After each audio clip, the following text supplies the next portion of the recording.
Well, hello, Alex Yard Zoners. What's going on, everybody? This is your home slice, Alex, welcoming you all to this Wednesday streaming extravaganza. Nice, we got Alexa back in the streaming Twitch CU. Caught Alexa a little bit during yesterday's impromptu test stream hangout. That was a hoot.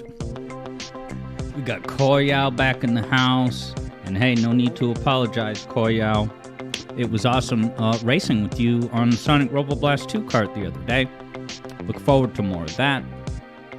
And I'm actually going to be talking about that later in today's broadcast. And then there's Serious Sam. How's it going, Sam? Happy Wednesday to you. We're going to conquer that hump. The hump day that they talk about at Geico meetings. Eblo is streaking. Check out the streaker. Eblo is on a 3-stream streak, and we salute you. So yeah, let's do this thing. My name is Alex Yard, and we're gonna start with Sonic Riders. Now I'm gonna open the game now, and then bring you over there. Okay, but when last I left you, the last Sonic Riders stream I did, I was trying really hard to beat one of the later levels in the hero story. I'd like to think that now I just have it down pat. I think I have a good chance of winning these on the first try or just 2 tries at most. And I'm gonna bring you over here in just a moment. I'm gonna be on camera. You're gonna see Sonic and the great Trent Reznor 9 Inch Nails intro song. That's an awesome game. This is such a good game. It's kind of crazy. It's kind of nuts. Alright, here I come. This. Hello and welcome. And yes, Koyao, we are doing the hero story today. I see that JJ is over on YouTube, so yeah. This is the first actual stream that I've done that is simulcast to Twitch and YouTube. So JJ says hello from the multiverse over on YouTube. Great. So yeah, welcome everyone. We're gonna go ahead and continue the hero story and figure out what happens. I'm sure I'll beat the hero story today. Because I even beat... Nice. I even beat the Eclipse level finally last night, and I'm proud of me. Aren't you? Aren't you? Nice. JJ scooped up the VGM request. My man. Yeah, so as is tradition, save file 3 is my streaming file. But yeah, JJ scooped up the request. Koyao speculates that JJ is cooking up something. We shall see. I was listening to a little bit of JJ's stream yesterday when he was streaming Sonic CD. No, not Free Race, Story Mode, yo. And it was funny, every now and then I would hear him say like, oh, Alex doesn't know about these 20 rings inside this room. And I would quickly look at my phone to see where they were. Now, as to whether I will remember it when we play today, that's a whole nother equation. Look at Tails' gaping mouth. He's like dumbfounded. Wow, that was bad physics in midair doing that trick. But Tails thinks it's cool, so that's what matters. Not very impressive for someone of your reputation. Uh-oh, it's the kid from South Park. No, I've checked you out, actually. Not bad. Little romance undertones. Why the hell not? JJ has got an 80 stream streak. My man. We should come up with some special award ceremony for 80 streaks. Damn. So that probably counts, you know, bonus streams, chill streams, even test streams. We salute you, JJ. Hi, look at Knuckles' face. Boy, are we going to talk about Knuckles later. Who does he think he is? Well, I don't think he's all talk, you know. I better be on my toes during this competition. I never imagined anyone would enter the race with such a piece of junk. That's his thoughts? Wow, it sounds even more girly in his head. Sorry, Sonic. Not that that's a problem, but it is a fact. Then your extreme gear will be at 100%. Hey, Tails, you always do your best, so And don't yes, worry. Eblo, Yeah, Jet, she I has happen a to know, point. is also She's a voiced really by brilliant the same mathematician. voice actor as Sonic. Sonic, don't worry. I'll unlock Don't the secret worry. of the extreme gears for us. Alexa's slowing down on the music creation. Eblo confirms that this game shows that Eggman does not have eyes. Get a great start. Get a great start. Now who am I playing as? Tails. So I can go through the rings. So now I know how the flying rings work, and they're very easy.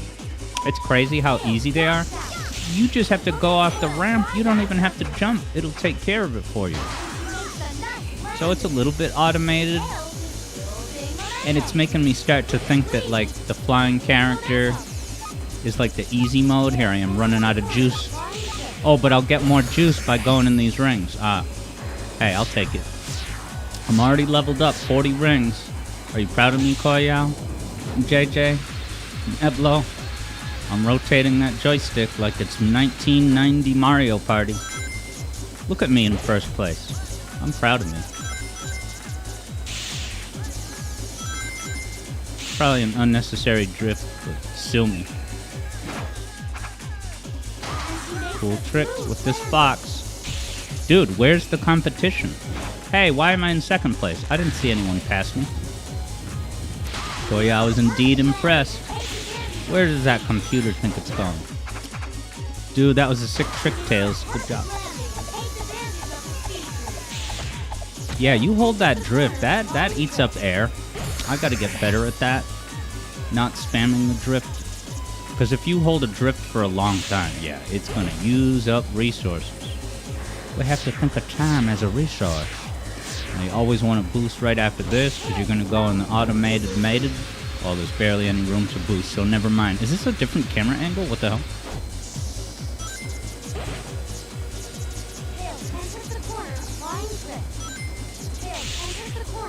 Hit every boost pad. Yes, Koyao remarking, you know, that I've gotten comfortable with the trick system. Yeah. You know, and, you know, you kind of can't lose. I'll tell you that I don't really deeply strategize which trick I'm going to do.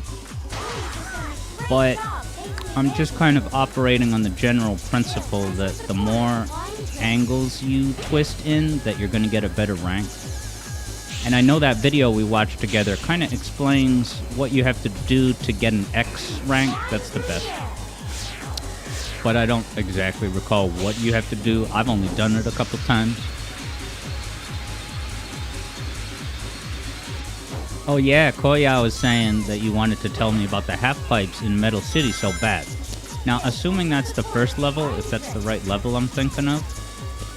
Yeah, so I did eventually notice those half-pipes, but it was only because I was doing it in mission mode. See, the mission mode in this game is amazing because it gives you specific tasks that, you know, by first place, baby. Oh, we should do wagers for these races. What's it called?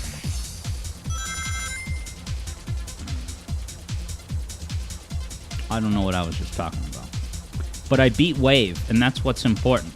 So let me trigger the next cutscene while I set up the next wager. Dead. Wow, look at that arena. This is truly the GameCube era, baby. Smash that like button on YouTube, if you're on YouTube. Congratulations!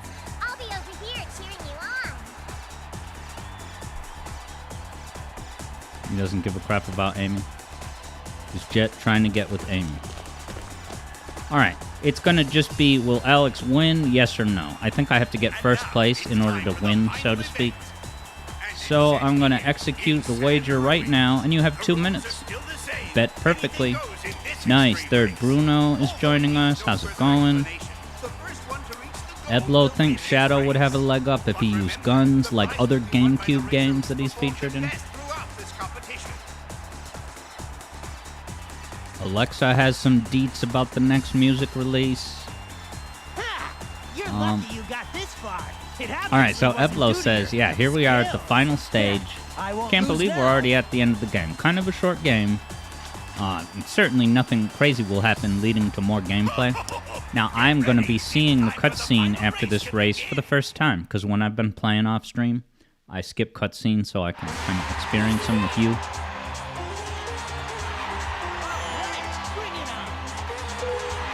With excitement and wonder.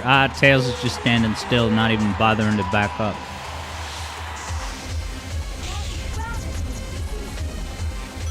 Now, also, is Knuckles kind of an easy mode? Because he has his paths that only the power character can go through. And I don't know, yeah, it kind of makes your decisions for you. It's like, alright, I'm gonna go in this path and destroy the blocks, you know? Wow, that was a sick trick. And then this, I never try to grind on the rails. I haven't even started trying because it just seems way too high risk. We got low air, huh? But that's fine because I'm not even gonna stop at the pit. Yeah, this refill is right here. This crossbow from Game of Thrones. Roken Boyd says you could make that argument for all types. Now, I thought about that, and I guess the only... So, yeah, the flying, I guess, yeah, when it shakes out, what it comes down to is that the flying is pretty easy, and maybe also the Knuckles power paths are pretty easy. No. No. Cancel. I wish it said resume. Cancel is so, like, misleading. But what was I trying to say? Sorry, you gotta bear with me. I'm kind of experimenting with the best way to arrange my windows. For the life of me, I can't tell if the YouTube stream is behind. Sometimes it lags behind. I don't know. I can't pay attention to it that much, but I will be looking at YouTube chat. Okay, so to Roken Void's point, I guess the only hard character to play as is the speed character, because the grinding rails are definitely trickier to get. Like, the Knuckles and the flying paths are just, like, you can't mess it up. But I mess up grinds on a regular basis, and sometimes they're critical. Haha, I punched Jet right on the ramp. Serves him right. Yeah, so I almost never go downstairs.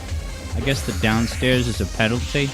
One thing that's kind of a serious knowledge gap in my Sonic Riders resume is, of course, doing high jumps off ramps. Because sometimes there are ramps where the area where you land is... There's like 2 levels you can go to. Uh-oh. Low air. Massive trick. Yeah, there's like a higher upper second track above. But I don't know how to reliably get up there. I've only done it by accident a couple times. Oh boy. Come on, get... Oh, I have lots of air. Wow. I love when Sonic rolls like that. It looks so graceful. Alright. I'm so excited to see this cutscene. Whoa, where did these come from? I never saw that before. Don't tell me my competition is going to sneak through there. First try, first place. It cuts right to the cutscene. Not even like a victory thing. Alexa's trying to win a wager. But alright, here's the epic cutscene. Here we go. First time seeing it. So this is me, I guess, about to win the race, maybe? Oh, wait, what the hell? No! Is this understood to be the racetrack? What the hell?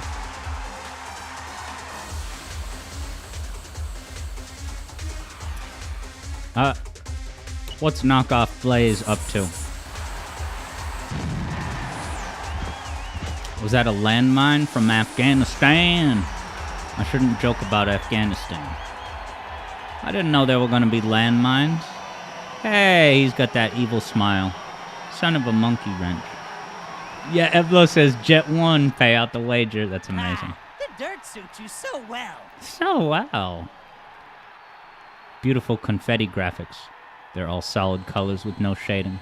Oh, I want one of those hoverboards. Do they have them? Wow, look at the crowd. They're like these crappy, amazing sprites. Koyal likens it to a knockoff Rouge. Koyal thinks this wager was flat out rigged. Sam spies Dolphin emulator. Why, are certain graphics glitching or not showing up the way they're supposed to? Now, is that the Tesseract cube from Marvel movies? And the Marvel CU, which it seems like the Sonic Sphere is going in the Marvel direction. Okay, JJ is maybe noticing a sudden change in graphics. This is pre-rendered, right? This part.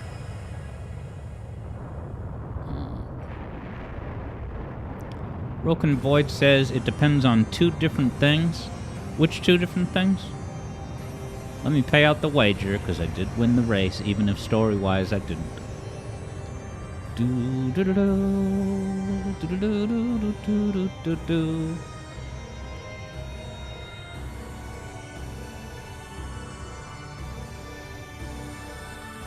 Now this is just another kind of floating island imagery rehash.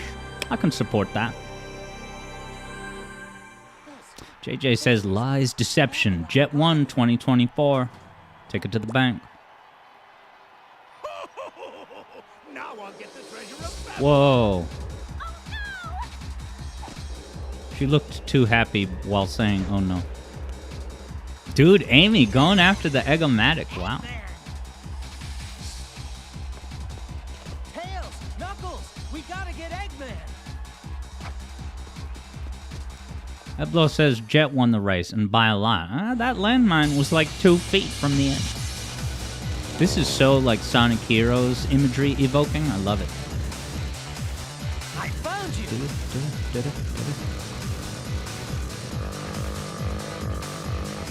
Wait, Sonic, use this! Got the Max Payne bullet time. Love it. So shiny. It's a new gear I prepped up just in case something like this happens. Now, is this the Mark II Thanks. of Sonic's basic board?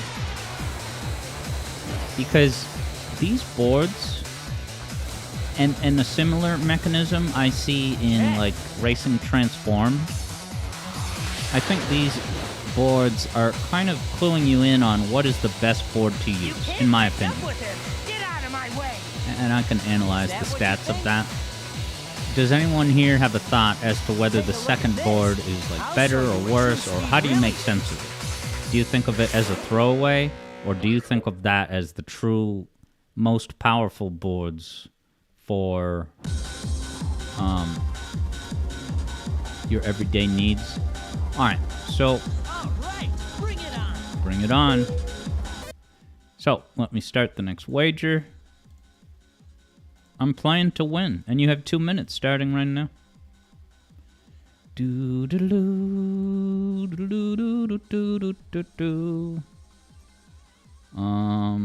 Just dragging a window as I get used to this new YouTube zeitgeist. Okay. Koyao's always gonna love Tiny Scooter Robotnik.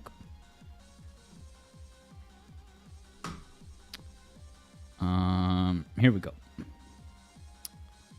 Sam's reporting on an official TikTok ban. Why? Because Biden said so. Hey, how's it going, Otto? Yeah. Welcome to the Alex Yard Zone. What a show we have in store today. With the YouTube audience on deck. All 1 viewers.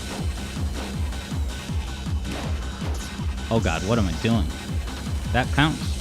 There's no just redoing stuff in this way. Emergency alert. Emergency alert. Prepare to repel intruder. Now, I typically do not do tricks on this thing because Emergency alert. Emergency alert. you're just going to have a Mario Party minigame now, and that's going to give me the air I need. So I guess you would only do tricks there if you just, I don't know, you just had a ton of catch-up to do.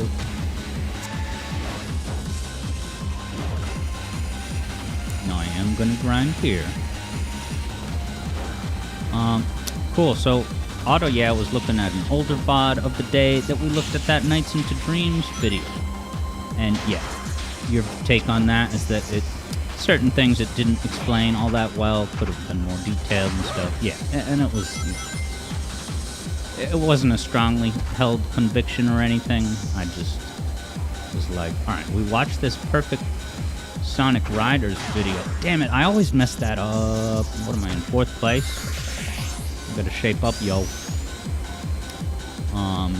Alright, cool, yeah, Aldo says it was good analysis. Yeah, that was a lot of fun.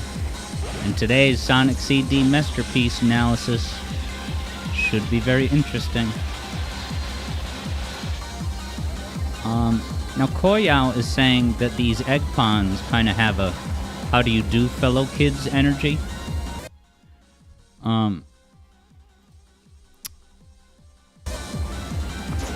Grind on the well, it's right there. Ah. Sometimes the slipstream gets in the way. Alright, I'm catching up. This is the trickiest part. Oh, if this slipstream ends, I'm not even going to do a trick. I'm just going to... Yeah, that was a kind of an aha moment. That riding slipstreams is very beneficial, because I think it increases your speed, and maybe you're not using air. Damn it, I always hit the button again.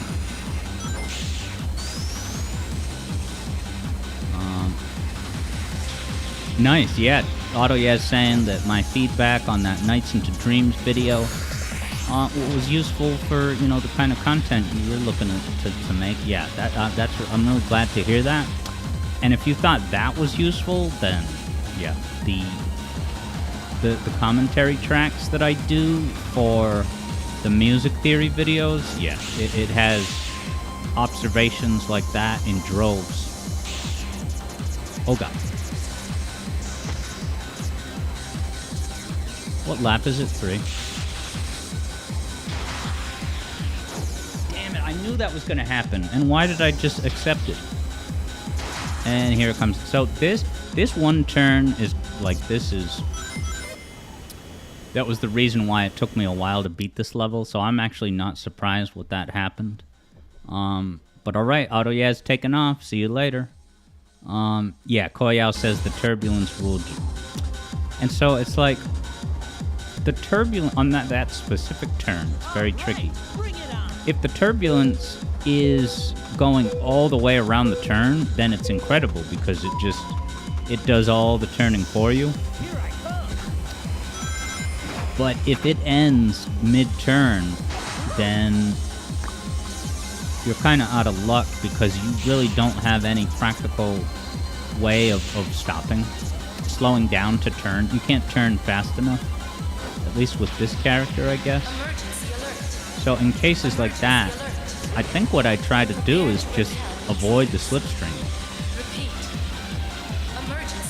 Oh yeah, and I gotta pay out the points. Because that was indeed an anti-victory, in that I didn't win. So the big winner of that one was Serious Sam. Way to go. No, sorry. It was Eblo, like Eblo said. All right. Next wager. Will I win this time? You have 2 minutes. You know, which is a lot. You get to preview a lot of the race in the next 2 minutes.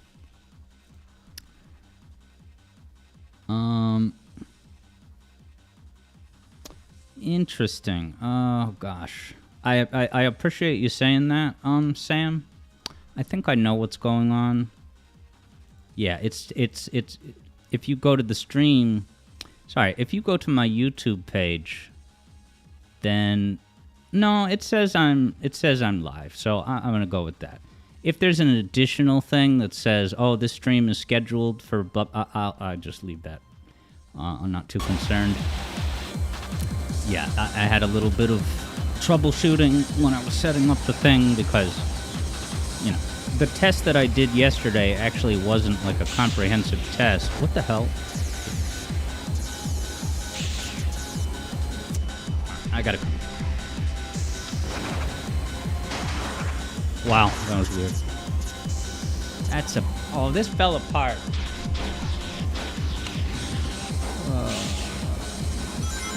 Yeah, like this, I'll ride the slipstream. That's great.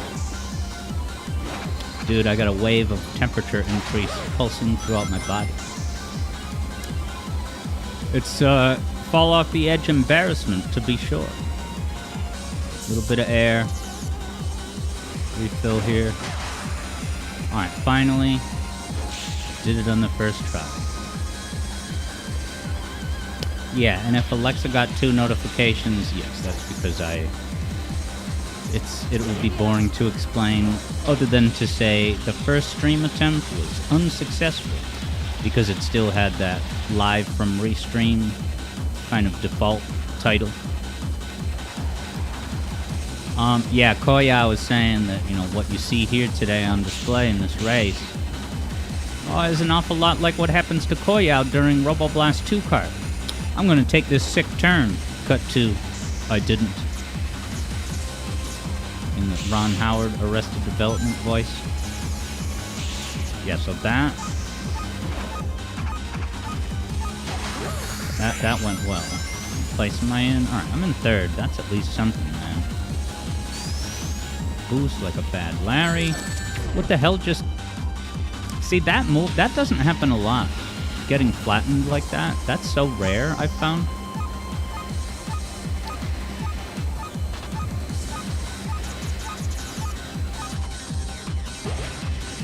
Get on.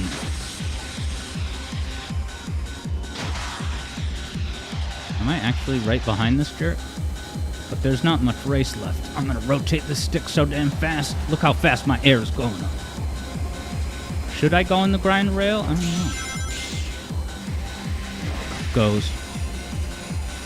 Yeah, a cool thing that I've learned is that, you know, the grind rails, it's almost like a puzzle you have to solve about when... I freaking did it again! What? Oh my god. I should have just stopped talking. I can't do a mid-sentence on one of the hardest turns in the entire game. So, that's 2 losses in a row. And Eblo also knew what was going to happen. Alright, 3rd attempt. I'm so going to get it. You have 2 minutes starting right now.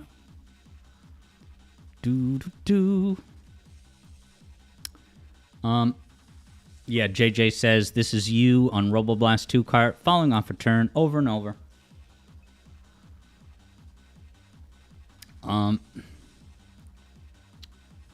Yeah, Eblo's saying, watch, everyone's gonna vote no on this one when I finally win.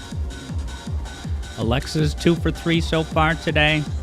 But yeah, if JJ's falling off a single turn over and over, I feel like there was a couple of tracks in Sonic Robo Blast 2 Kart where, yeah, that would happen to me. Maybe the Stardust Speedway level.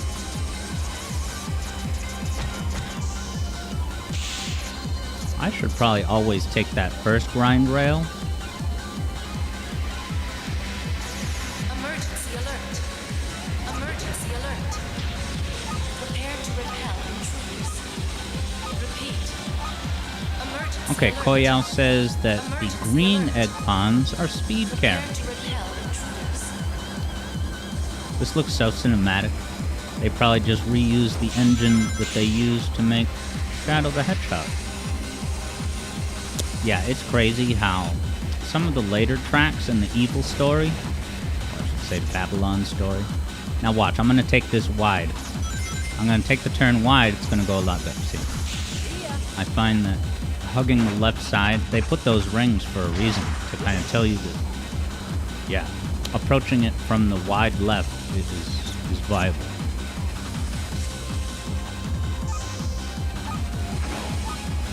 Are you... I am so jaded with these goddamn grind rails.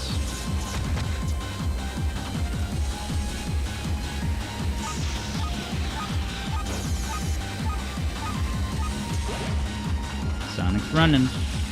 Now he's back. These rails, dude.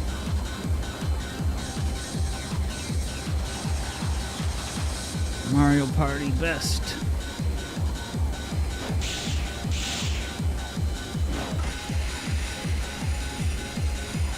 Alright, they're not even that far ahead. I can see them all right there.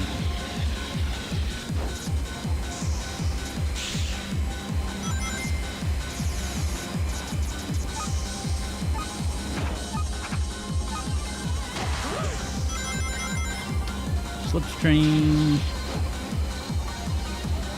Like, that thing is something that I had to just memorize.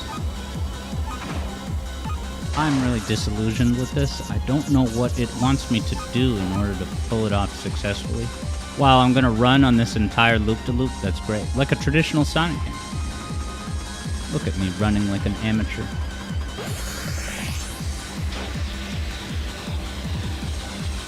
Yeah, Koyao said that happened just a bit too late for voting. If only, if only. Alright, I'm determined.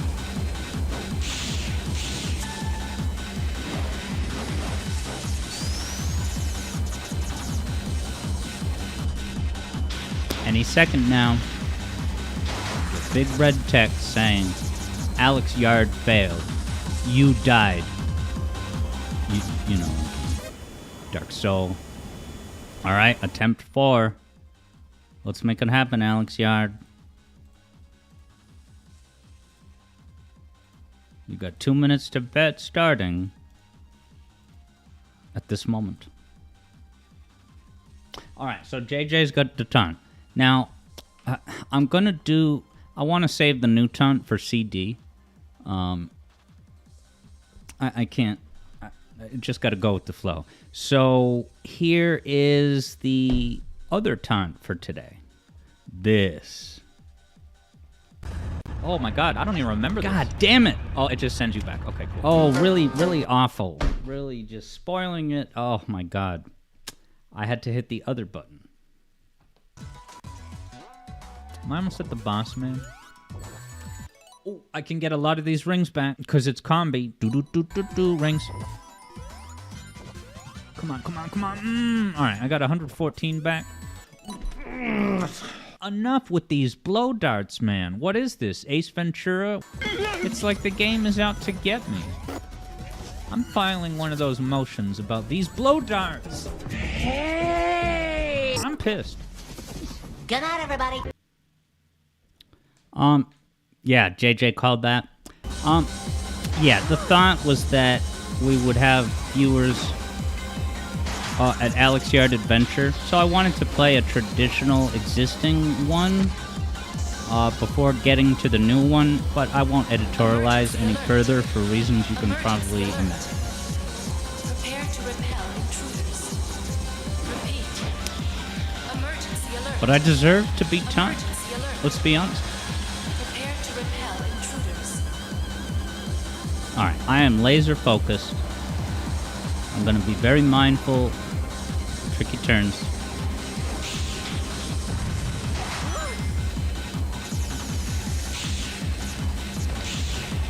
Oh, is this a different path? How did I get over there?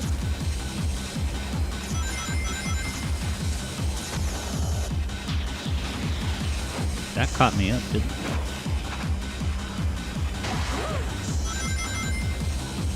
So was I doing tricks, like, inefficiently last time? Guess I'm gonna do this.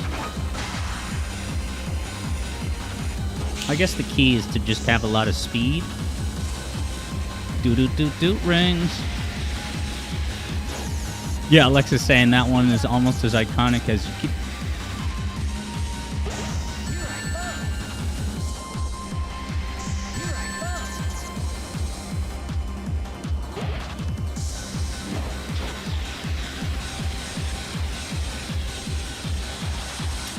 Evlo thought the competition would be Alex vs. JJ in Sonic CD, but it's really just Alex vs. Sonic Riders. JJ welcomes you all to ground. I should just restart. I'm gonna pay out the wager, but so that's what, 4 attempts? Wow, everyone voted no except Evlo. Bet 1 point on a yes. Oh my god. All right. The next wager is open. Listen, you're here for this many lightning wagers. You know, over the course of an hour, a person could pick up some major points. Alright, 2 minutes begins. It's like Evlo says, don't spend your winnings in one place. Spread it out between McDonald's and Burger King. So yes, don't pull the trigger on another taunt. Wait for Sonic CD. Although I'm gonna have a flawless run of Sonic CD. Now JJ, I didn't get to see how your wager ended. Were you happy with the score you got?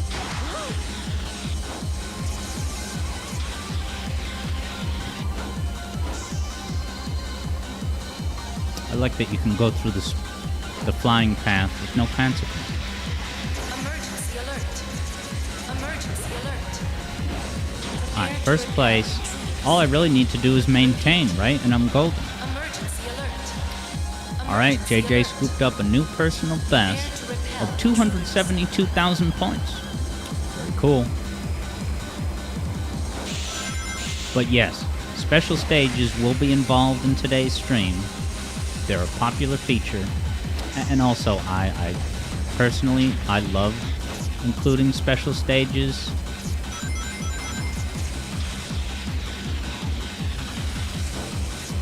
Good thing it was a convenient slipstream.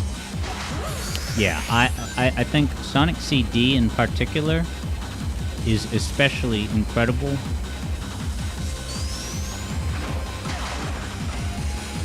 For including special stages in the wagers, because they're at the end of an act, so they don't really interrupt the flow of any individual act. Why was this opponent just sitting there still?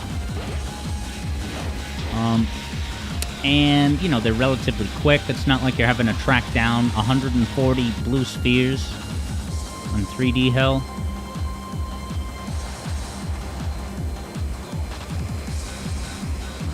Yeah, I'll take the brine roll.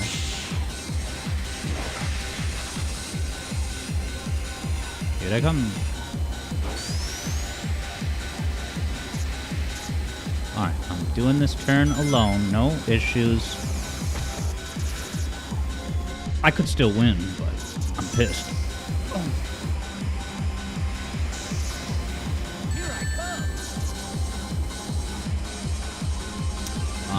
Yeah, that's a loss. I'm not gonna stay the course. Sam's picking up some winnings right now. Way to go, Sam. You could get rich if you're long here enough. What am I saying? New thing starts now, 2 minutes. Eblo says defeat Jet once and for all. I think that's a good suggestion. Why aren't I doing that? JJ is saying there's all these losses and errors foreshadowing my Metal Sonic race later in today's broadcast. I can only hope not. And I have not practiced at all. So although JJ is kind of out of practice with special stages, I got the sense. For what it's worth, I have not replayed the special stages probably since the last stream of Sonic CD that I did, racing against JJ. So I don't have any recent practice advantage for special stage. So the special stages will be a cool wild card, source of points. Eblo suggests that maybe the wager should just be, how many times will Alex fall?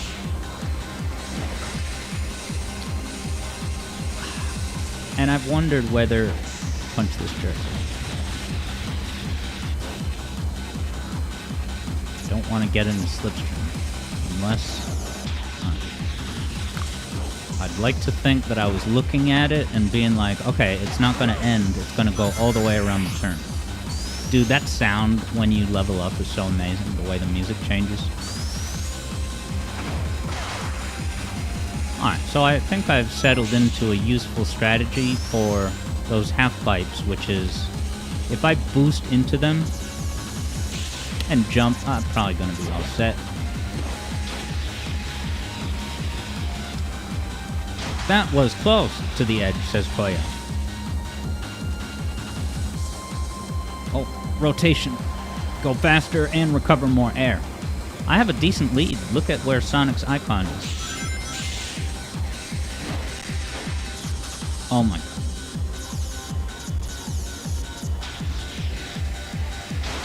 Yeah, maybe the grind rail is a little bit longer. Alright, focus.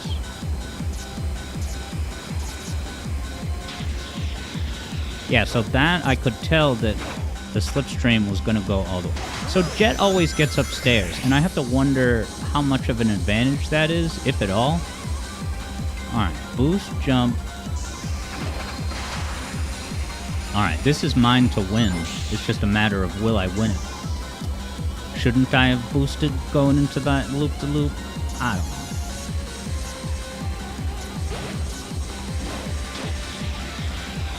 No half-pipe tricks because I assume they slow you down in exchange for some air. Wow, a full tank of air? I'm gonna go on the rail.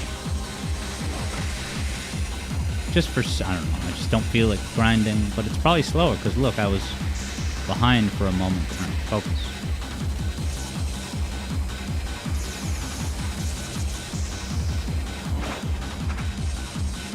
Boost and I win. Come on, come on, come on, come on. I did it. Yeah, baby. I believed in me. And so did anyone? Yeah. Eblo. Wow, Eblo. After all those no's, you knew that I was going to... Impressive. You're going to take a chunk of Serious Sam's 300 points. Oh, damn. I'm proud of me. Story elements. Alright, now I truly won. Even without wings, I can still fly. Eblo celebrates with an Agent Stone latte, and I hope there's an episode of the Knuckles series centered around Agent Stone.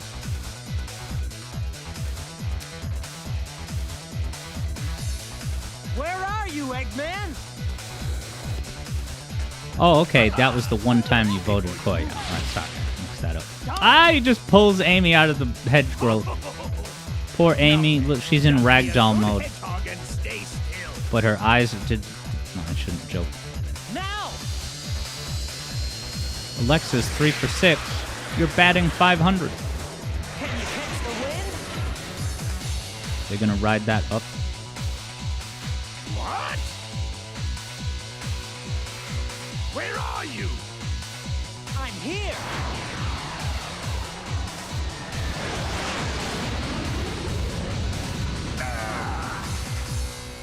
Poor Amy, not even saying anything. Hey, catch! What? Wait, what the? They're like cooperating? I lost! So don't play games with me! I don't want your pity, nor do I need it! What? Are you crazy? If they don't want it, then let's take it. Treasure is treasure.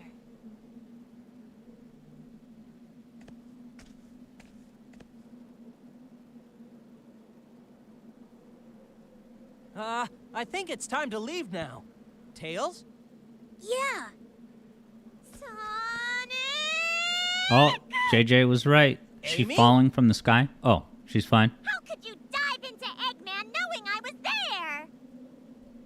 This Well, Amy voice Amy, is different. I thought it'd be okay with you, and Ah.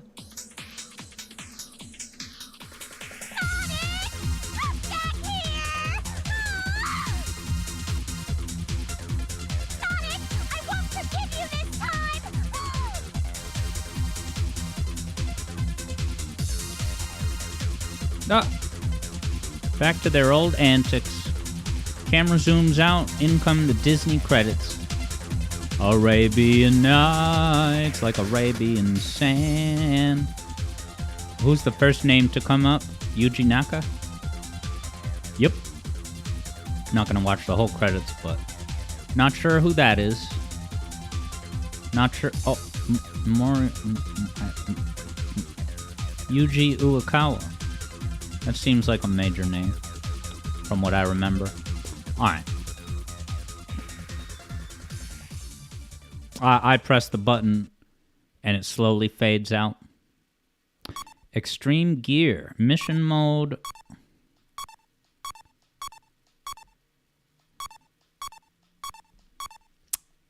Now, is there only 2 stories in this game? Hero and Babylon? Because if so, that makes me think that a dark story was cut. Because Shadow, Rouge, but then Cream is not really evil or dark, but why do they just abruptly give you those characters? Got some major trouble. And then now I'm gonna play as these new Babylon creatures. Yeah, Third Bruno confirms there is but 2 stories. What's this? Oh, is this? yeah, that's when I took over things for my father. So is this the key to the fabled Babylon Garden? I wonder, could it be true? Could our ancestors have left behind hidden treasures that's just waiting Yeah, to JJ be considers discovered? Babylon the dark story. Uh-uh. Yeah, I guess I You haven't get seen the your cutscenes greasy yet, little hands but on this, you'll probably like I use don't it know in how some much crazy Shadow or Rouge are experiment in of the yours. story Oh, come of Babylon. on, I only want to look at I guess we're gonna find out You together. always say you only want this or that. Remember the teachings of our ancestors. Be careful. This is really what you bad ask voice for. acting, oh my God. Ultimately, you'll only get 3 true wishes. Oh, be quiet. Why'd you burst in here anyway? Well, an egghead, egg salad? No. Hey, Someone Sam's called over on Eggman wants to YouTube. speak to you. He Peekaboo. told me that he has an interesting proposition for you. Stop interrupting. Knock it off. Am I interrupting anything? So then, I heard you wanted to see me? Are you Jet, the legendary rogue? Your reputation precedes you. I've Get heard it? The so much legendary about your Rouge? infamous group. Enough. It's not. What do you want? Well, I misspell those 2 words a rumor that you interchangeably had the sometimes. Babylon Garden. Rouge is a rogue. Rogue Rouge. Huh? What's this key? Ah, that laugh. Really now, you don't have to be so distrusting. Are you aware of this? I imagine not yet. The key to Babylon Garden is... Is ... So let me get this straight. We just need to collect all these Chaos Emeralds, right? Sounds easy. You really think so, eh? What do you mean? Are you saying the Babylon rogues aren't capable of stealing some puny emeralds? No, of course not. But have you seen this character before? He's called Yeah. Sonic and said to be the fastest creature on Earth. Seems like a cool guy. I've had many, many dreadful encounters with this pest. Intercanon He acknowledgement. may Love be it. the fastest creature on the ground. So but Sonic, in the see air, you. With me and my extreme gear, he's just a joke. Jet could have been so cool of a character if he had a different voice. The race to prove who's the best begins Yeah, now. JJ just can't stand this Jet voice. No way I'm Then don't watch that episode of South Park that's centered around the kid who has this voice. Now Jet even runs faster while running.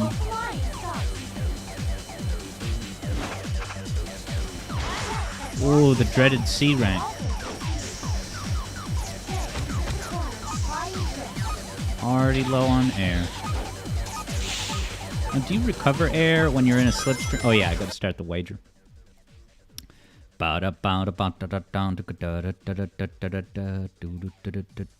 2 minutes begins right now.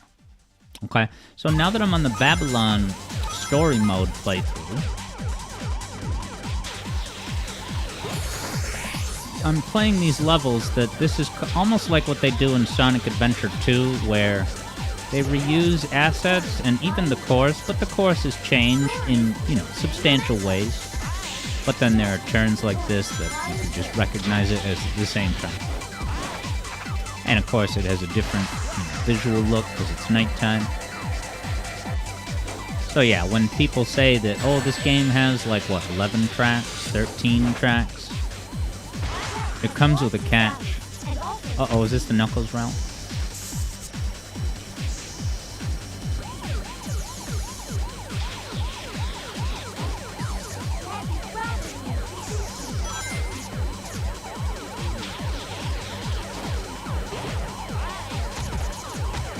Get me through here. Yeah, the honk is so loud that when I play this at night, sometimes I wonder if there's a car outside knocking. Honkin'. Knock knock, said the car. Beep beep. It's like a children's book. Oh god. Good thing he can run faster.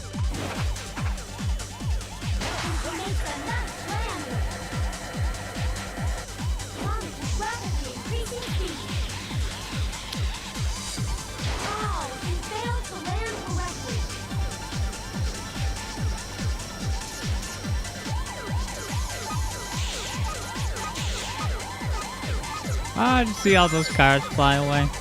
Like this is Sonic 06.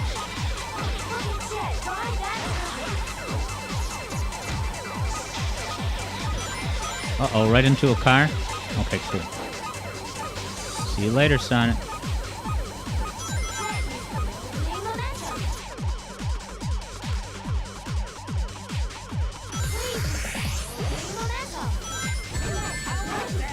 Wow, is that for the win?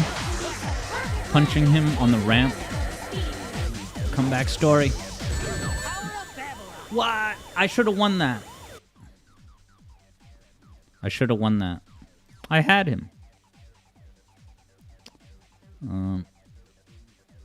But Sam figured out that, yeah, little rusty with the Babylon story. Next wager, same as the first. 2 minutes starts right now. Second attempt.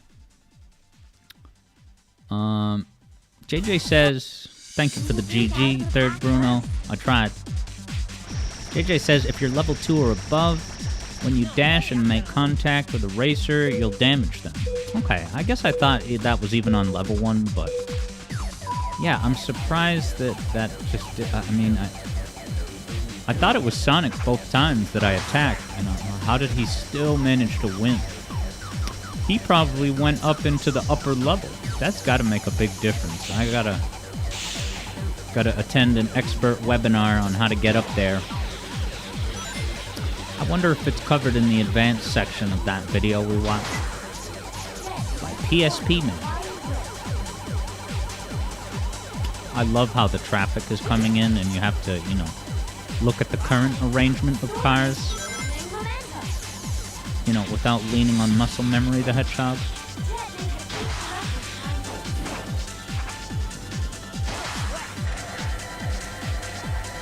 Get up where? Says Koya. onto the second level. I think there was a level 2. Yeah, see that upper path? I don't know how to get up there. You can see those computer players are up top. I get the sense that that's faster. Like maybe there's boost pads up there, and then it deposits you back on the main path like this.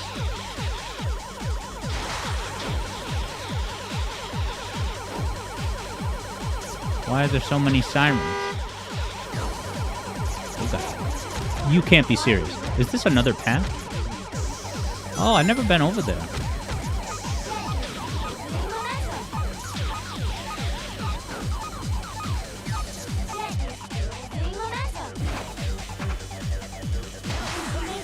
Disaster, says Koyao. I don't know, 3rd place?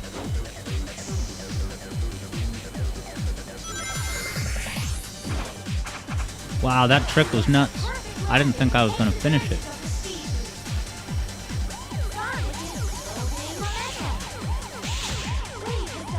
And then I love this weaving in and out of cars element to this.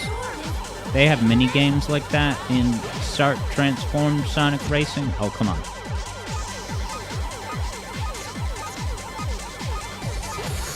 Oh, that was the air. Exactly what I needed in that situation. This race is mine. Get the hell out of here, Sonic. Look at that top speed. If he catches up... Yeah, baby. I did it. Yeah, I also like... JJ's pointing out, yeah, the way that Jet has his wingspan spread out when he's speeding up, it looks pretty badass. Koyao says, hold forward with my jump and see if I make it. Okay.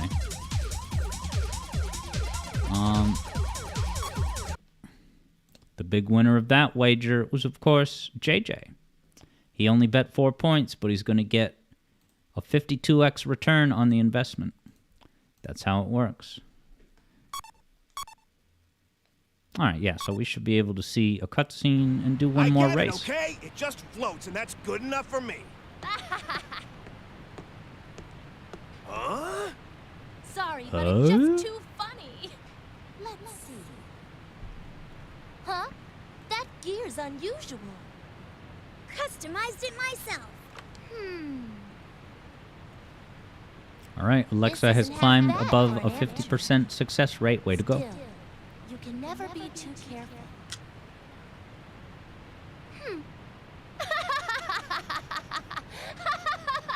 Well, I never imagined anyone would enter the race with such a piece of junk.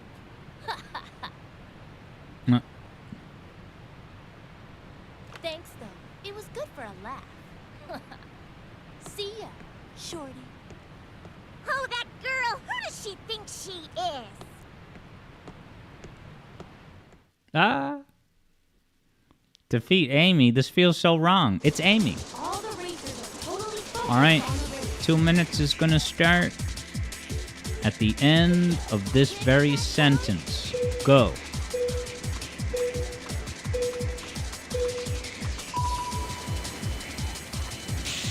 No, I guess it depends on the character. I haven't figured out like a reliable way to get a good starting speed. Now this character is flying type, right?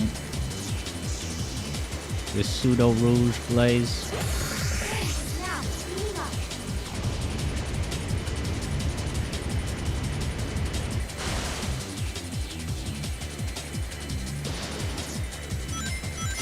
Dude, I don't know if I just noticed it, but the rings are so high def. Yeah, with this flying character, that shortcut is crazy powerful.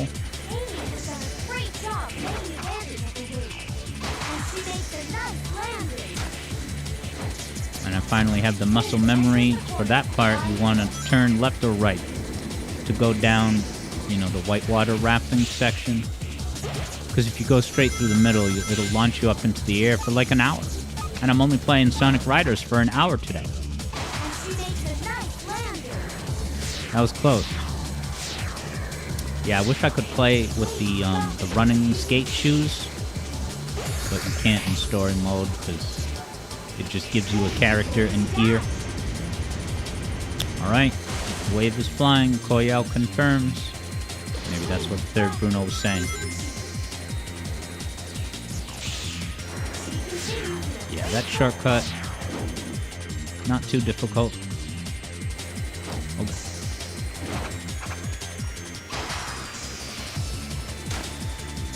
Is she holding a boombox now? Like Jet Set Radio? Hey, where'd it go? Yeah. Oh, what is that? Dynamite? That's dynamite.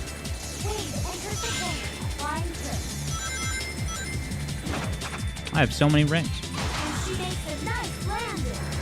Yeah, you don't even have to jump on those ramps. It's kind of for babies. Where's my rattle?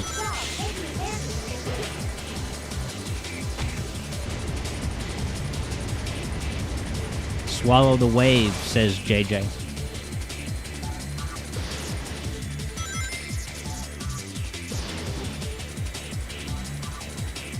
Come on, then. Flying character. You get the job done, let me tell you.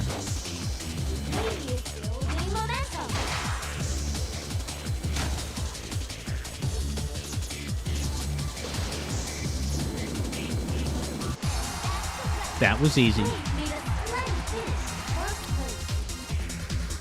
Koyao says Heroes 2 should have Babylon Rogues as a team. That would be cool. But I hope they reinvent Jet's voice. My God.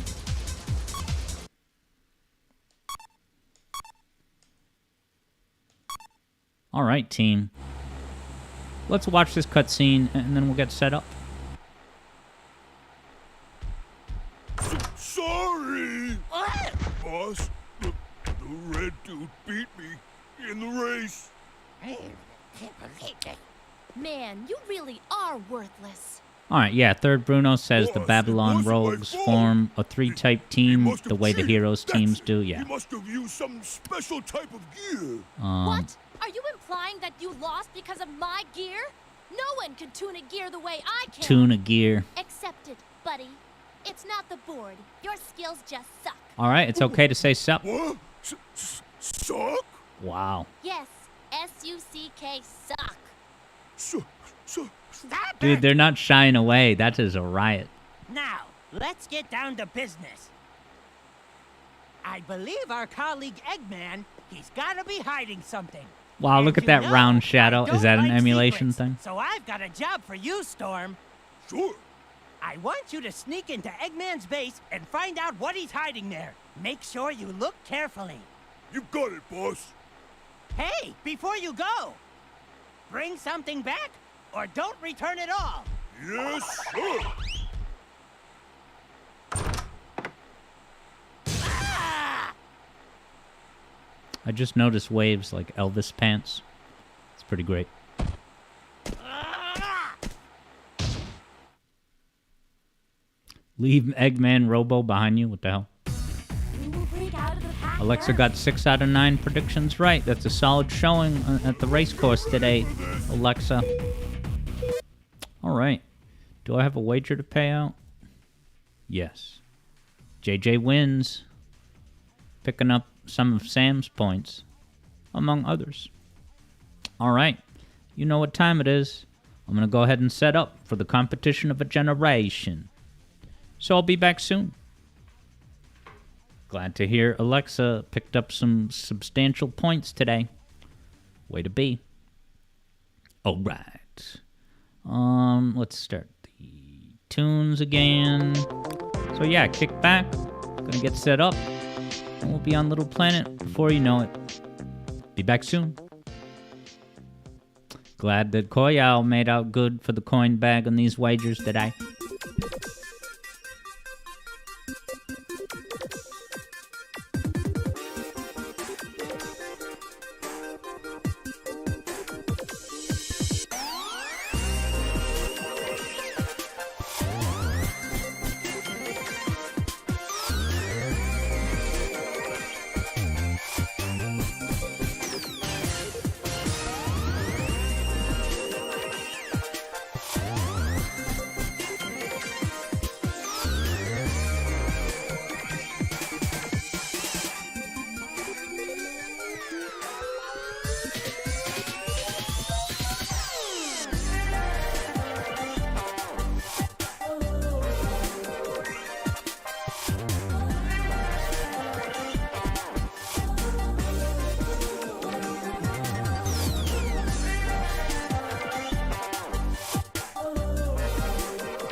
Alrighty.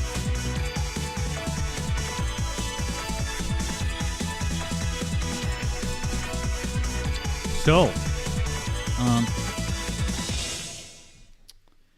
just to review the premise of today's race, it's me versus JJ versus any of you at home would like to play along. And the ground rules are that we're going for points.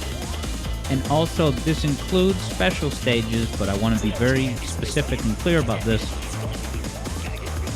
Hop on camera. You only go to 6 special stages. Don't go to the 7th one. And then the idea is you got to get every generator. So yeah, you have to. You don't. I would say you don't lose if you miss a generator. Oh wait. Okay, Metallic Madness. All right, yeah. So do you want to do it that way, JJ?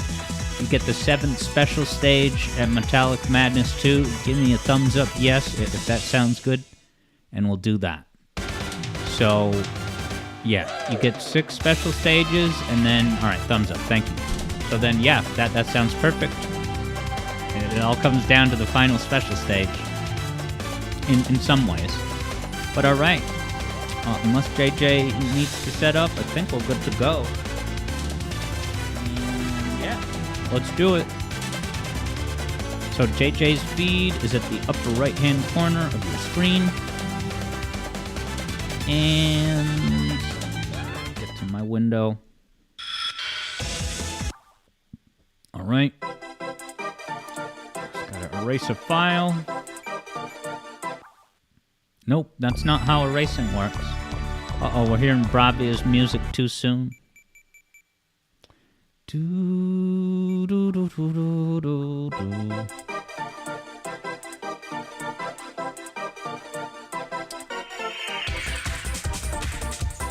Alright, second. That one. Alright, if JJ's ready, I'm ready. 3, 2, 1, execute. Now, I saw JJ going after some badnik combos yesterday. And I admit that that's not something I spend a lot of time thinking about. Oh, God. Oh, yeah, and then the other general premise is, what's it called? 5-minute acts.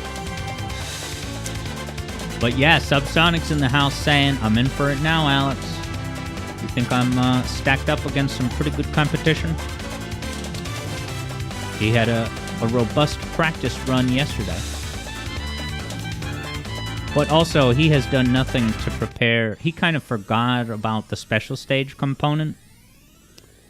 And that is included in today's proceedings. However, I have not gotten any additional special stage practice since the last time I streamed it on air. And of course, I'll bring up the first on-screen segment as soon as I finish Act 1. I jump for each individual ring. How inefficient. Are you doing badnik combos? Yes or no, Alex? Make up your mind. Why am I coming back? Rings downstairs. I could go downstairs after the badniks are gone. Yeah, I was too scared to go. When was the last time I went this way? This is eating time. Yeah, no invincibility. And no elemental shields. Whoa, did you see that? I never knew that there was that panel in the ground that lifts up suddenly. That's scary. Scary in the sense that I didn't know it was going to do that, and it could have disastrous consequences. But yeah, Subsonic was present for JJ's practice stream yesterday. Oh yeah, and I gotta start the wager. Now, Alexa says, don't do that again or I'm getting a points deduction. What did I do? Alright. Who will win the score competition? Alex or JJ? You're going to have 30 minutes to bet. You'll have a reminder when 2 minutes remain. Alex, JJ, them's the premise. 30 minutes. All right, 30 minutes starts right now. Hit the reminder. Gold. Hey, what's up, Javid? Also, we got Gray Owen stuff in the house. Now, Koyal can't find the stream on YouTube. The YouTube feed is not on the Alex Yard Music Theory channel. Rather, it is on Alex Yard Adventure. I'm so nervous to jump down here. But yeah, let me know if it's not showing up on Alex Yard Adventure, because it really should. This music is so good, but you already knew that. First generator in the bag, baby. It makes a hedgehog wonder. Should I just cut my losses and leave? They're not losses, they're winnings. They're good winnings. But I'll probably screw up and lose if I stick around here.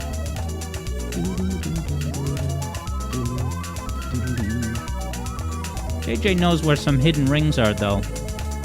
He was bragging about it here and there during the stream, because I listened to the first couple of zones.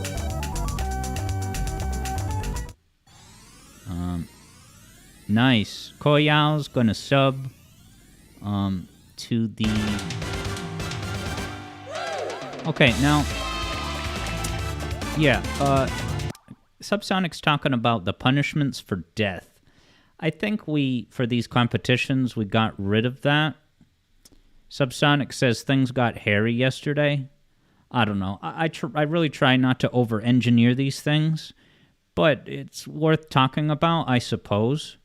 I am curious, Subsonic, to know what happened yesterday that was a little bit iffy, hairy. Were there shenanigans adjacent events that transpired? Ta. There's no rings on these twin towers?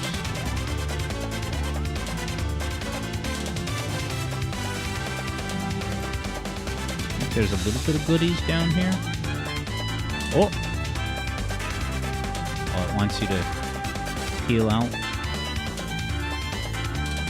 That's the last time I did this. I haven't played this game in like a month or more. I'm just gonna peek my head over here. Wow, he got time overs in Wacky Workbench. So were you not yesterday, JJ, doing and I know JJ is not exactly at the ready to chat because he's focusing on the gameplay, as he should. Nice, I see Third Bruno found the YouTube channel feed. Alright, did I get what's down here? Yeah, so I'm just going to head to exits.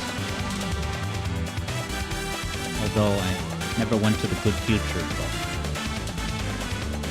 I just want to secure these winnings and start off right.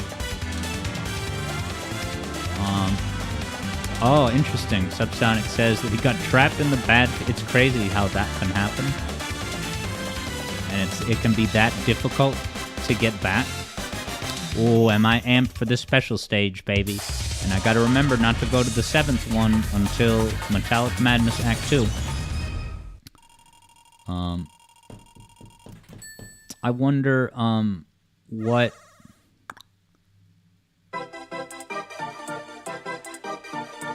Yeah, and I see... Oh, well, hold on.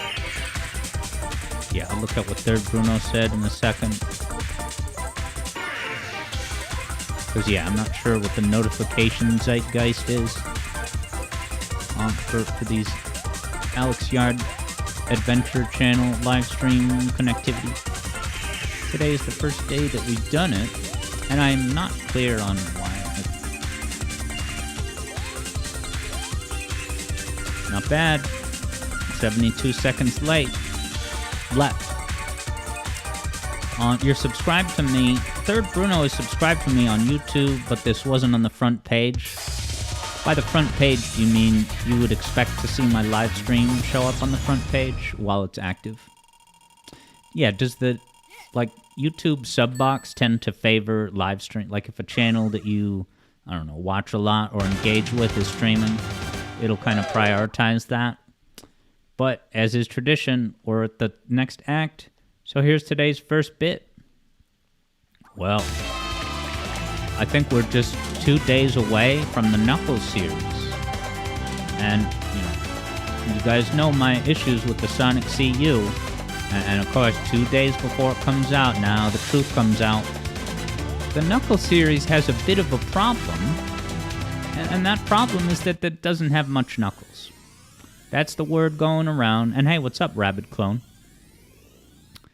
The word going around is that the Knuckles series has not enough Knuckles, considering the show is called Knuckles. Apparently, there's a lot more, a disappointing level of focus on, well, the human characters. The human characters. It has been said that there's one episode that has barely any echidna. It has it at the beginning and end, but otherwise it's just human. So listen. I don't know if all the episodes are dropping at once, but whatever the deal is, I'm in no rush to get a free trial for Bezos Prime or whatever hellscape subscription service you need to watch Knuckles. And I know which service it is. I'm just being silly, man. Go get the generator. Oh, God. Wow, that was needlessly iffy. Bezos Max says Subsonic. Yeah, Subsonic says, at least Shadow's having a good year. Interesting. Subsonic says there was no chance you were going to tune into the Knuckles series anyway. Were you disillusioned by the movies?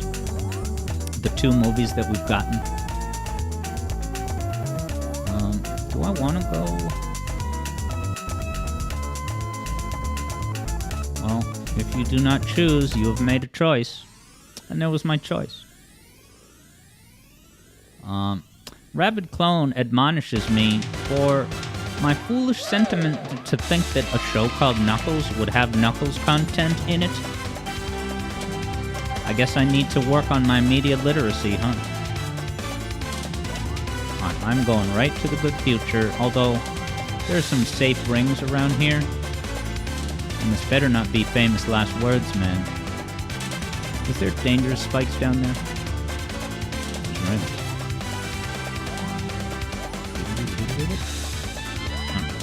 Let's travel here. Like a young child. Hey, whatever works. Okay, Subsonic didn't watch the Sonic movies. My man. Cool that movie 3 will have some rearranged tunes. Interesting that you say that in the plural. Have you seen any indication that there's definitely going to be more than a certain Sonic Adventure 2 battle song? Calling it Sonic Adventure 2 Battle. There are some kids that they always call it that. Is there spikes down there? I think. Let me check safely. Safe flight repair, safe flight replace. Alright, there was no spikes. Oh god. Is there a courtesy spring I can get? Third Bruno is reminded of the time you asked your mom if she was making beef stew or vegetable stew with beef. And she said the latter with a smile. Extra life, time pass. Now there's definitely dangerous spikes, even though it's the good future, so I can't be on snooze mode, you know? Doesn't it seem like there's going to be a spring in the ground right there? Rabbit Clone, for one, has not watched the movies.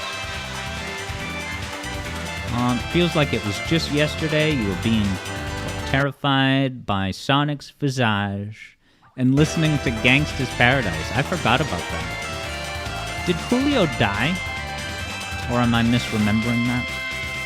Coolio, the recording artist of said Paradise?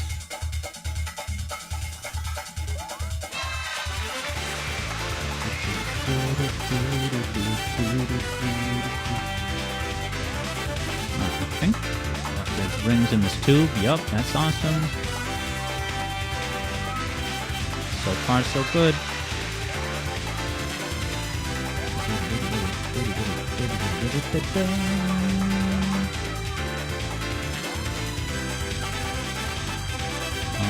Third Bruno caught a bit of the first movie.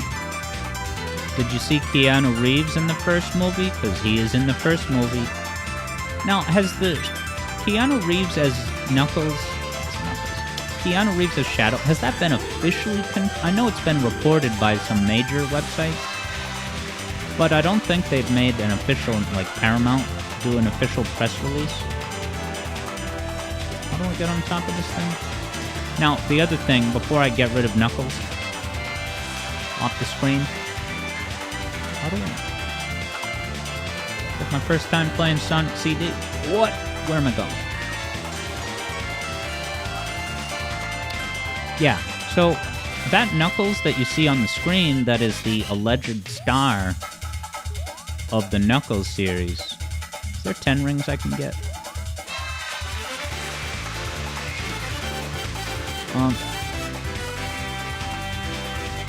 Alright, I had a good Palm Tree Panic 1 and 2. Yeah, if any of you on the schoolyard are confused of what to call that Knuckles, he is now officially called Series Knuckles. Not even movie. I guess it's Series Knuckles because the hat from the OVA is going to be like his thing in the Knuckles series specifically. But, yeah. It's... The industry has a thing for the word series lately. Seems like they want to deliberately confuse their marketing materials. Between that, the Xbox Series XS disaster. Oh, what am I doing? That's a drink. That is one of the most expensive drinks I will have all day. Haven't practiced these. Kinda nervous. Oh, I got speed shoes. They're a boon and a hazard, depending on the situation.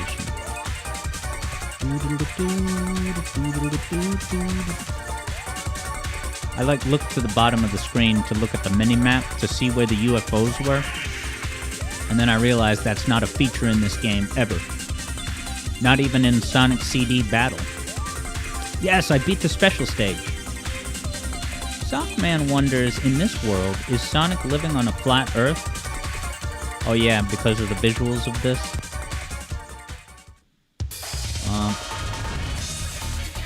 Yeah, Rabbit Clone doesn't recommend writing Series Knuckles shorthand. Wow, Third Bruno had ushers at church when you were growing up? I had ushers at concerts, but not at church. And hello, the missing Greninja over on YouTube. So glad you joined us. We're in the middle of this nail-biter, edge of your seat, rip off the cloth on your seat wager of Sonic CD. And I actually haven't checked in with JJ's score. Let's see how JJ's... Okay, so JJ has 141, and he's at Collision Chaos, though. I have 122. But I have yet to face this boss. So we're on pretty even footing, and that's nice. And yeah, Third Bruno is talking about like maybe Sonic Speed Simulator, adding a Knuckles series event, and I'm 95% sure I did see something on Twitter that, yeah, they're doing like a thing where you watch Knuckles series within Roblox, kind of like what they did for the debut episode of Sonic Prime. Sonic Prime disappeared like a fart in the wind, didn't it? And I was in the middle of watching the third season, quote-unquote, but that was at the exact time that Netflix started their password sharing crackdown.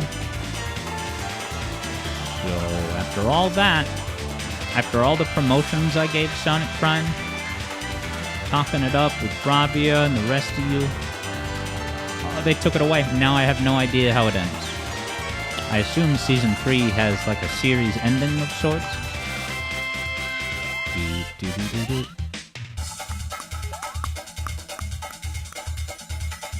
Alright.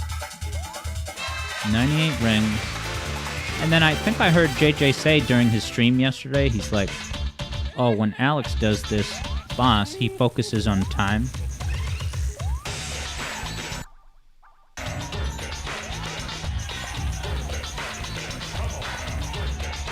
Enjoy that 100 points. I don't... I saw it happening. It's not the first time that's happened. Subsonic is shocking. He's shocked by what has happened. That's happened on stream before. Yeah, JJ thinks I should focus on not taking a hit. Screw the time bonus, Alex. Javid's got the, sad Knuckles emote. Pain Knuckles. Not Series Knuckles. Pain Knuckles. Gray Owen says this is devastating. Although I can see JJ's on a special stage. I gotta wonder how JJ is done on the special stage in order to put his current score in a little more context. And yeah, you know, it sucks to have something like happen, but it's just 10K. It's inexcusable. It's a setback, but it's only 10K. I could have a really good C chaos and just kind of erase that. Though I got to think about all those mystery monitors that JJ knows about. I was talking up on his warm-up stream yesterday. Whoa.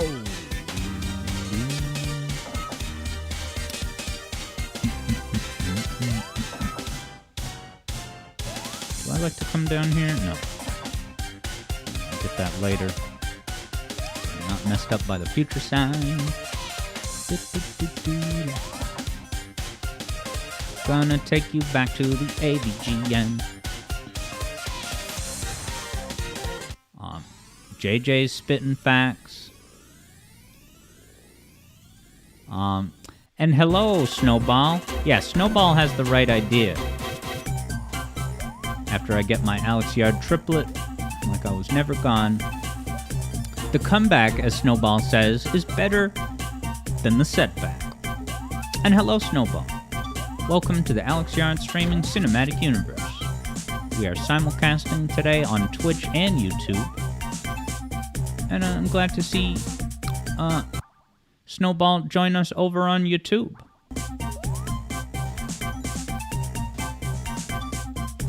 This is a test of skill. I passed. Alright, I'll get my courtesy sign. Is there rings up in the bouncy bounce? That will make me travel, won't it? Oh no, because they haven't installed the slot machines yet. In this past era. Is there any hazards up here?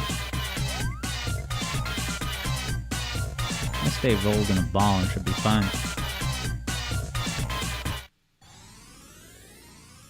Snowball's in the house.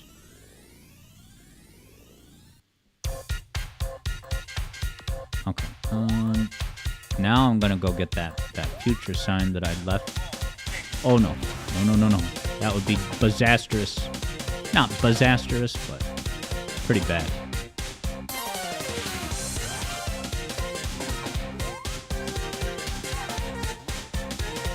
Oh, why did I feel nervous about that jump?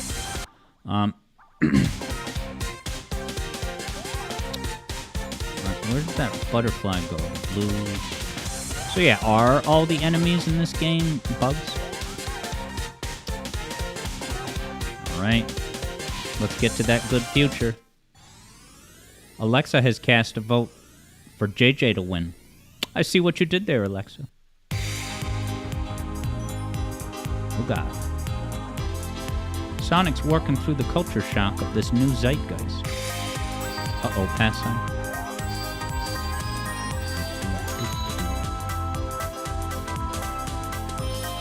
Going to get rid of this sign.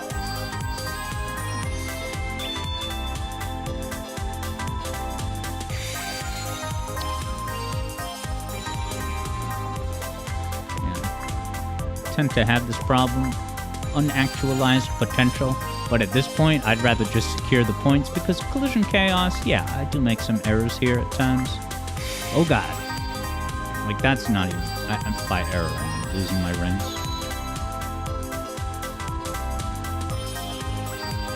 Yeah, Subsonic says, all the badniks are bugs except the bomb.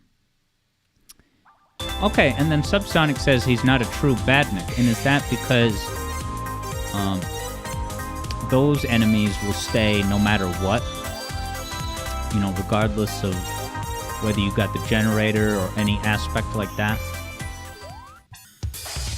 122 rings could have been better. Okay, Javit says taunts are disabled. Yikes. Better go ahead and fix that. Oh, but I got a special stage. I can pause here, right?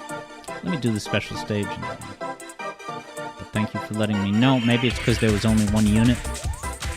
One of these days, you're going to get to see the new turns. Alright, speed shoes. Make good use of the speed shoes. That's going to erase my boss mistake from before. Oh, I hit the drink, though. Oh, yeah, I did a Some Call Me Johnny jump. Still, almost 70 points. 70 minutes remaining. Seconds, jeez. Wow, I see there's like exactly 5,000 approximately. That on both sides, so far at least. Fuel rewards, channel points.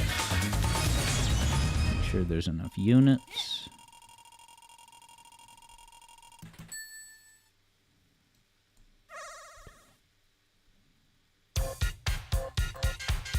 Alright.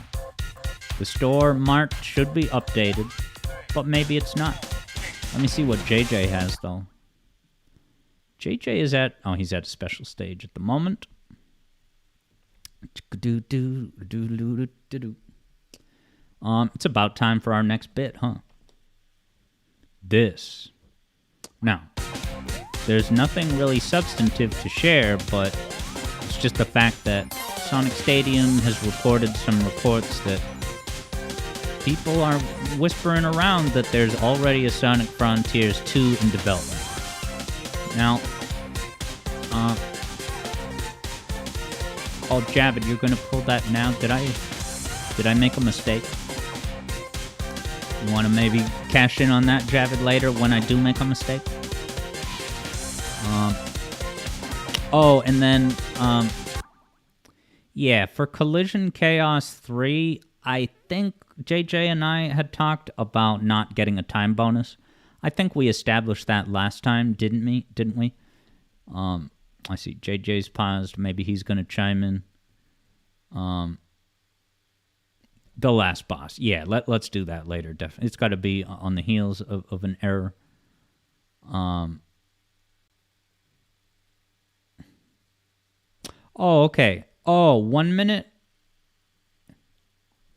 Yeah, 1 minute is fine. What do you get for that?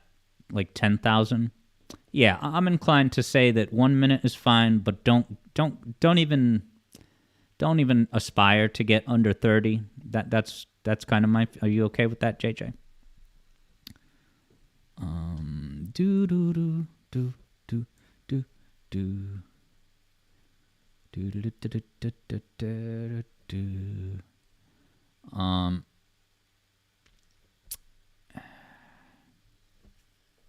Just waiting on JJ.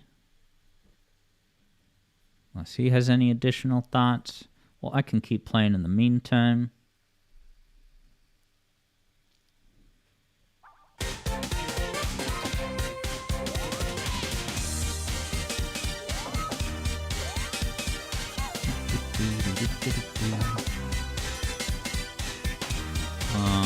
Alright, cool. JJ is going to avoid a 30-second. But yeah, the rest is fair game. Go for the minute bonus.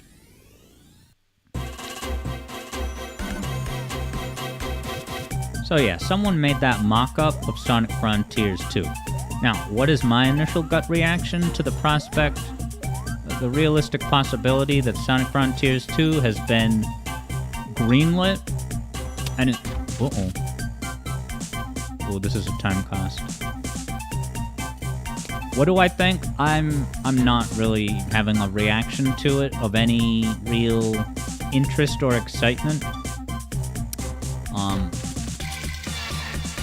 I have a weird relationship with Frontiers where it's like it's a cool game. I give it credit for what it is, but the amount of time that it took to make it and the undercooked nature of it, like that's yeah, you bet that kind of damaged some trust.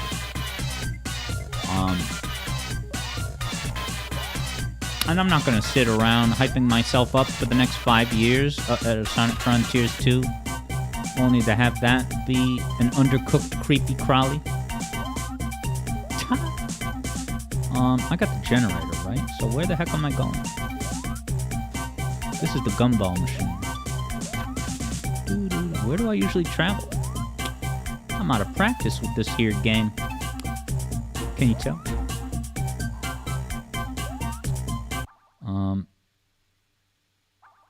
Alright, Subsonic says that, yeah, Izuka had said that it's going to be the foundation for the next many games. But Subsonic feels it's unlikely that it'll be called Frontiers 2. Yeah, so once... I'm not saying I'm going to totally tune out anything going on with the whatever the next Sonic game. Oh, that was way too fast. That's a good little underground route. Get some rings.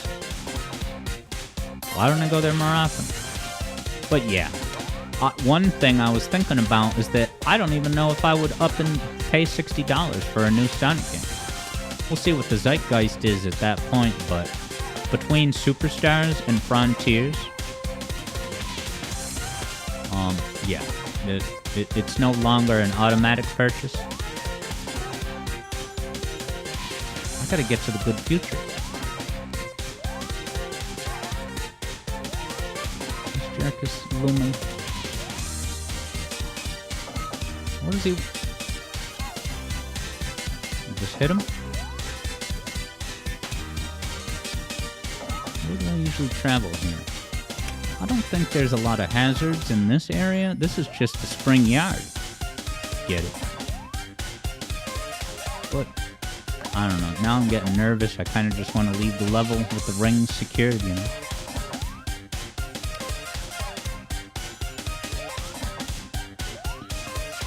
Although, if I could get there, then I could scoop up duplicate rings, you know? I don't know. I'll play it safe. I'm gonna play it safe. I thought there was gonna be more rings up here. Alright, special stages are important. Alright, Subsonic also says that we know they're gonna have much bigger budgets, which is interesting. Hey, yeah, if they get the job done and a budget helps with that, you know, a solid budget.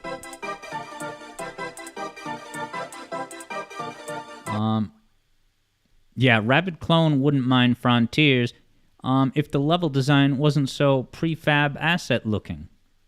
Yeah, and that's kind of echoing what Javid said. Like, can we get actual, art design in the levels instead of Unity engine trees? They're all in line. Wagers are won at the special stages.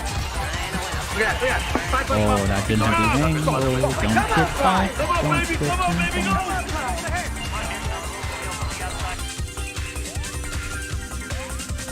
so close.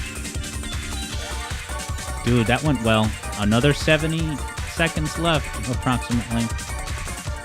That's substantial. See, JJ's at a robust 257 at Title Tempest. I have to wonder... Yeah, so I was about to ask if JJ has made any mistakes. Subsonic says JJ goofed. Yeah, I see he has 20 rings deep into Tidal Tempest. So if I have a good Tidal Tempest, I could kind of climb back a little bit. And wow, I have 240 at the Collision Chaos boss. I lost a little bit of time, but I accept that. The magic of a live stream.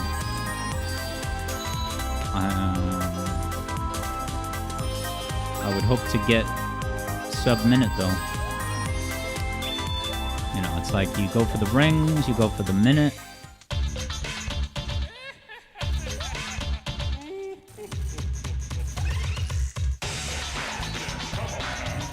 I never get the minute.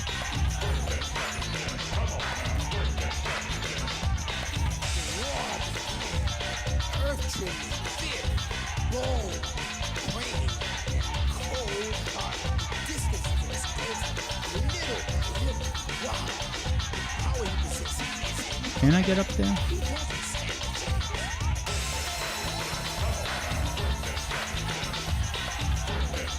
Now, is it in my interest to just bounce? It probably is. Just get these rings and then bounce. I hate when that happens.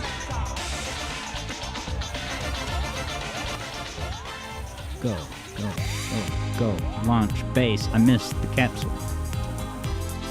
Gray Owens thinks that they're going to use Frontiers as a basis to move closer to a true open zone concept rather than a flat landscape with little gameplay segments and scattered around. Yeah, it would be cool to have them do, you know, I think, who was it? Maybe Javid or someone else saying that if they're going to do more open zone stuff, it would be cool to have an open zone that's got the theming and level aesthetic and vibe as like Seaside Hill, classic Sonic levels like that.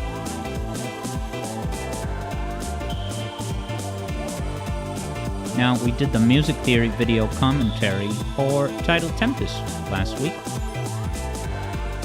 And also Desert Palace. That was fun. JJ was there for that. It's time to go back to the past. I probably should be using the present a little bit more to get rings before I travel, but I don't know. I'm still on my way of just taking the same classical route. Gray Owens has this to say. You like the concept of boost-like gameplay in an open world, but Frontiers wasn't really that.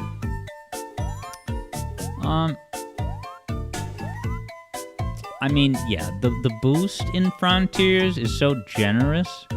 It takes so long to make it run out. Where am I going? I gotta go down diagonal slope, typically is where I go. Yeah, the boost meter is so large, and you could at any time just do a figure 8 to get infinite boost. So there's not as maybe it's more so the case in cyberspace. It's amazing how little I've played of the new cyberspace levels. I don't know why I'm not inclined. Can I get those things? JJ probably knows how to get them. Gotta be in the right time era, but don't waste time. Because I almost drowned. Classical mistake in the zone.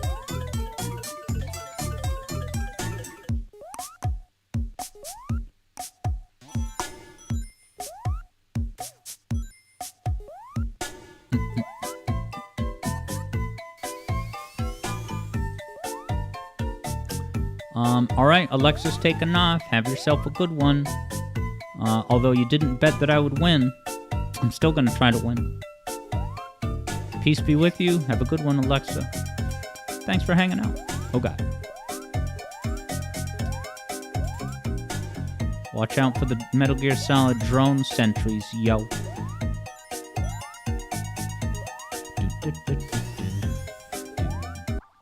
Rabid Clone says that even the boost having a meter seemed kind of trivial. Yeah, considering the infinite boost ability. I almost wonder, like, how late in development did they finally decide, like, alright, this is how long the default boost meter is gonna last? I'll go up and get a little bit of a drink of air. I can't even remember if it's in my interest to go down here and go to the right. Wow, I didn't know there was that hidden ring.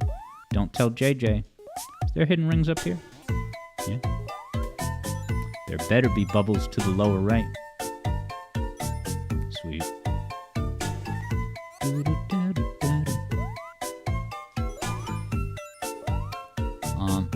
Yeah, Subsonic says that Frontier's design seemed kind of slapdash.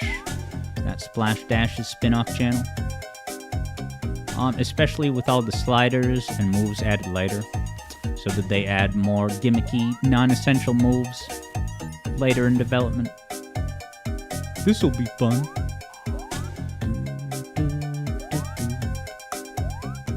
I'm not even gonna go to the future. That's typically my MO in Title Tempest.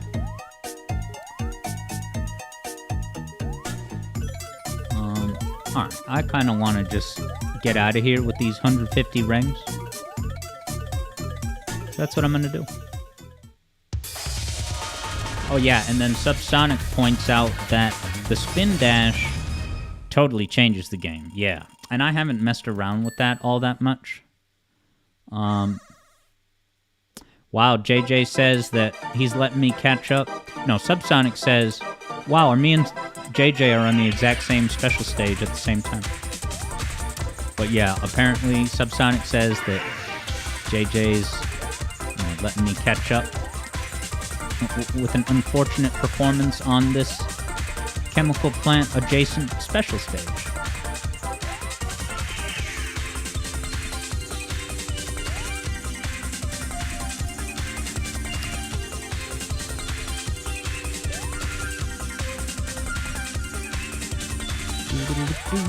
Oh, so close. He zagged.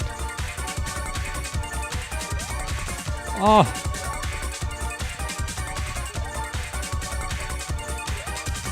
Three left, huh?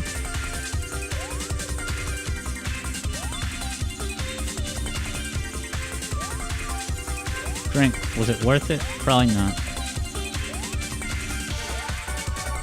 Uh-oh. I don't even know if I hit the drink that time. Oh, those springs are very disruptive. Gotta get my refill. You can't be serious. I threw that away. Things worked out for you, Jay. I guess I got freaked out because JJ screwed up on that one. Dang it. So I have 287. What does he have? He has 280. And we're both on Act 2, aren't we? Interesting. Oh, God.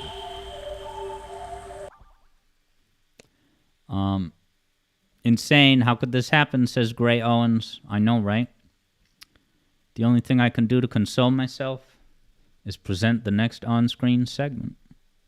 It's all I can do in this life.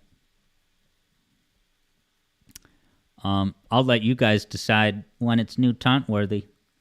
While Third Bruno has been hearing an echo this whole time.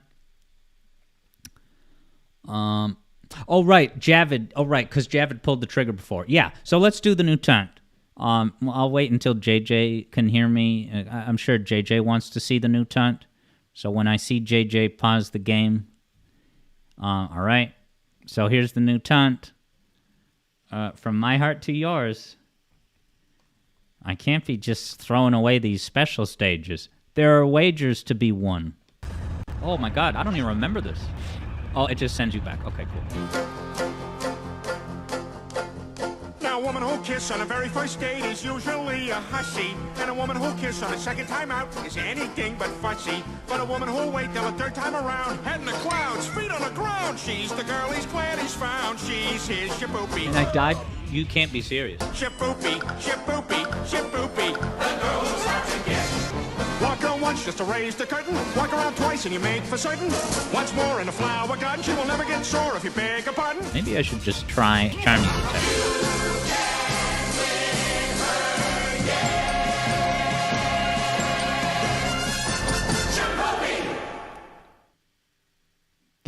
That song is so classic. I'll never forget where I was watching that episode live on the air. That was my freshman year of college. And the guy I was watching, maybe some of you not seen that episode, but Peter joins the New England Patriots and he does a touchdown dance that lasts like 2 minutes. So you heard only like 40 seconds of it, but it just goes on and on and on. And one of the guys sitting next to me was like, this is awful. Oh my God, when are they going to stop? And every time they go into, like you think it's going to end and then they swerve back into music. Dude. So there it is. Shapoopy. Shapoopy. Yeah, so Subsonic says, classic Family Guy just stealing a musical number as a joke. So, it's funny. So that song is from a musical, and they made a movie out of it called The Music Man. And you can go look up the original on YouTube, like from the movie version. What's really funny is that I actually like it a lot better with Peter Griffin's voice. Like, you hear Peter Griffin sing it, and it's like, haha, his goofy voice, but if you go listen to the actual version, it's moderately terrible. Like, it's almost like a worse version of Peter Griffin. He sounds like Joe Pesci. Wake up and get fancy cooking. Like, it's just, it works so much better for me personally with Peter's voice. And that's how I'll always remember it. Take that, The Music Man, 1951. And yeah, if you see the full version, if you see the full version of it, and then you watch the Family Guy one, you'll see that they take choreography directly from that.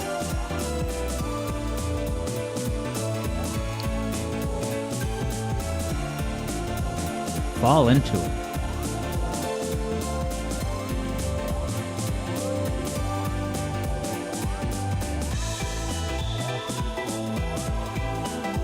That used to happen to me a lot in the old days. I would get stuck on this gimmick for like a while. Can I see the drone sentry? Is he ever going to cross my field of vision? Whatever. That was a time class. Yeah, Gray Owens hates that particular spring. Nice. I Cantu says, thanks for reminding you of the Family Guy thing. You haven't watched early Family Guy for like 10 years. Yeah, that's a really classic bit. And that was in their comeback season. They got canceled the first time. Came back during my freshman year of college, and it was a big deal. That was appointment television for all of us, on campus.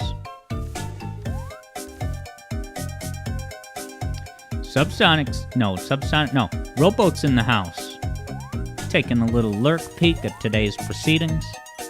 Now I haven't seen Taylor Swift's new lyrics. Does she hate on Jet the Hawk? Because I'm sure people would have something to say about that.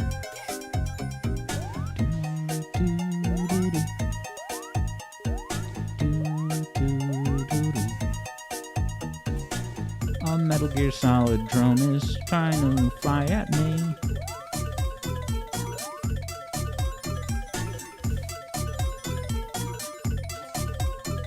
Now, did I miss a sign that I normally get? It's the future sign that I need, and I don't have it. What have I done? Should I just stay in the past? No, because I want the welcoming committee rings. But where is there a sign?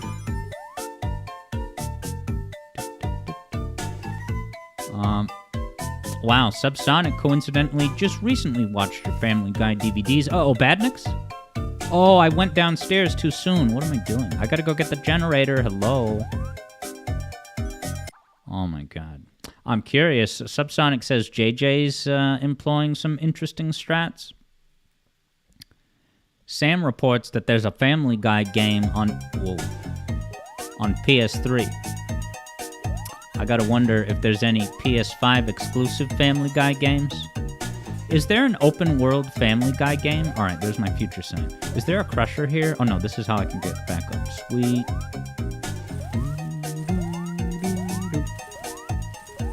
Alright, yeah, I'm just gonna get the welcoming committee rings and get the hell out.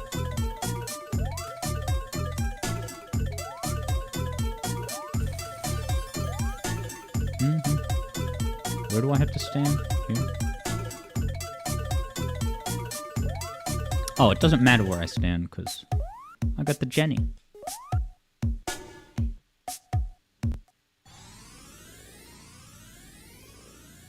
This is anyone's wager.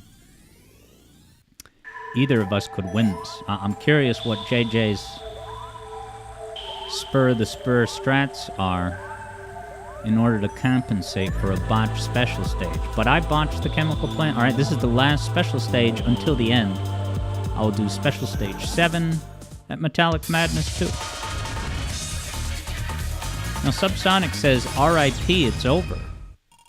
I wonder what happened to Jage. Did he take a hit in the level?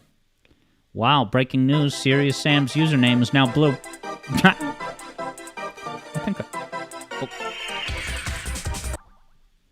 I gotta be really careful about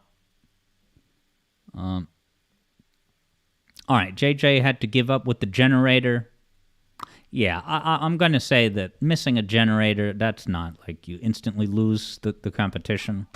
I think for competitions, you just have to sacrifice the 1,000 points. Oh, I know that path so well. I knew it was going to swerve. I just didn't have the right trajectory in there. Alright, I hit 2 drinks. So that's displeasing. Oh! Face planting. Alright, another speed shoe. I think that's good. Alright, only the easy one. Oh! Is remaining.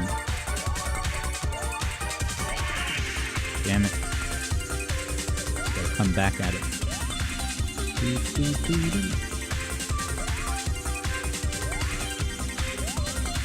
Phew.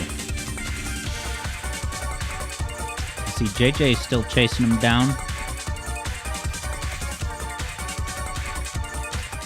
He didn't get a ring. He got 8,000 ring bonus, and what did I get? 12,000. Sam says it looks purple. What looks purple? Let's get the next bit on screen. Alright, so interesting. I came across this on Twitter. Spawnwave sent out a poll just casually asking, did I miss rings down there? Oh, and then there's my great Skype notifications. Thank you, Skype, for distracting me with a news update about them passing some bill in Arizona. I don't know. Oh, Sam was talking about his username. Yeah, I'm seeing it as blue. I promise. It's one of those Laurel and Yanny bits.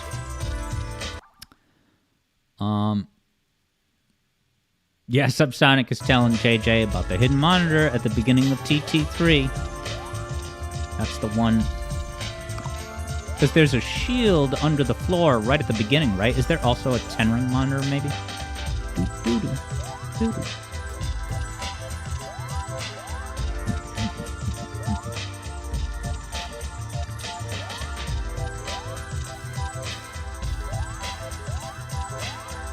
Alright.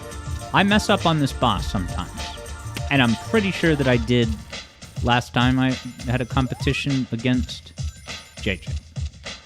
So, I'm going to take one last look at chat, and I will not look again until after the fight. And good evening, Concert Etiquette. Matthias is in the house over on YouTube. And you gave up on Metallic Madness Act 3, trying to get all the good futures. Well, there isn't a generator in that act. All right, Javid's taken off. And he did bet that I would win, so I'm going to try to make it happen. Subsonic has never seen me get 100 rings on this level. Maybe someday, Subsonic. Wow, Concert Etiquette gave up on finding those collectibles as soon as Collision Chaos the Hedgehog. Oh god. Scrap Brain pellets coming down in fours. Just like all dangerous pellets do. Sonic 1. I just wondered if there was a taunt in there. All those times I died on the Scrap Brain boss.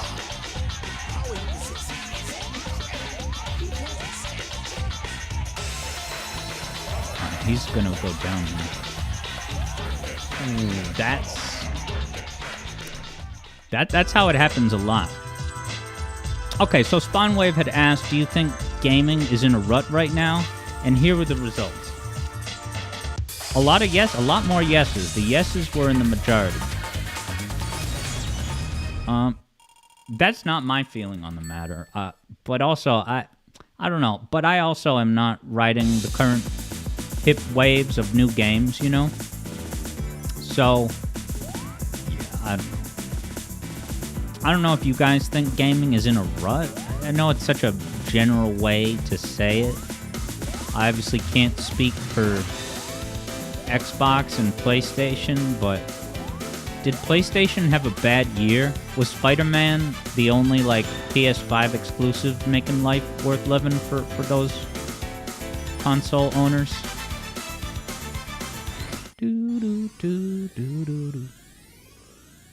Alright, good. Subsonic says that it's not at all a rut. Subsonic has barely got time to play all the new games. Yeah, what's been your new games that you've been vibing with, Subsonic? Alright, Concert Etiquette says, a lot of communities are in a rut, but gaming as a whole, nah. Who's in a rut? Series X, because Starfield didn't take off as the next, Bluey.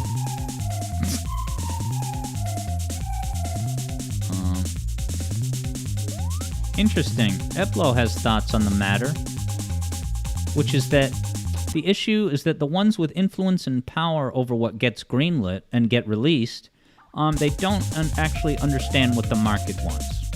Yeah, I mean, that could be, speaking in general terms, well, if I were to speculate, those people in power who make those unfortunate decisions, are they at least validated by good sales? Are they doing something that's, you know, sacrificing gameplay or story quality, but inevitably it's leading to good sales numbers? Do I go to the good future in this level? Oh no, this gets stuck in the wall if you do this pre-rendered stunt, don't you? I think my muscle memory tells me not to go there. I'm gonna keep fishing around for past rings.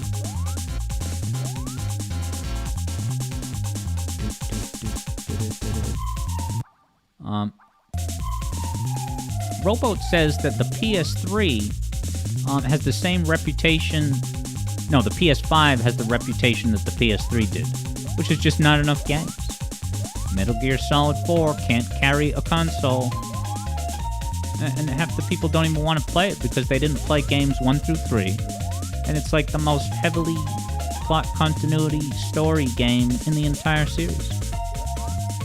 Metal Gear Solid 4, everyone. It is, as King K might describe it, a lovable mess.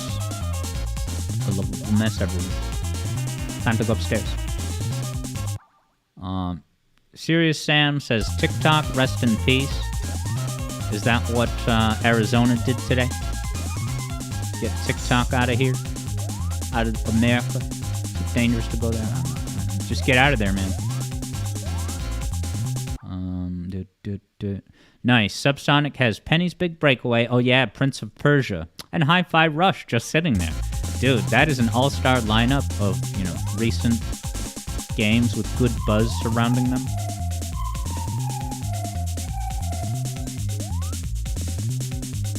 I could go to the future.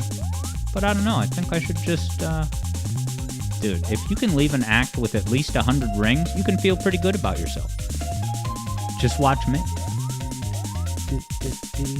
Alright, Sam says Joe has signed the bill. Wow, he's still awake at this time of day? Oh god. Evlo wonders who. That would of course be our 46th President of the United States of America, Joseph Robinette Biden. Is this where I had that infamous run-in with the badnik? I'll go upstairs.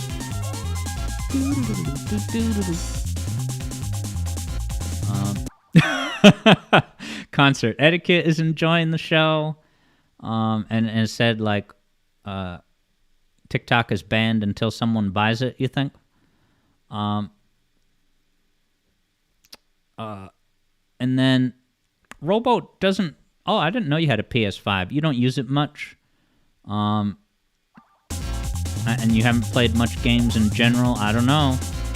Word is you have a lot of hours logged with Sonic Forces.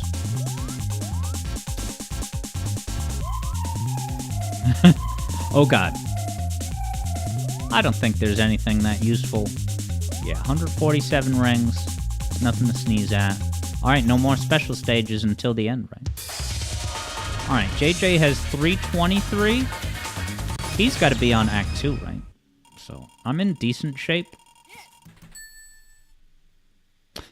Sam says it's still on the App Store for now.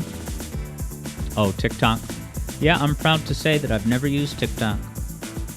But I saw someone using it in the waiting room at the doctor's office once. Scandalous. It rings over here. What a waste.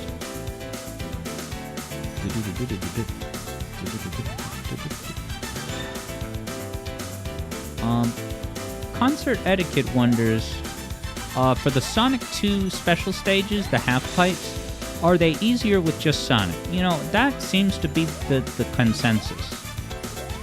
I don't fully understand the math, because any rings that Tails collects, those are the only rings he can lose if he gets hit, but maybe it's not as simple as that. Sonic 2 Special Stage experts, where are you? Sam doesn't use TikTok, and Subsonic is excited to play Returnal. Hey, why didn't, There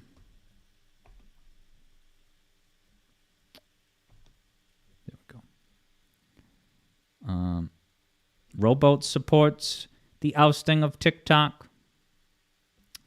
Subsonic says that the PS5 does have some fun games. It's just that none of them are exclusives. Gotta get rid of the shield.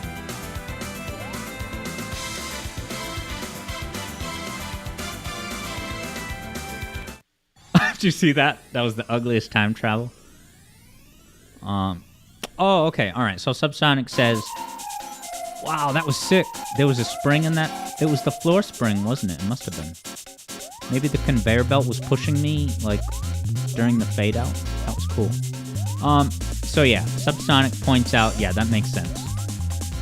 When you play as Sonic alone in the Sonic 2 special stages, the ring requirement you need to win is lower.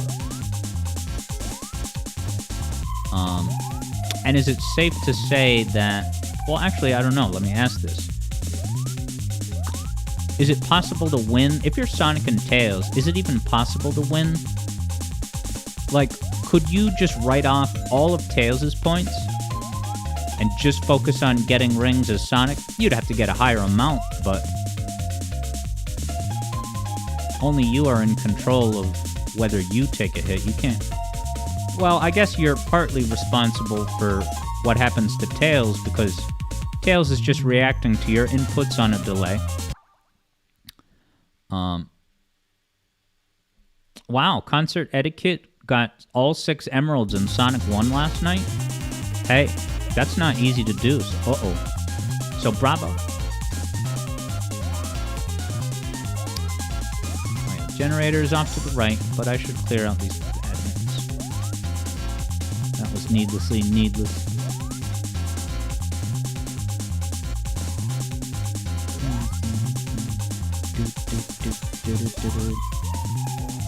Get rid of the shield.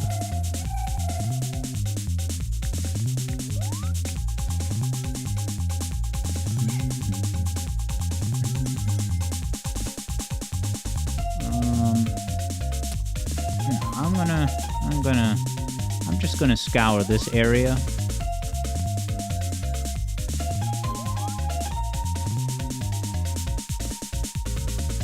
Oh, can I get up? Ah, the conveyor belt. You got me, Oshima. 2 rings in the nook. Yeah, Concert Etiquette had a tough time with that damn 3rd emerald, though.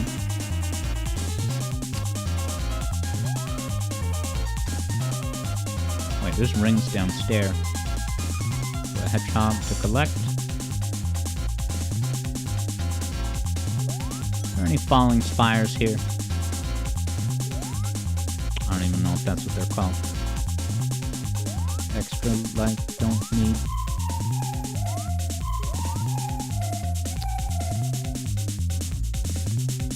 Oh, hell yeah. Concert Etiquette is vibing with this here bass line. Oh, is it something special? It's like an ancient force awakening.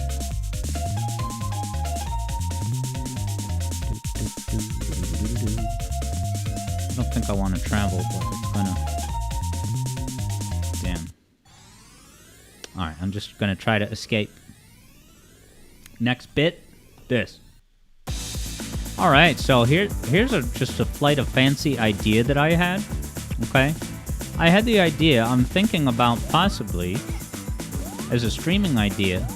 You know, because Subsonic had, you know, a while ago mentioned an idea. Wait, I got the generator. Subsonic had mentioned an idea to do a stream at some point that's just BGM recorded. And I think there's some potential there. Now, more recently, it was yesterday that I did a test stream in the daytime. And it was at like 1 p.m. And that, you know, I was just doing it to test.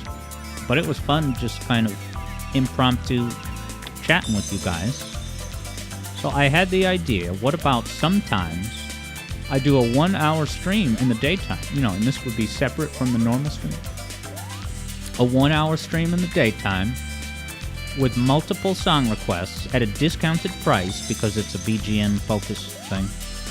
You know, it's one thing to spend the big $14K, and part of what you're getting is you get to put that song on display, you know, during a regular primetime live stream. But yeah, Concert Etiquette says that you have school, so you wouldn't really be able to attend. Yeah, and I could, you know, experiment with the timing of it. But like Tuesday at 1 p.m., yeah, that's an available slot. And that just gives, you know, the Europe folks, you know, the opportunity to get a little check-in stream when it's not too late. And it's not like it's super late in the UK when I stream.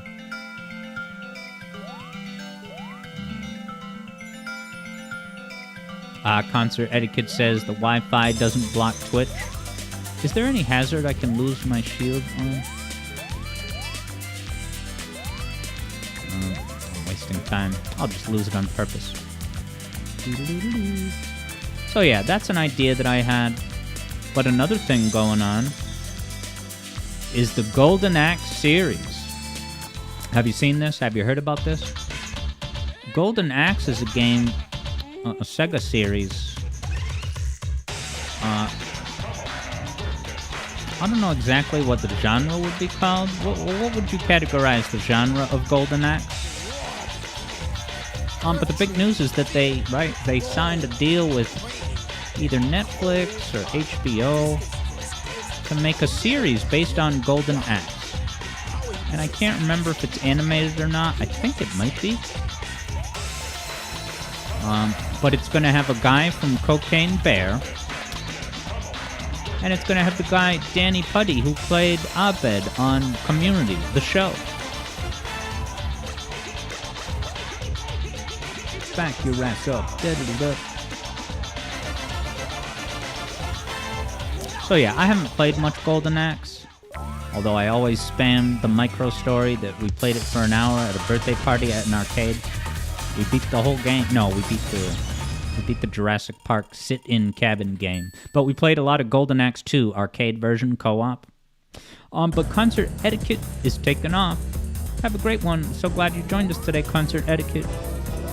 And your concert etiquette is an inspiration to us all. Because, yeah, some people need a lesson in concert etiquette. Okay, Subsonic is pegging Golden Axe as a hack and slash. And Subsonic says it's baffling that they, greenlit the show? You think they should have started with Space Channel 5? Didn't they already announce plans for... which Sega property was it? I'm blanking. Didn't they... I feel like the... Was it Crazy Taxi and something else? It's on the tip of my tongue. Haha, Subsonic says, and I'm going to see what Icantu said in a moment, but Subsonic says, JJ's having a typical wacky workbench experience. Oh god. Rest in peace. Icantu, okay, and Icantu says an Alex React stream being interesting, but it's too early for you in your time zone. Yeah, a stream where it's just reacting to stuff. And yeah, it's always usually a very fun time doing React segments. So I'm sure today's will be a hoot. Now, what did you think of Cocaine Bear, Sam? Did it live up to the hype? And did the bear ever dance once it consumed the cocaine? Oh god. Alright, all I need to do is have a straightforward, successful, wacky workbench, and I'll be slated for the victory podium, question mark.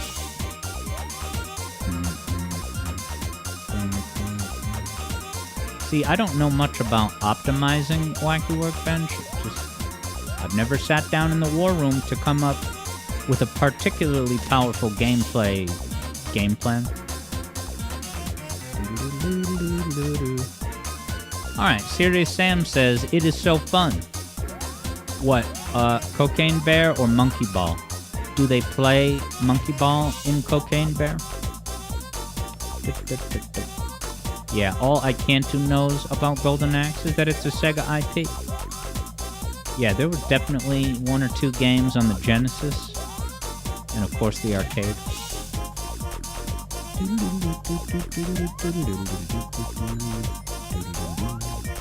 Such a good song. Hey, it's that bassline rhythm from Aqua Lake Zone. 8-Bit Sonic 2 mentioned. It's a good game. It has fans.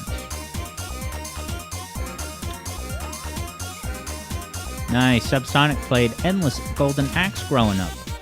They threw it on everything in the 2000s. Like all the consoles. When Sega became a free agent. Like, is there a GameCube Golden Axe collection or something? Yeah, I went and got the generator. I'm sure I did, but it's too late now either way.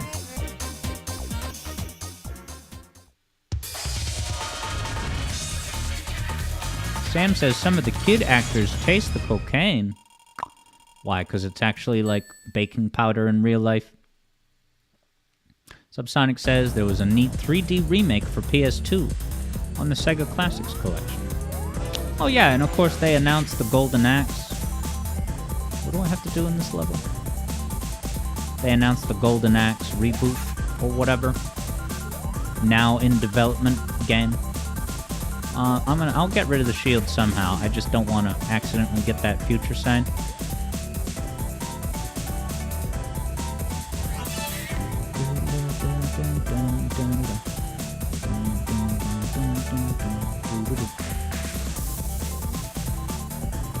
JJ says that whenever you see an actor take coke, it's actually inositol. I don't even know what that is.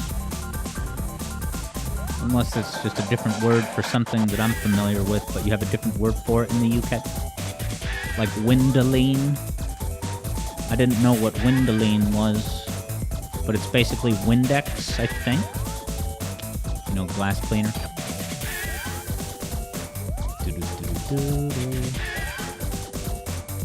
Alright, make it count. Time travel.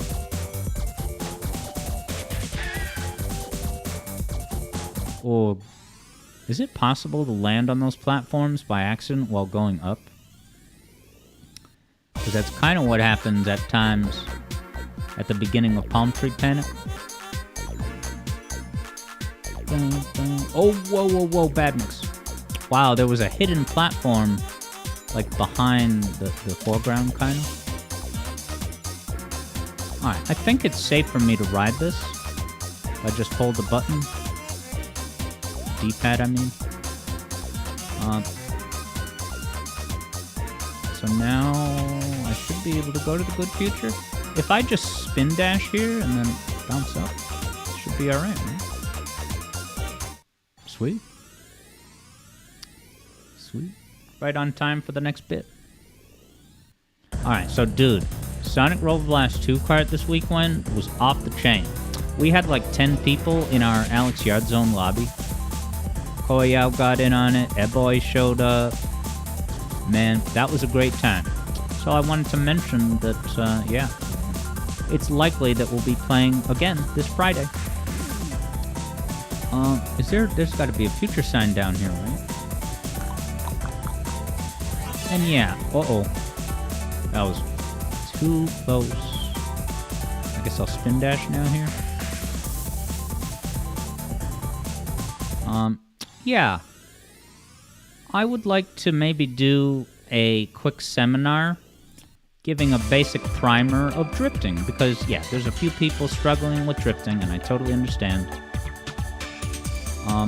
It would be really fun to give some of my basic tips on stream at some point. And if anyone is not familiar with it, it's a free fan game that's a boatload of fun, and we race it very often, once per weekend. And I play as Shadow usually, because he has really good, he charges a boost in a drift pretty damn fast. He's almost the fastest at that. But yeah, Subsonic says, Wacky Workbench is pretty manageable, with a strategy, that is. And I'm just flying on the seat of my pants, if that's the expression. And then what's nostalgia screen mode, Sam? One thing I do know is that the next bit after that plug, this is where things get interesting. You ready for this? So I've never done this before. I am putting a bounty of 50,000, not dollars, not pounds, channel points. Okay? What I'm doing is I am issuing a 50,000 channel points bounty. So that's at least 2 song requests, maybe 3. Okay? Now, the way you earn this bounty is you have to look at this picture. And what you see there on the left side of the screen, that's actually a shelf that has Sega Saturn games on it. It has Sega Saturn games. And the bounty is... really all you need to do is identify at least one of the games. Now, it's a very small picture. It's not very good resolution. I do know that those are Sega Saturn, cases and spines, but it's too dark and smudgy for me to figure it out. All right, but those images that I show on screen, I have messed around with. All right, I gotta focus here. I messed around with the brightness and darkness and stuff, so that maybe you could see a little better, and you can't really see the logos of the game all that much, but it might be enough to suss out like the general shape of it. And like, this is through a live stream, so the resolution is even worse. I'm gonna make available the most high-res version of that image that I have. So yeah, if any...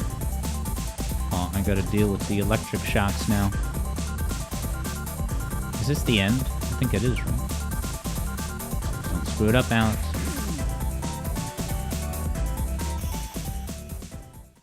Alright, yeah. So I'm not gonna tell you why I'm asking you this. It's kind of a surprise. Let's just say there's a project down the line that may or may not involve those Sega Saturn games and what they could possibly be. So that's all for now on that challenge. Yeah, I'll make a high-res version of it available at some point. But 50,000 channel points are there to be had. But yeah, so the nostalgia screen, Sam says it's better than Sharp. And yeah, Subsonic says it's one of the sprite filters in this here game. Yeah, I'm not going to change mid-run, but I should definitely try that. I have a weird relationship with the filters where I don't have a lot of technical know-how when it comes to this stuff. So I don't have a good way of describing what I'm seeing. And when I have a game like this that has different options for filters like that, like, all I do is I just, take a glance at each of them and just decide, which one I like the best.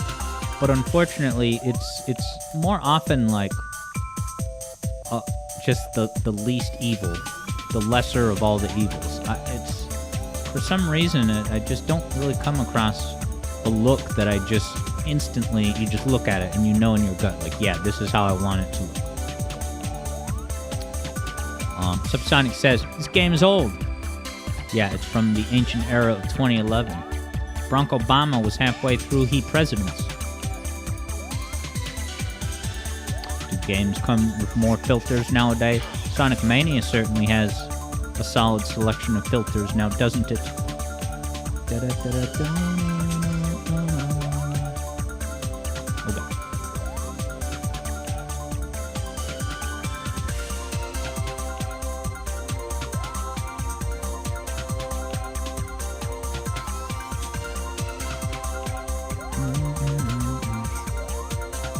Yeah, Gray Owens, much like me, wishes that the Mania CRT filter was in this game.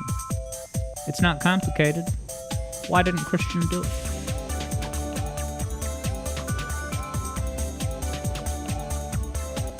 Why do you think they weren't allowed to use the true audio of the Christian Whitehead interview that Video Game Storytime did?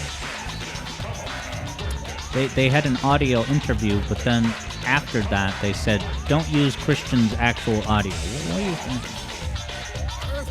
Kind of just like...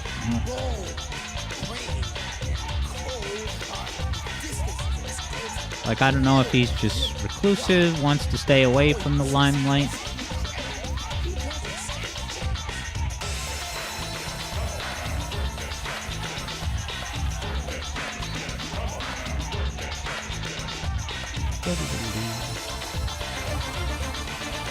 And thank you, I Can Too, for the good luck wishes.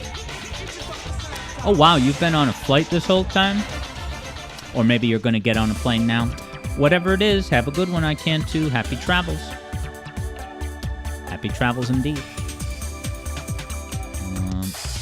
Subsonic says that Sonic Mania has two different CRT filters. One based on fuzzy composite video, and another based on PVM. And hey, the missing Greninja is back. How's it going on YouTube?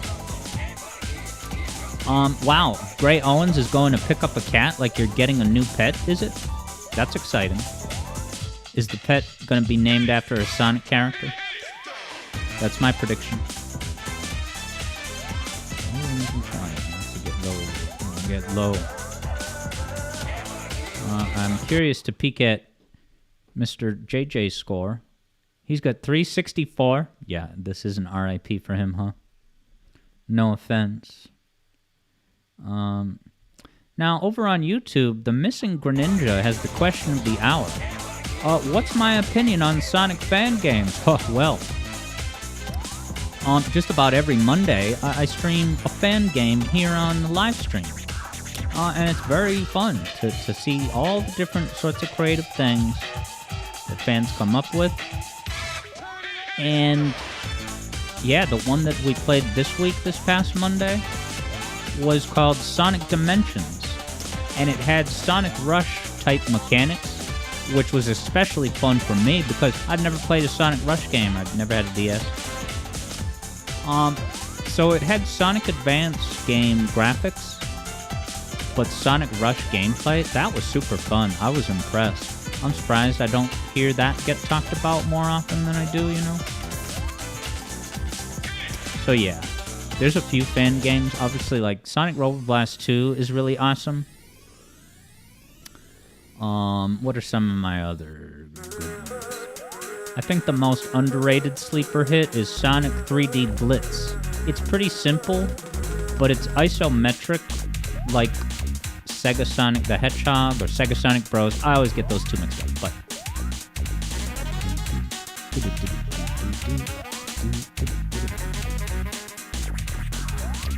This has a good music theory video, doesn't it? JJ says his mind is not focused. What happened, man? You had a practice run tomorrow. Yesterday. But I didn't at all. This infamous spot. Oh god. Dangerous cigar ashes. Oh god. Okay.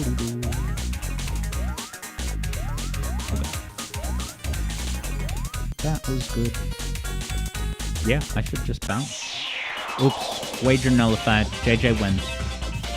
I got invincibility. Sam says the Penny's Big Breakaway demo runs great. That's cool. What platform did you play it on, Sam? And did you get a good combo? Sam is also plugging an upcoming Rugrats game. I watched Rugrats when I was young. I think the Rugrats All Growed Up was like a massive hit, the special that they did. But then the actual full series was just kind of a soft fart. Oh god. Haha, style points. Hologram located. Oh god.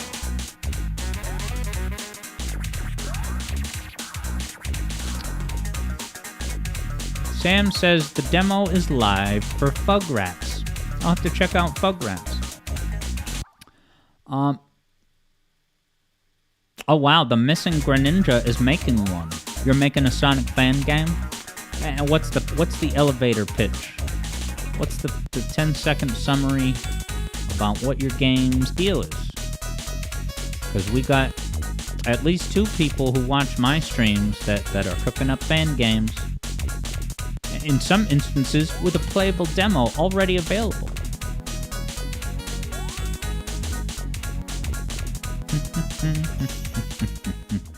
$44 rings, you bet. I'll take them. Get on out of there. Is it going to be as giant a fan game as Sonic Frontiers? Are you going to have to find the missing Greninja? You know, your username. Coming from the floor.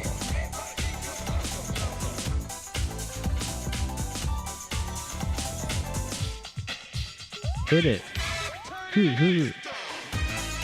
Oh boy. Oh yeah, I didn't use my... What am I doing?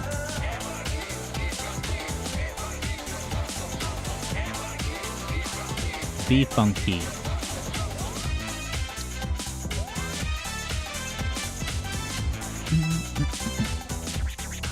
I got the right time travel sign, didn't I? Alright, Greninja says his fan game, Sonic is going to go to the city, meet new people, so is it going to have Persona life sim elements? Reunite with old people, open world, go back to old zones. Yeah, that sounds like a, digestible, tackleable project that you could execute in just 2 months, right?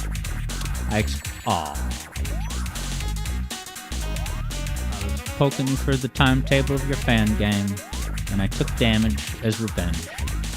Sorry, I couldn't resist. No, but that sounds very ambitious.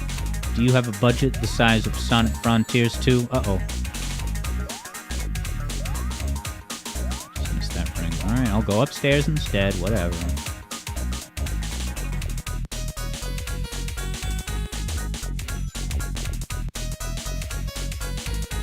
Oh, what am I... Ooh, that was a big mistake.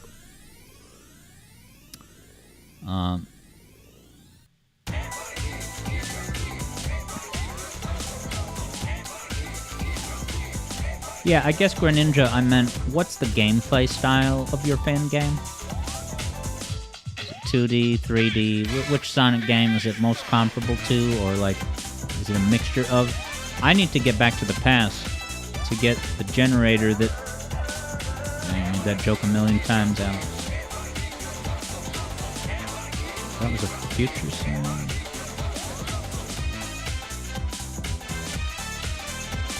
Did I actually waste 2 songs?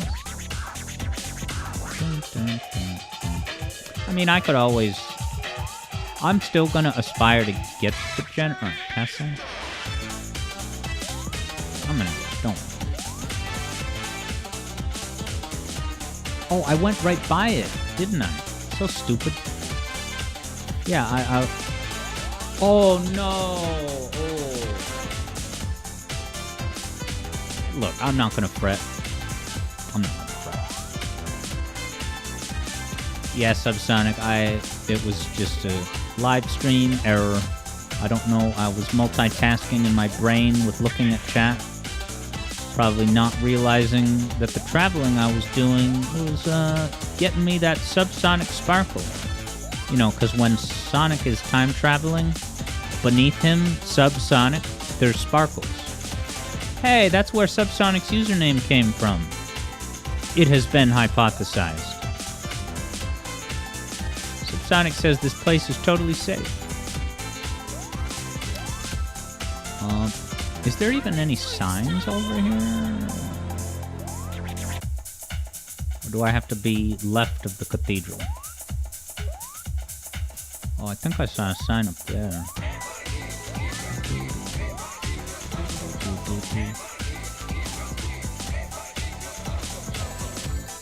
No, there's a star post. Yeah, I'm not gonna stress about this. I'll poke around a little, but I'm just gonna bail.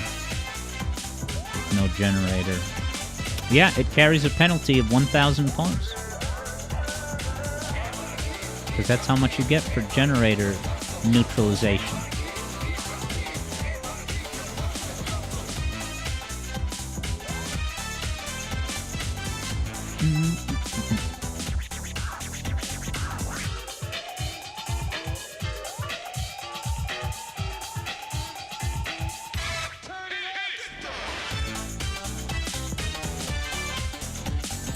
Dang it. I'm leaving. Ridicule me if you must. I am Gonzo.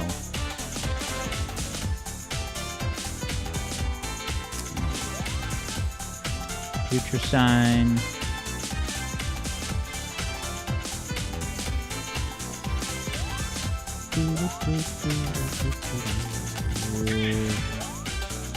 We've got the Metal Sonic race. See how I do. I see JJ is going mad at Metallic Madness.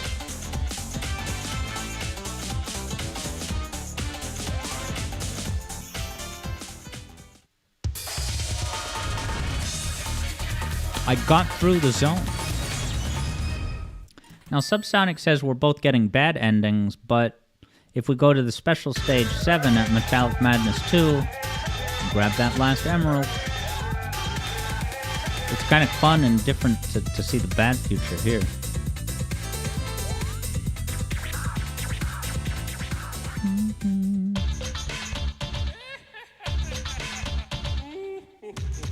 Oh, we missed a stone, huh? Oh yeah, we both missed it. You're right, Subsonic.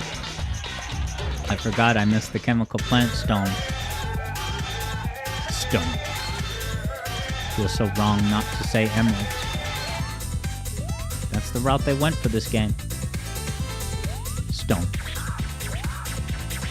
Stone.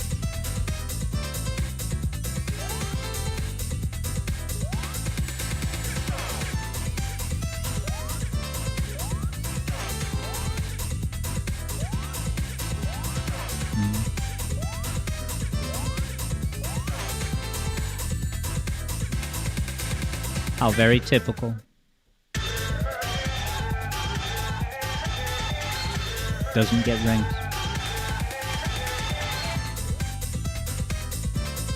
So I'm not too cool, right? It's not gonna say you're too cool at the end. How about a bit, though? Ah, now this. I announced this today that there's gonna be a special YouTube-only live stream this Saturday where I have not one, but two significant, exciting announcements to share with all of you. So there's going to be an hour of gameplay of Mario 64, deep from the reaches of Swanky Box's heart, in 64 bits. And then I'm going to do the announcements, and then we're going to do a YouTube redo of the Koji Kondo retrospective. It's going to be the same reel of gameplay and music footage and all that. Oh god. And then that's when I'm gonna say goodbye and then go to my day job. It's gonna be weird doing a stream and then going to my day job from that. I'm sure I'll be on, such a post-stream high. Oh my god. That was ugly. But whatever works. JJ's waiting for the pistons to behave. Dealing with the spinning blades. Poor Ames.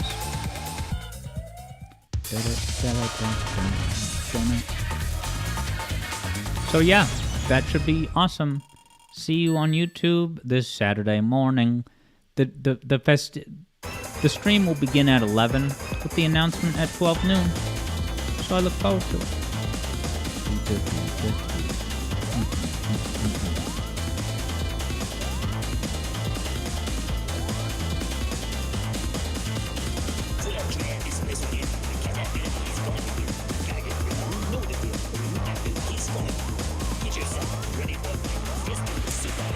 Oh man, where have I gone?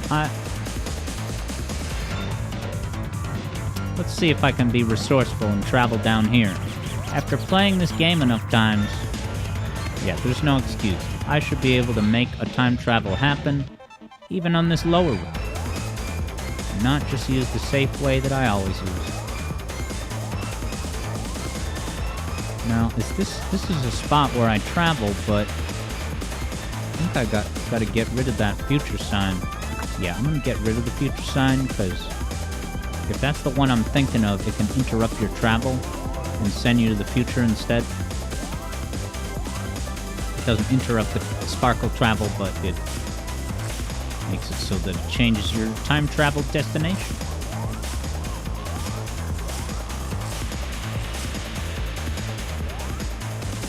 That worked out. Oh god.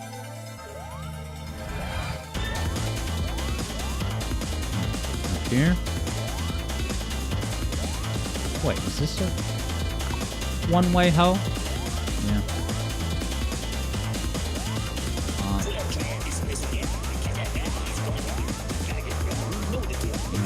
Oh no, the sign is to the left, isn't it? 20 rings?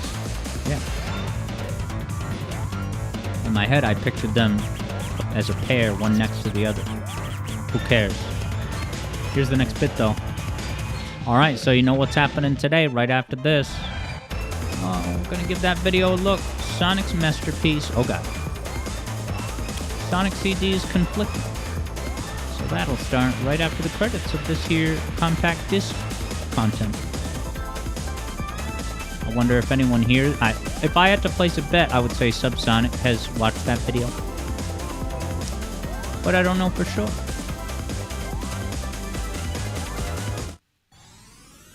Good thing I got that future sign before. And hey, what's up, Flynn Meister over on YouTube? How's it going? Alright, Subsonic saw the video. So I guess there wasn't anything too outrageous in it. Because you probably would have told us already.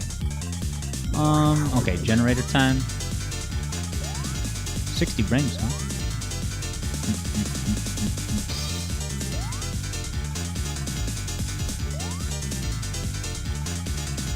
Oh, did you see that poise?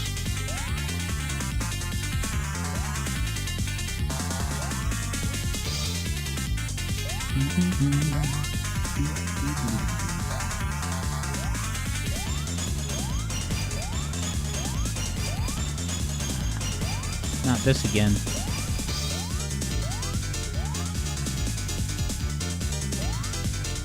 Remember to get the generator, of course.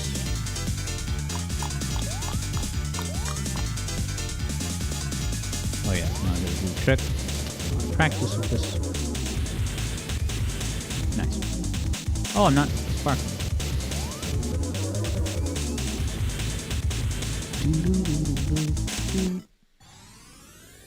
And then that's just a plug, so let's go to the next one. Alright, so yeah, I think this is the last bit in today's set of slides. Sonic CD is a long game. We got through all the slides today. Yeah, we were talking about Kirby's Epic Yarn the other day because, yeah, it started life at Goodfeel as a different game. And that game was, of course, Fluff's Epic Yarn. Prince Fluff was the main character. And if I recall, he actually is also in Kirby's Epic Yarn, but he's not like the player character. You know, it got the old Star Fox Adventures treatment, inserting a brand recognition character. Yeah, Subsonic says he's player 2 when you do 2-player co-op or whatever. And I think you can also just flat out play as him if you'd like. I haven't touched that game since I originally got it back in the day. Ooh, Flynnmeister also knew that data point. Prince Florian is indeed player 2.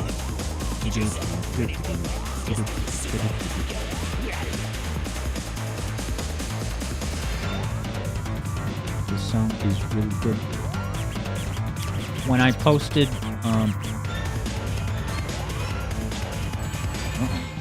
when I posted the thing on YouTube hyping up the Saturday live stream, someone said, "Will you do a music theory on Metallica Madness?" And I read that and I'm like, I bet you would like that. Seriously, you would. Yeah. Subsonic is just shocked that they bothered designing a character that was clearly just Kirby. You know, that got me wondering also, like, I guess I'm not really familiar with Goodfield's catalog outside of their, I guess you would say, second-party Nintendo games. Goodfield games exclusive for a Nintendo machine. Yeah, I don't know what their output typically is. I need to travel, huh? Where the hell do I travel in this level? Oh yeah, on the wheels. Wheel in the sky keeps on turning. Here we go. Flynnmeister has made it to YouTube. How's it going? Yeah, because I don't know of any Goodfield games that are like their own original IP. Like, I'm sure there are some, but I never heard of them. Like, kind of to Subsonic's point, like, what, you know, did they really think they were going to launch a new IP, or were they hoping that it would get inserted into some existing cinematic universe, which obviously they ended up going with Kirby? And was Kirby's Epic Yarn first, and then they did Yoshi's Woolly World? Okay, Subsonic says, Goodfield only does games for Nintendo platforms. Their first big game was the Wii Wario Land. Huh, I didn't know there was... Wow, it's called Wario Land, but it's on the Wii? Like Land, I usually would expect that to be like a dinky handheld game. But yeah, Flynnmeister confirms. Epic Yarn, then Woolly World. Hey, what's up, Eboy? We'll get some great races with Eboy on the SRB 2-kart racetrack this weekend. That was a ton of fun. Crowded competition. And that's, I think, the best way to do it, baby.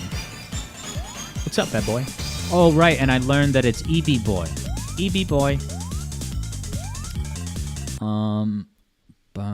Oh yeah, Flynnmeister says, the name of the game is Wario Land. Shake it! With an exclamation mark. Which allows you to use your outdoor voice whenever you say the name of the game. Shake it! I don't want to yell too loud into the mic. Shake it! EB Boy's got that there. Mocha Chocolata Ya Ya from Agent Stone. How you doing, Evoy? And then Subsonic says Wario Land, the Shake Dimension. What is that? What it's called in the UK? And it's just Shake It in the Biden states. If you like tritones, here we are with them.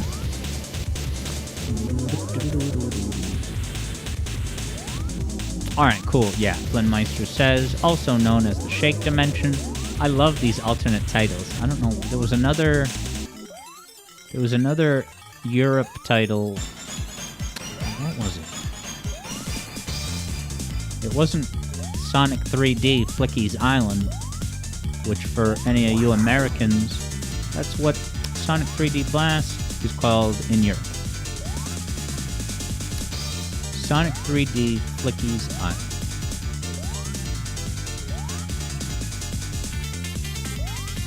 Which, I think we talked about this many months ago, but it's about time to revisit this topic. I've always maintained that personally, subjectively, I think 3D Blast is the better name. Because, like, Island, who cares that it's on an island? And then Flicky, do people even know what a flicky is unless they become a Sonic content creator? Like, the word flicky doesn't appear in the games. It's in the instruction manuals of Sonic 1 and 2. I place a bet, probably. I see JJ is at the lightning bugs, making his way to the final boss. I'm rolling through Chibi Sonic with almost 500,000 points. I'm at 452k. Yoshi the Oreo turning those headphones up. What's up, Yoshi?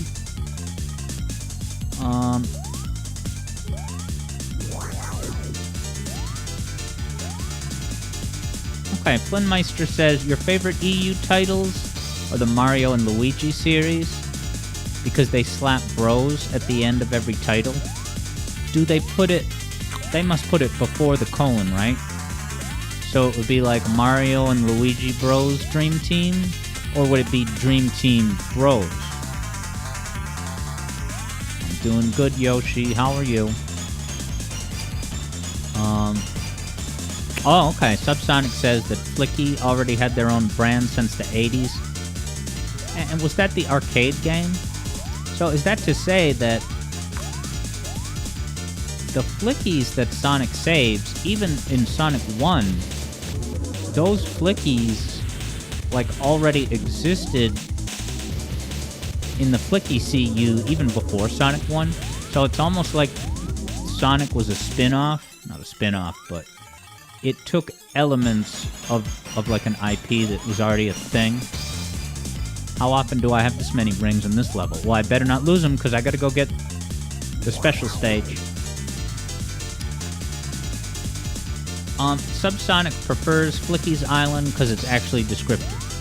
I get that in that game, you know, the core mechanic is collecting Flickies, but that only makes sense after you buy the game. Because I would totally believe it, Subsonic, if you told me that you knew about Flickies before Sonic 1 came out, and then when Sonic 1 came out, you were like, oh yeah, Flickies. Cool.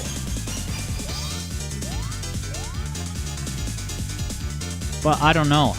The Flickies are the worst part of the game. I just want to have a blast. You know, I actually... I'm kind of joking. I don't think the Flicky mechanics are bad as much as people make it out to be. But it's definitely something that people regard as a headache when some of the other colored ones are tricky to pick up again.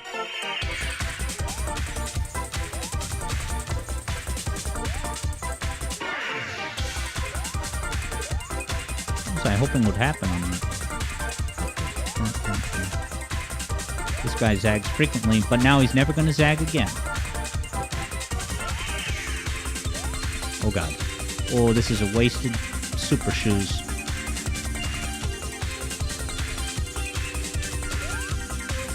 Takes drink.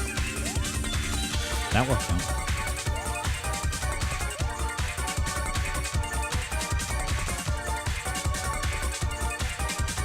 Damn. He just up and bounced out of there. Oh, it pushed me back into the drink. Oh, I could have had it. One left. It's just this guy.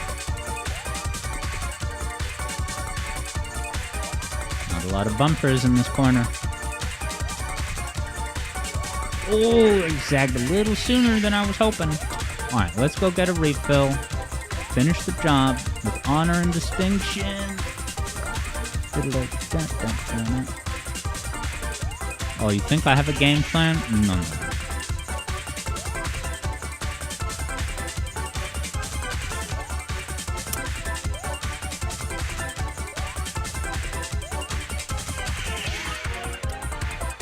Refill.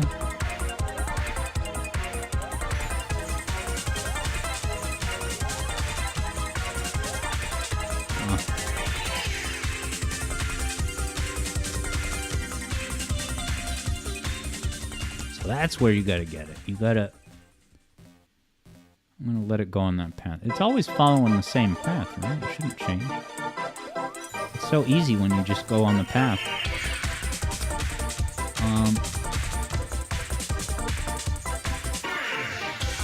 Interesting, JJ thinks maybe he would have won if not for the time stone misses. That much of a difference, huh? Interesting, Vector Sater just calls it Sonic 3D. Flynnmeister said... Oh, okay, so you do add bros at the very end. So like Dream Team bros. It couldn't be Bowser's Inside Story bros, is it? That would be a mouthful. Do people always tell me to go upstairs, and I never do? I'll have a moment of silence for Bravia. Oh, and hello, Dubious Depths Radio. Dubious Depths Radio is joining us over on YouTube. And yeah, thanks so much for popping in. I appreciate the kind words on my content. And boy, do I have some exciting news to share. I'm doing a YouTube live stream on Saturday with two very significant announcements about what to expect on the Music Theory channel moving forward. But yeah, it's looking like I'm going to be simulcasting my streams, my normal streams, here on the alternate YouTube channel, Alex Yard Adventure. Home to the not at all polarizing and controversial video, you have only experienced 25% of Sonic 3. Subsonic says, the Dubious Depths Radio? Do we have a Sonic community celebrity on our hands? Sounds like Subsonic has heard of DD Radio. That's epic.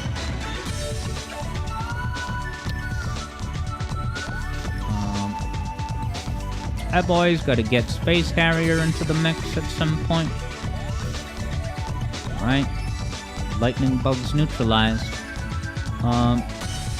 Subsonic says the critics were not happy about Flicky at launch. Take down JJ's feed. No offense, JJ. Just you finish your run, so I'm taking it down.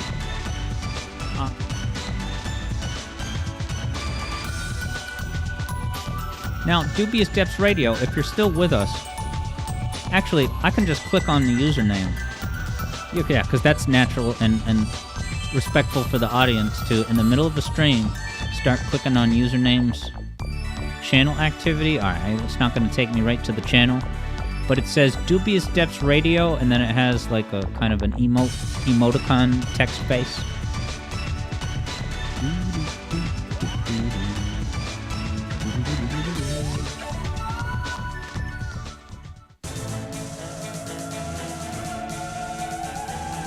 And today, Vector Sater learned that the super shoes run out in the special stage. Oh, you thought you get those shoes, you get them for the rest of the special stage? Wouldn't that be good living?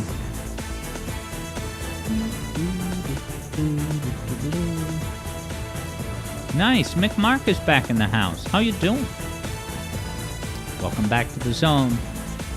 We asked about you like once or twice per stream, and now you're back. That's awesome.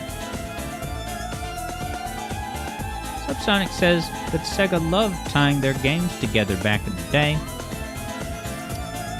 Sonic actually makes his in-game debut in Rad Mobile, months before his game came out. Is that the air freshener in the car? I think I saw that in Cybershell's video about origins of Sonic first ever appearance. McMark has had a busy schedule lately, don't we all? Totally understandable. Sam is back in the house just in time for the finale and the epic Alex reacts to Sonic. CD is conflicting. Sonic's masterpiece.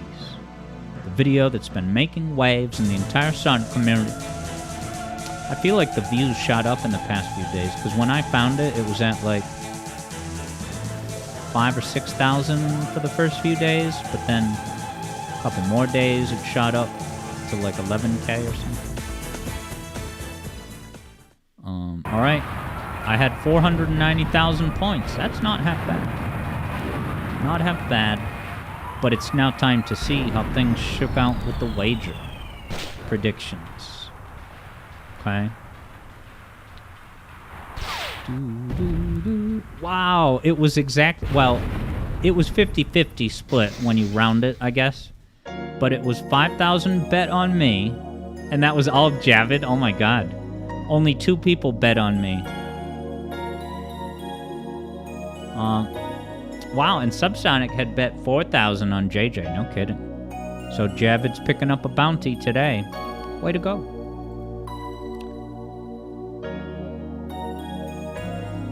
Wait, submissions open? Why does it say...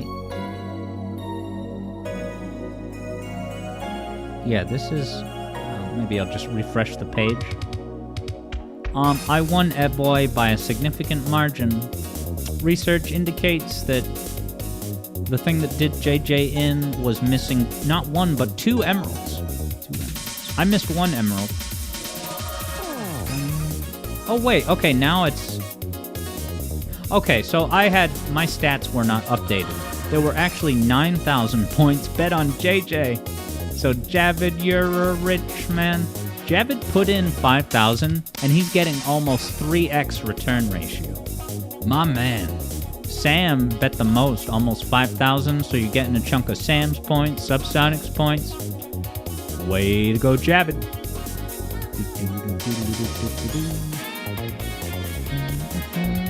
Go think about what you did. And thanks, Berkster Gamer, for the GG commendations over on YouTube.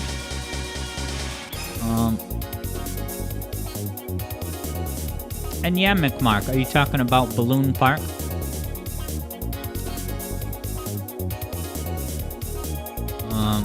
Haha, JJ had said, JJ admits it, when it comes to CD, Alex is the master. Aw, yeah. All I gotta do now is beat Subsonic Sparkle in a live score competition. Subsonic says, things got pear-shaped at TT this time. Is that innuendo about peaches and asses? Did we talk about this the other day? And yes, Eboy, I am simulcasting to YouTube on the Alex Yard Adventure channel.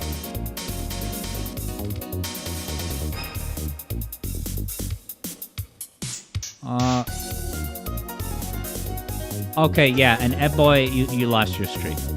Yeah, and I kind of talked about that yesterday, that I apologize if streaks get interrupted. That's never a good feeling. But it's a cost-benefit analysis of like doing bonus streams, chill streams, unannounced streams, unlisted streams, and of course test streams. Yeah, so I apologize for anyone's streak who was interrupted. Alright, why don't we take a vote about whether we're gonna do the reacts or the song request. If we do the song request, we'll probably keep it to a tight 10-12 minutes. But yeah, let me do a poll. Always fun to do a poll. Okay, question is, what's next? BGM request or CD video? Okay. Now you have 1 minute to vote starting now, so make it happen. 1 minute. Subsonic says react first. So he has cast a strong vote. Now interesting that McMark is talking about an Endless Mind remake. Keep in mind that the song has to come from a video game. Like, it can't be a remix on YouTube by some content creator or remixer.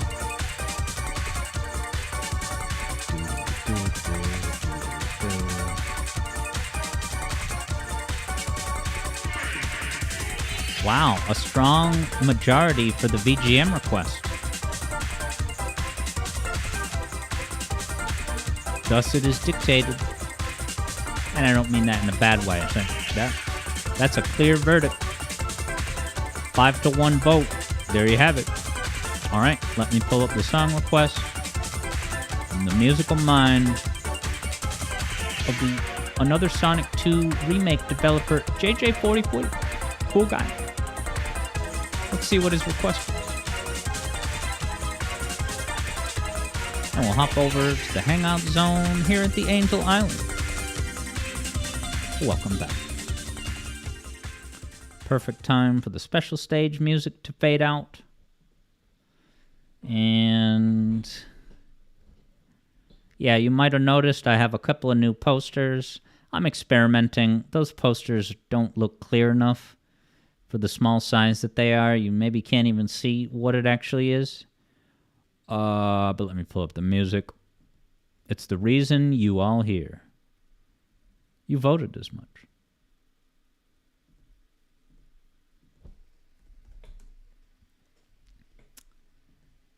Now,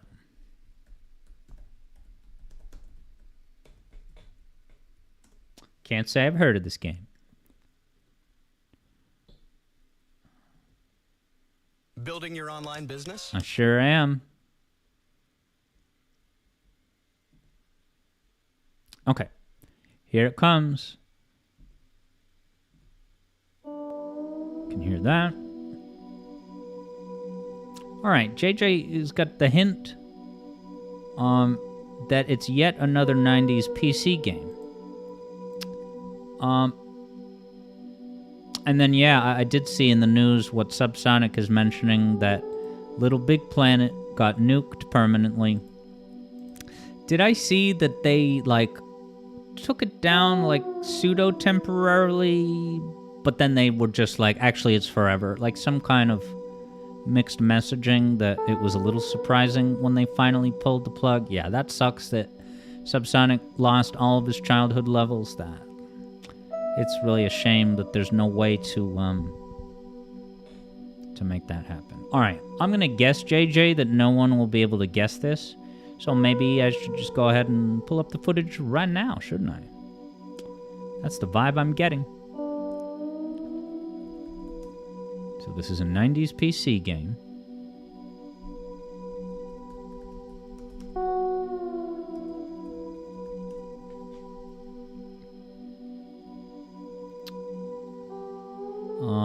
Is there a remake of this game? Oh no, this is what, PlayStation?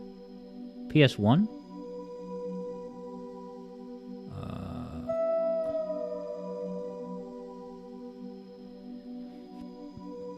There's Commodore 64. Yeah, I'm not sure what I'm looking for.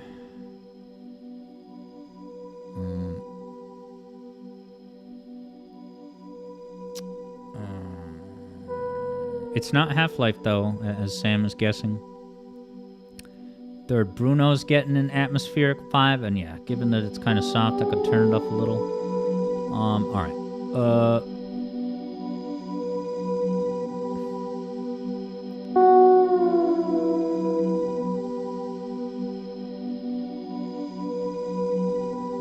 Was that, and I'm playing Creatures too.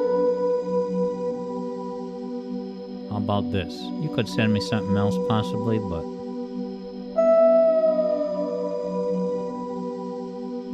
Is this it? It's set up like Worms.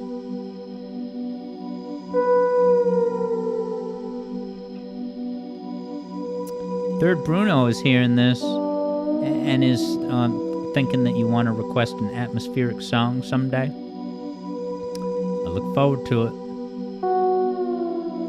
So JJ explains that Creatures 2 is a 90s PC life simulator, and it was way ahead of its time in many ways. So is it a 2D Sims, but with fantasy creatures? And did I loop the song?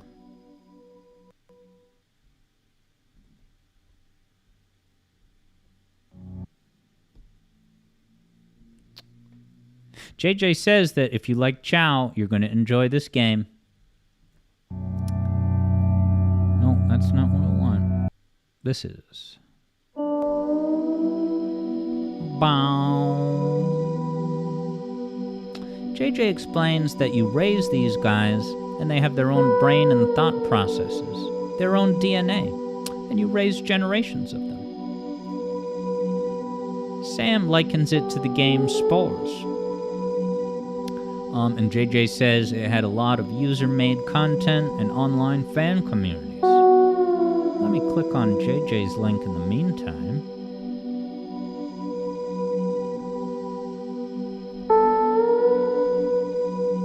That boy is wondering how to make sense of this in the event that he hates Chow. Third Bruno could totally have seen himself getting into this game if they had it at grade school extended care. Dude. At my extended care in elementary school, yeah, they had those old-ass Apple computers where it's just a black screen with green elements. So you could put in literally a floppy disk that you could actually bend to play the Oregon Trail and whatnot. What am I looking for? Oh yeah, JJ's link.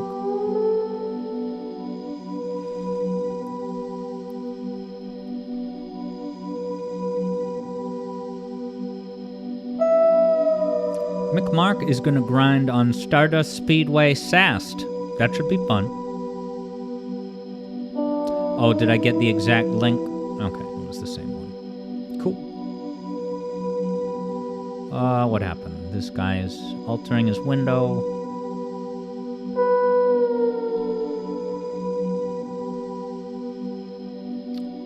Wow, look at this rainbow guy. This is starting to cross paths with Five Nights at Freddy's, but he also kind of looks like Tails. Push nature, he says. Yeah, boy, never heard of this. Oh yeah, Sonic Speed Simulator is what SSS stands for. SSX. It's in the game.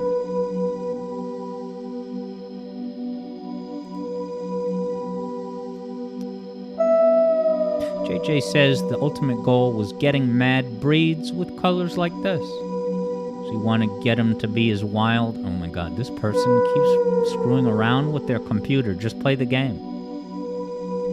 I like that retro-looking computer.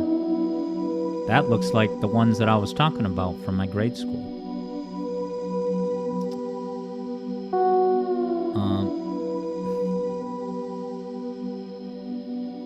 JJ explains you can't directly interact with the world. Instead, you got to teach the creatures and guide them to do your bidding. Yeah, I think that's the game Cameo Elements of Power started out like that. Like, you don't do anything yourself hands-on. You have to train your creatures to do stuff. But then they, as development evolved, they put the player in control of a lot of the beasts. Frimlin's Dancing Crystal Vendor. That's so specific. Subsonic is getting a vibe that it looks like the creepy fusion monsters that you can breed in Knights. The Proto Chow. Wow, look at this. Is this where you like... Wow, Pikachu? What the hell?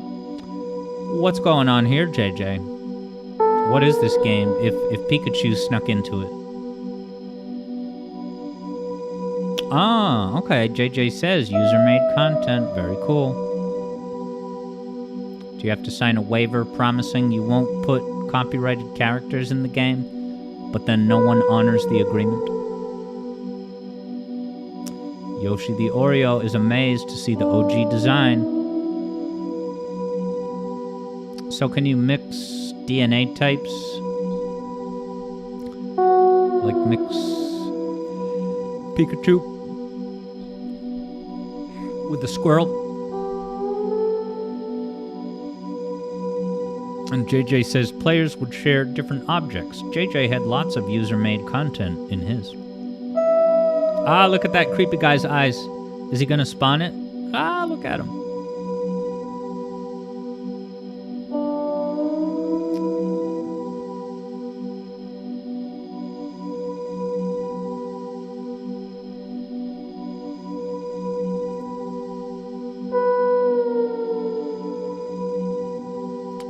Now, what is that little tiny window at the upper right that's like... Oh, is that just a close-up of the player? It probably is, right? Night Star? What is that for?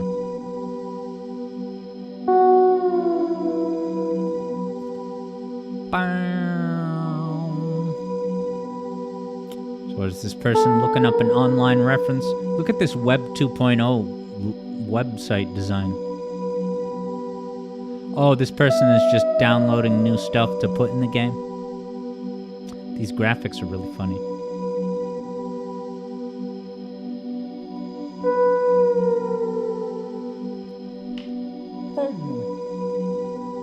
JJ says that thing is...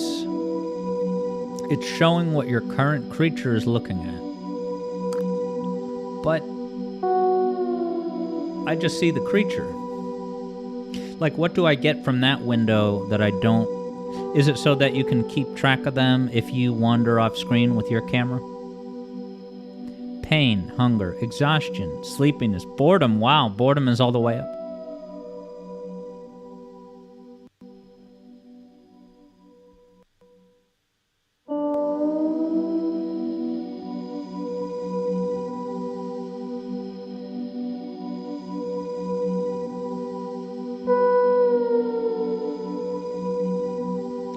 Rain falling out of the clouds.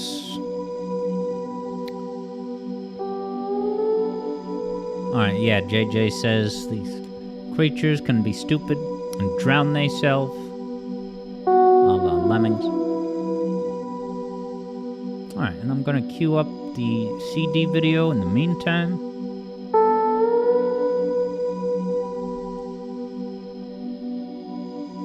Pika's back.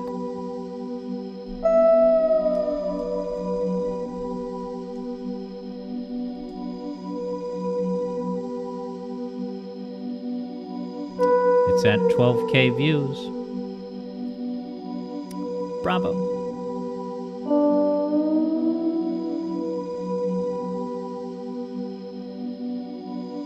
Look at the stones in the water, the way that they float back and forth. It's so charming. Just bobbing in the water. JJ still has this in a massive cardboard box that old PC games came in. I think I know what you mean. It's funny that those boxes were so massive. It was all just for a CD-sized disc, right? An instruction manual too, but they wanted it to take up a lot of space on the shelf at Office Max and whatnot.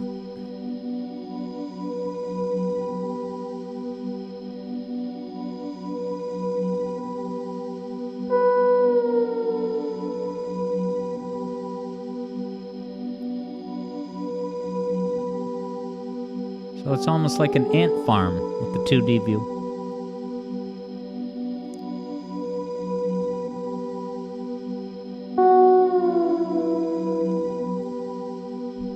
Alright, let me skip ahead to one other snapshot in time. Wow, suddenly these graphics got better. Look at this Donkey Kong Country looking tree. That's like the kind of rendering and shading you get in Donkey Kong Country official art, you know?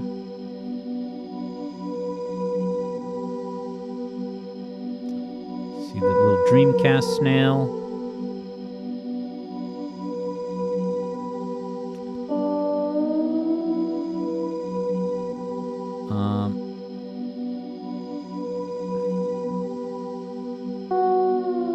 Yeah, this is like its own self-contained little ant farm. Anteater keeps coming up. Alright, let's peek at the end. Yeah, JJ was really liking this pre-rendered look back in '98. This must have been a sight to behold. Sad. Hungry. What, is its face reacting to this? Alright, I'm gonna pull up a footage attribution in the meantime, because today's video is by the YouTube content creator Spontman. And Spontman has, more than one videos on specific Sonic games in kind of this style. Spontman himself.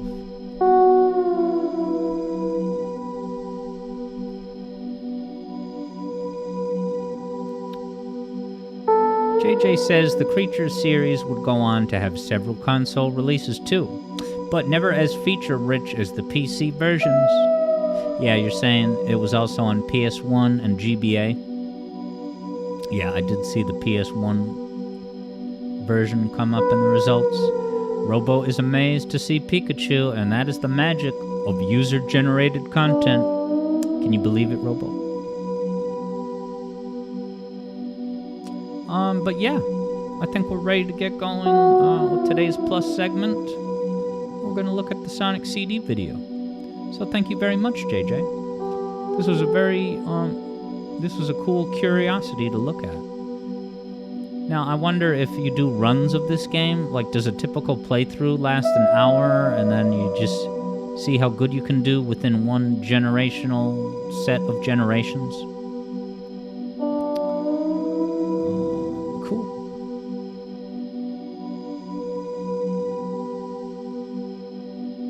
All right.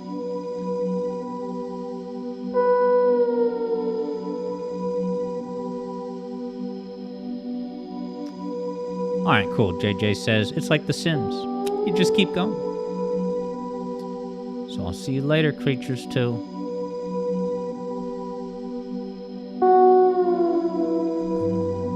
All right.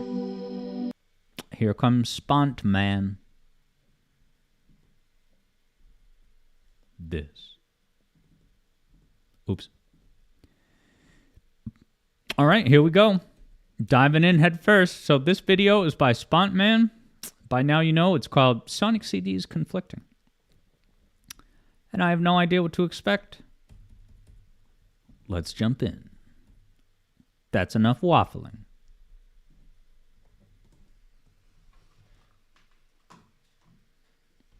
Let's see if he waffles at the beginning of his video. Sonic CD released in 1993 for the Sega CD, one of two hardware upgrades that released for the Genesis late into its life. The name says it all. With the new disc-based format, Sega CD games were capable of vastly superior audio, as well as fancier graphical effects than were possible with cartridges. He's just setting the stage for the hardware. Its flagship Sonic title did not skimp out. Like its two predecessors, Sonic CD was met with critical acclaim, but since the Sega CD didn't sell as well, the game ended up falling into relative obscurity after a while. That was until the Christian Whitehead remake came out in 2011 for PC and consoles, bringing the game into the limelight once more. I mean, don't forget. Oh yeah, that's what I was about to. What aboutism? Does that Sonic look different? Is this an AI-generated recreation of Sonic Gems collection? That mouth looks AI-ish. It was also part. But I don't spend most of my days looking at this box art to the extent that I do, like Sonic Adventure 2. Or Gems collection, I guess, but who even talks about that anymore? Since then, Sonic CD has I talk about it, sir. A lot of retrospective criticism, with many comparing it unfavorably to 1, 2, 3, and Knuckles. So what do I think? Well, you're about to find out, and let me tell you right now that this is going to be a bumpy ride. Sonic CD is a bizarre specimen of a game, and I am beyond excited to finally be talking about it on this channel. But first, let's get a couple things straight. I received a lot of negative comments on my Did anybody watch this Sonic 2 one? Yeah, Metropolis Mantis. Come on. He makes good points. All right, Yoshi confirms that was not AI art. And then Vector Sater says his guy sounds like Brandon Small.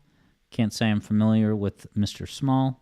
Previous video for incorrectly saying that Tails can fly in the original Genesis version of Sonic 2. This time around, I was thorough. All right, so hey, he admits his admits.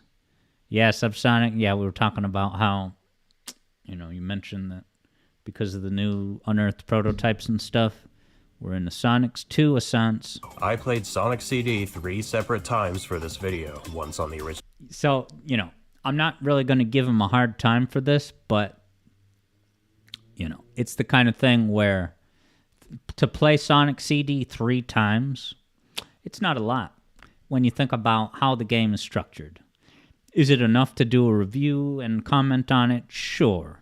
But if you're only playing the games 3 times, then that might shed some light on maybe the perceived messiness that's coming down the line in this video. Sega CD version, and twice on Sonic Origins. One playthrough being an any % run with the Japanese soundtrack, and the other being a 100% run with the US soundtrack. That sentence had 2 semicolons, and I'm not sure if that's allowed. With that said, whether or not it's allowed, it's highly not recommended. And also, you can't hear semicolons out loud in audio dialogue, although there is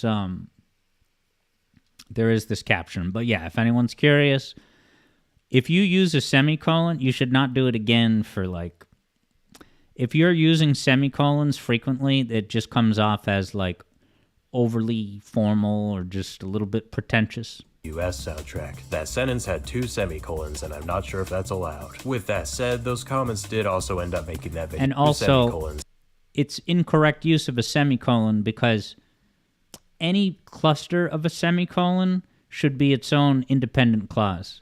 Like this last part, one playthrough being an any percent run with Japanese soundtrack and the other being 100% run, right?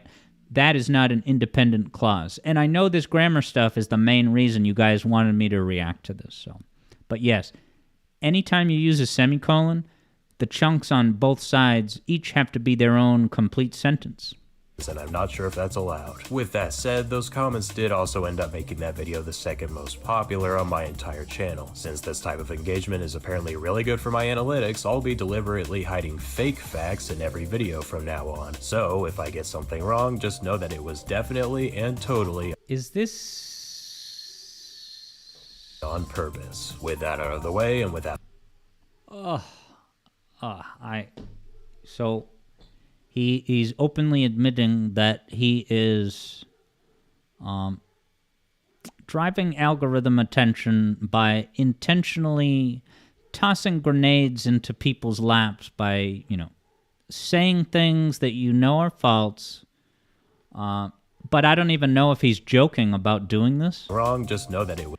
He also could... I don't appreciate this. I really don't. Because I also don't know if he's joking about this. It could be that he's trying as hard as he can, and he's just... Is this a bit... Actually, all right. This is... I think I'm starting to get... All right. I get the joke now.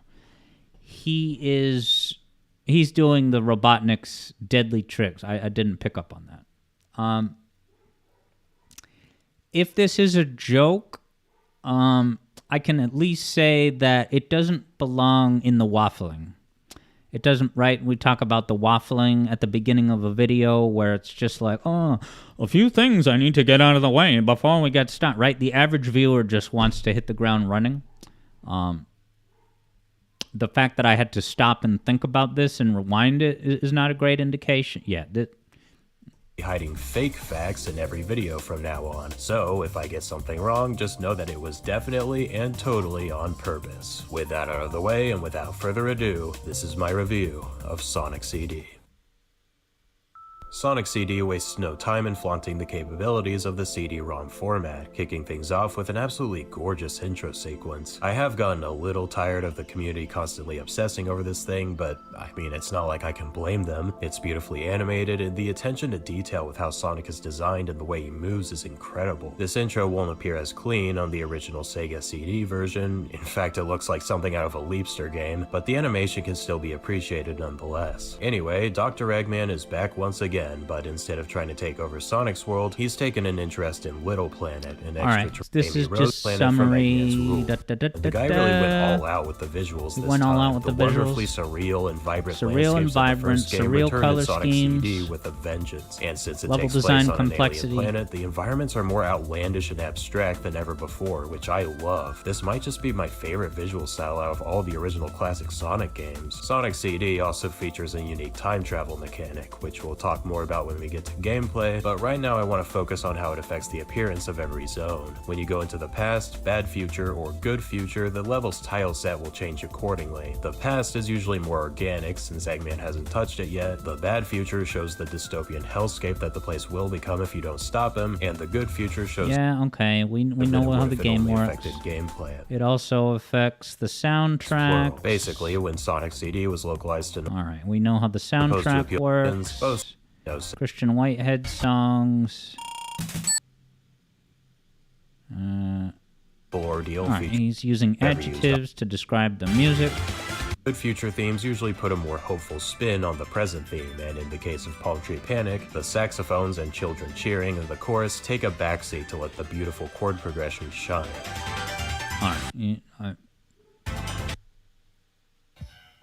I don't need to listen to the music. Not like Dr. Eggman made his own diabolical remixes of the bass songs comically, yet brilliantly, reflecting how he's twisting the environments themselves to fit his own twisted vision. Palm Tree Panic's Bad Future theme takes that yay sound effect, chops it up, and turns it into a ridiculous, yet absolutely banging techno beat. It's a good song.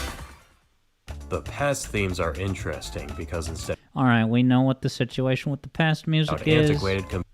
To listen. I mean, as far as a content critique, at this point in time, I think anyone who's going to watch a Sonic CD video that just came out in 2024, those folks don't need to be told about how the soundtrack works or how the past music is built on the chip. This, if I could offer any feedback, I would say, yeah, when you make a new video about a game that's been out for so long, it's very valuable to figure out, like, okay, what has already been said about this game a zillion times? Because I promise no one is relying on this video to get a full sense of what Sonic CD is. JJ says it sounds like he's trying to emulate King K's way of speaking. Yeah, and maybe also King K's way of stalling for 2 minutes before jumping right into things. Before I get started, I want to talk about which version of the game I'll be playing. Subsonic says you can always tell when they actually put work in to make full closed captions. Yeah, and grammatically correct and I do that on the music theory videos. It's essential for people on day one to get the translated captions, because that only works if you do your own captions. It's based on speech to text, but it just takes an attempt with text to speech to text, and then you have to fix everything. The US soundtrack takes a bit of a different approach, leaning more to subdued and environmental sounding music. Honestly, I don't think this was a bad idea. Considering the fact that Sonic CD is more exploration based than its predecessors, the US soundtrack ironically puts into question why the Japanese version sounds like a rave party when something more ambient would have been the more obvious choice. I am not even going to touch that. I won't even. That's not. The age-old dispute about which soundtrack is like the best one and should have been the main one. Let's not even do that dance today. All right, I'm gonna skip this. Long clips. Also, very much like King K. Now, I have a music theory channel, and when I play excerpts of music, as I do on a regular basis in all music videos, it's not often that they go longer for 5 or 10 seconds. But in a King K video, man, you could have long stretches, 20, 30, 40 seconds of just tunes relayed from King K's library to you. Is ultimately up to you. Subjective opinions aside though, the US soundtrack does have one massive disadvantage to the Japanese version, and that's the fact that it's not a complete OST.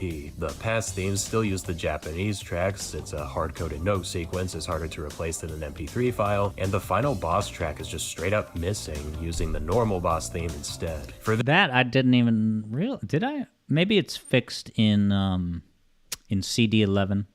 And that's why I never knew that. For this reason, and for the fact that I just prefer the style overall, I tend to gravitate towards the Japanese soundtrack myself. However, please don't interpret this as a JP good, US bad take, because that is most certainly not the case. I love a lot of the tracks from the US version, and I see no reason why people should get up in arms about which one is better, especially now that we have the option for either. I've been very positive about this game so far, and believe me when I say that there's still plenty to cover in that regard. However, Sonic CD is very mixed gameplay-wise, and that's mainly because of the new mechanics. Is this a new mechanic, the bubblegum silo? Yeah, Kamayana says, you prefer my format, we'll go right to highlighting motifs. And look, this is not a music theory video, so I'm not critiquing him too heavily for the type of music commentary he's presenting. Just that King K and this guy play music clips that are way too long. Anyone who, right, you have to think about the average viewer that would be interested to watch. If you are so interested in Sonic CD that you're going to watch a new YouTube content video about it in 2024, you've already heard the music. You know what you don't need any of the clips necessarily. Certainly you don't need these extended sequences of the music playing. Introduces. Before we get to those though, first let's talk about changes to the stuff we already know, starting with Sonic's moveset. Returning from Sonic 2 is the spin dash, though it behaves a little differently from how it did before. Alright, describing the base mechanics. The crouch button. I'm honestly a little mixed on this change. My gut reaction would be to say that it's objectively worse than its predecessor, but having spent some time with it, I have grown to appreciate it for how satisfying it is to let loose after waiting for it to charge. I do still prefer the Sonic 2 approach, and all of the the 2D games after CD seem to agree with me. That said, Sonic CD's Spin Dash did go on to become the foundation for how it works in the adventure games, and in the context of 3D, I do think it works quite well. In addition to the Spin Dash, Sonic CD also introduces a brand new move called the Super Peel Out, and honestly, it's kind of dumb. Like the Spin Dash, it charges over time once you activate it, and gives Sonic a burst of speed when you release it. The trade-off, or at least what's supposed to be the trade-off, is that it's slightly faster than the Spin Dash at the cost of not putting Sonic into ball form. However, there are two problems with the Super Peel Out that make it one of the most pointless additions. So I'll just jump in. I'm sure that at least half of you are jumping up in your seats and saying, just hit down as soon as you launch the Peel Out. So let's hope that he touches upon, but I'm getting the sense that he won't. That's always been bizarre to me, that people say the peel out is useless because you're vulnerable, you're not rolling, but you can roll instantly right when you get going. Rabid Clones in the house saying it seems silly to do a music comparison thing at this point. It's tired and done. Yeah, I'm not giving him too hard of a time for that, but I couldn't just ignore it. To a Sonic game, in my opinion. First of all, while it's supposedly faster than the Spin Dash, I honestly was second guessing that the entire time I was playing. The difference in speed was so negligible that I didn't even notice it until I looked it up. Secondly, the fact that it doesn't put Sonic into ball form is a complete non-issue because you can just roll into a ball as soon as you release it. As a consequence, the Spin Dash and the Super Peel Out are so similar that they're completely interchangeable in practice. A bigger change in Sonic CD is that it reverts the way you access the special stages to how it worked in Sonic 1. Thank Cheez-Its. I much prefer the approach of having the portal appear at the end of the level instead of forcing you to tediously search it for checkpoints while trying to hold on to your rings. Though, now that I think about it, Sonic 2's special stage mechanics would probably have worked better in CD since it focuses more on exploration, but whatever, I'll take it. As for the special stages themselves, they're probably the most impressive showcase of the Sega CD hardware in this game. They use a sort of Vector says the Peel Out is just a better Spin Dash with a super cool animation. Vector's view is everyone overrates the animation. So you don't think the Peel Out is like badass and awesome? I do. Eblo is trying to get all the emeralds in the first level. Eboy doesn't think it's overrated animation? Mode 7-esque 3D effect, and act as a glimpse into an alternate reality where we got Super Sonic Kart. Now, I haven't played all of the special stages in this game, and you'll see why later on in this video, but the several that I have played were miles better than in Sonic 2. Sonic CD's special stages are still challenging, but since you can actually see what's coming, they're a lot more fair and fun. Whenever I messed up in these stages, it never felt like it wasn't my fault. Unless there's a sudden difficulty spike on the final stage or something, I'd put these on the better end of the classic Sonic special stage spectrum. Now it's time to talk about the big new thing in Sonic CD, the crux of all of its design, for better or worse, the time travel. Scattered Here we throughout. go. This is the reason me all here. Eboy thinks his voice sounds familiar. It probably sounds like King K, but it's not. Apparently, yeah, there's a big wave of King K imitators with a similar flow and delivery. Every act are past and future signposts. Running by one of these will give Sonic a past or future. But look, I'm not necessarily saying that the person who made this video is like trying as hard as they can to evoke the King K sound. It's his natural speaking voice, but it is funny that someone earlier said that they know another channel.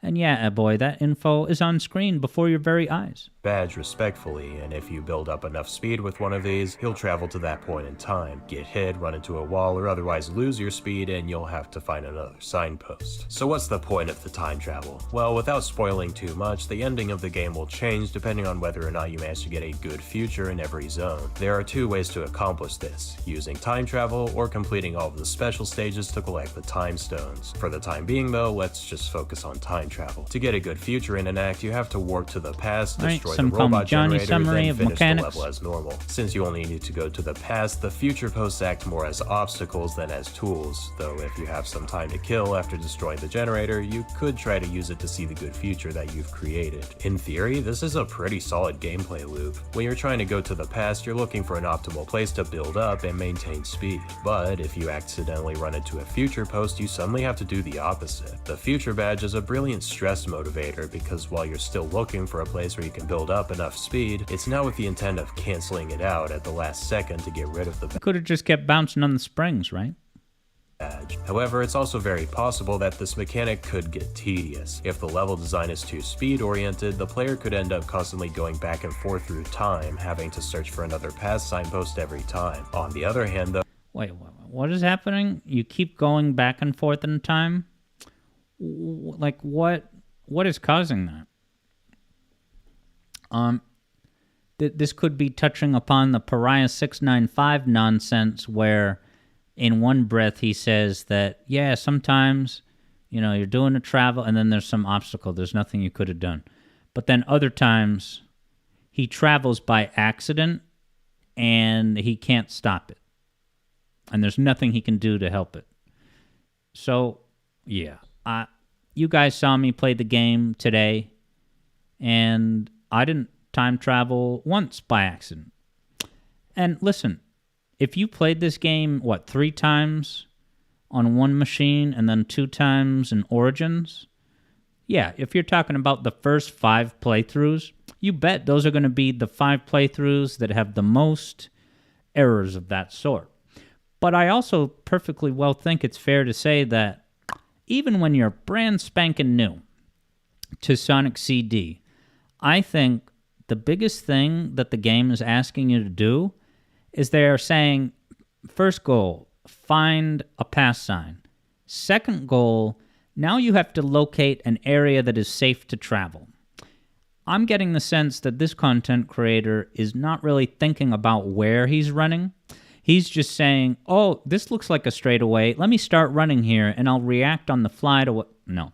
You have to actually... You are looking for a suitable time travel spot in the same way that you are scavenger hunt searching for a pass sign.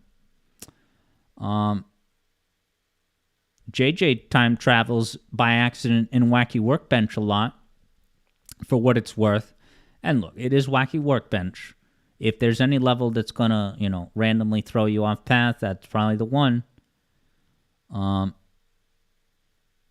then, yeah, Eblo had said, sometimes, this quote said, sometimes the level design is too speed-oriented, but it is a Sonic game after all. Okay, Subsonic says he acknowledged that in the last paragraph.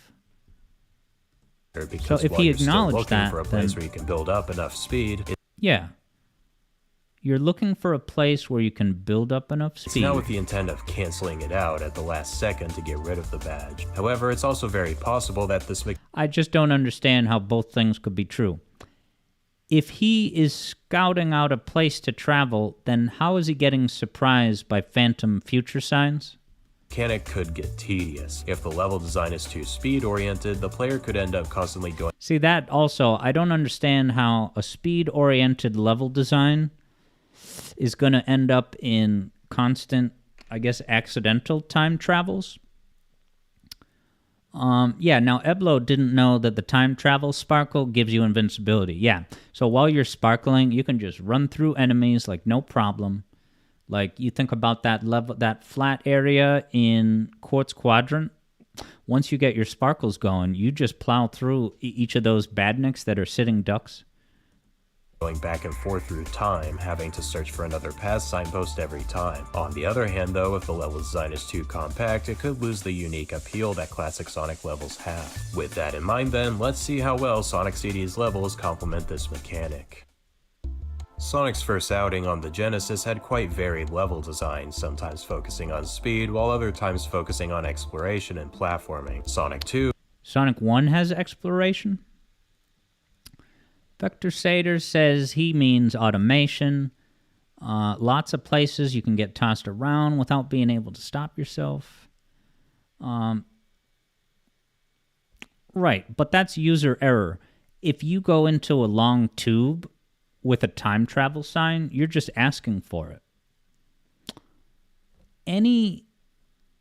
Yeah, and that's another really awesome thing about this game is that moment of panic where it's always great to use the Sonic mechanics and formula, but give you a different objective. And what we're talking about right now is the objective of the moment is stop yourself. How can you scramble as quickly as possible to stop to cut your speed as soon as possible? I love that. So yeah, on the topic of automation, Subsonic says CD has virtually no automation. The closest things are the little highways in SS and the tubes in Wacky Workbench. Yeah, exactly. That's kind of touching upon what I'm saying, is that any, Quartz Quadrant's got those tunnels that can make things tricky, but entering them is always, a premeditated choice. Vector Sater wouldn't call it user error.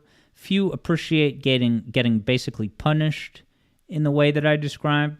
Could you rephrase that? Because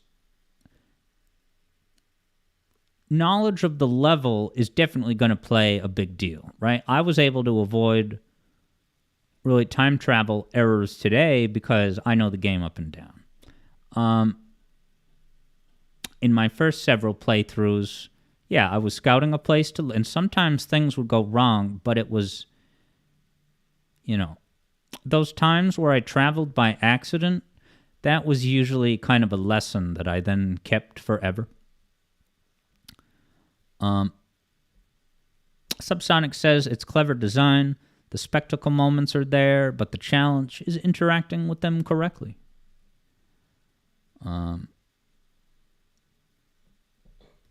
For the most part, zeroed in on constantly moving the player forward, with precision platforming mainly being used to briefly break up the pace before launching Sonic through another dizzying array of loop-de-loops. Sonic CD leans more into the explorative side, but unlike Sonic 1, it utilizes the pinball physics a lot more. In that sense, speed is still a core focus, but instead of being about getting to the end as quickly as possible, it's instead used as a tool to reach places you wouldn't be able to otherwise. That's not to say you can't speed through these zones though. Just like its predecessors, Sonic CD can be beaten from start to finish without ever touching the time travel or special stages. This can be fleetingly fun, but playing the game this way is ultimately unfulfilling, and that's because these levels were designed first and foremost with exploration in mind. There's a lot of verticality in these zones that you're just not going to engage with if you're not searching for those generators. But how fun is it to engage with in the first place? Well, in the early levels, Sonic CD absolutely nails its game loop. As was the case with 1 and 2, there is a learning curve involved, but once the time travel system clicks with you, searching every nook and cranny of these massive zones for generators becomes surprisingly addicting. Like I mentioned before, the future posts add a layer of looming stress that you'd think would be a detriment, but in the case of these zones, it only makes the gameplay loop all the more engaging. Unfortunately though, that's not the case for the later zones, particularly Wacky Workbench and Metallic Madness. A lot of levels in this game— Well, you got crushed. That's on you, brother. What does that have to do with anything? Later zones, particularly Wacky— There are pistons that crush you in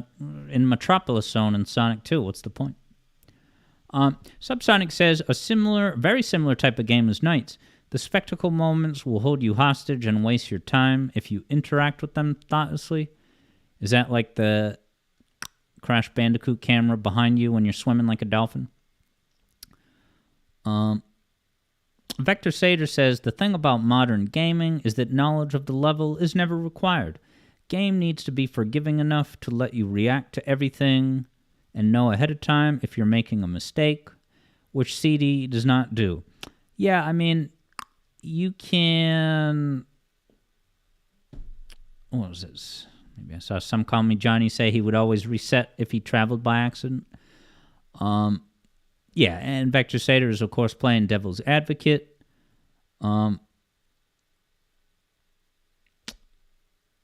Yeah, I'm not sure what to say.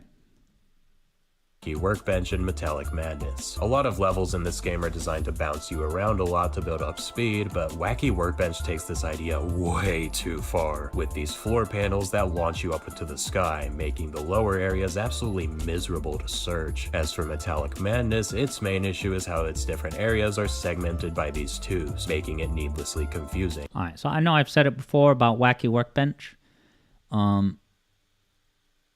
The floor is lava, except in this it's lava with a twist. It sends you to the roof. The idea is don't fall to the bench unless you're using it specifically to get somewhere.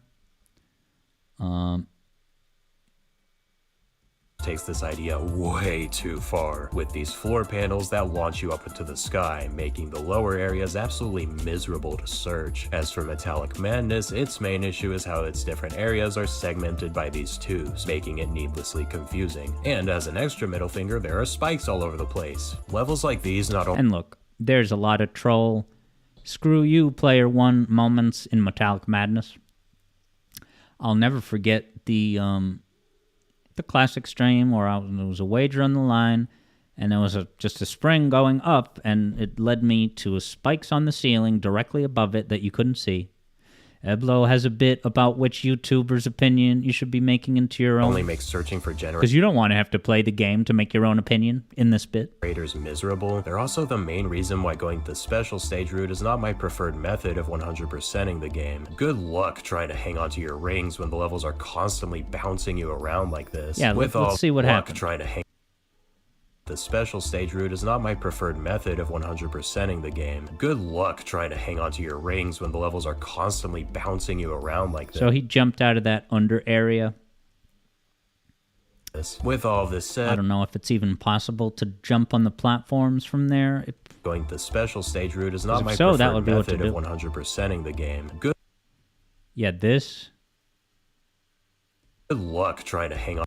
I don't even remember this area. I know where it is, but I guess I just never go down there, so I never think about having to go in there safely. Onto your rings when the levels are constantly bouncing you around like this. With all this said, I do want to make it clear that Sonic CD does have its fair share of solid levels. Overall, I'd say the ratio of fun is higher than the first game, at least once you get over the steep learning curve. Zones like Palm Tree Panic, Collision Chaos, and Quartz Quadrant are great showcases of interesting gameplay experiences that the time travel can provide. Meanwhile, zones like Wacky Workbench and Metallic Madness are straight up tedious to explore, and end up testing your patience more than they test your skills. Ever felt trapped by endless ads while watching your favorite videos?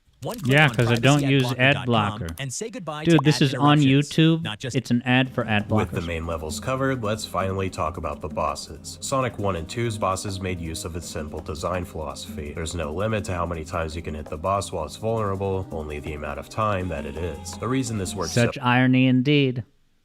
Sorry, I zoned out for a moment. Sonic 1 and 2's bosses made use of its simple design philosophy. There's no limit to how many times you can hit the boss while it's vulnerable, only the amount of time that it is. The reason this works so well is that the player's skill is what dictates the pace of the fight, rather than scripted attack cycles. Does Sonic CD follow up its predecessors with equally great boss design? No. Sonic CD's bosses are, both literally and metaphorically, they hardly have any hit points, so the few that do follow the classic philosophy are complete pushovers. Because of this, CD's bosses tend to ignore this design approach, focusing instead on gimmicks. Some of these are creative, such as the pinball table in Collision Chaos or the conveyor belt in Quartz Quadrant, but even the best of these ideas are often tedious. Yeah, I like the bosses, but on paper, I can't defend them that much, I suppose. Vector Sater thinks Wacky Workbench you can acclimate to, but Metallic Madness is a pain. JJ doesn't see the issue with Metallic Madness. I look at Metallic Madness, and when I think about the beginner's trap and cheaply placed spikes and stuff like that, the way that I make sense of that is that Oshima knows that I will be doing dozens of runs of the game, and that I can, learn that this specific spring sends me to the roof. And then I can tell if I'm in elementary school, I can share tips at the schoolyard. I think Metallic Madness is just a crazy, brutal gauntlet that, your first couple times playing, you're going to be barely making it through without pulling your hair out to an extent. And certainly finding the generators. Like, they really made it a pain for you on purpose. But I think Metallic Madness is a phenomenal level when you're acclimated to the game. And I think it makes sense that the last level is the hardest to acclimate to. We all know how hard Scrap Brain is in Sonic 1. It makes sense. Vector Saders was talking about the time travel lockout in Act 2. I assume that's an oversight, if I had to guess. Vector Sader says Sonic bosses are generally bad anyways, so making them gimmicky is at least interesting. They're also some of the most fair bosses in the series. The one boss that I think is fantastic is Tidal Tempest.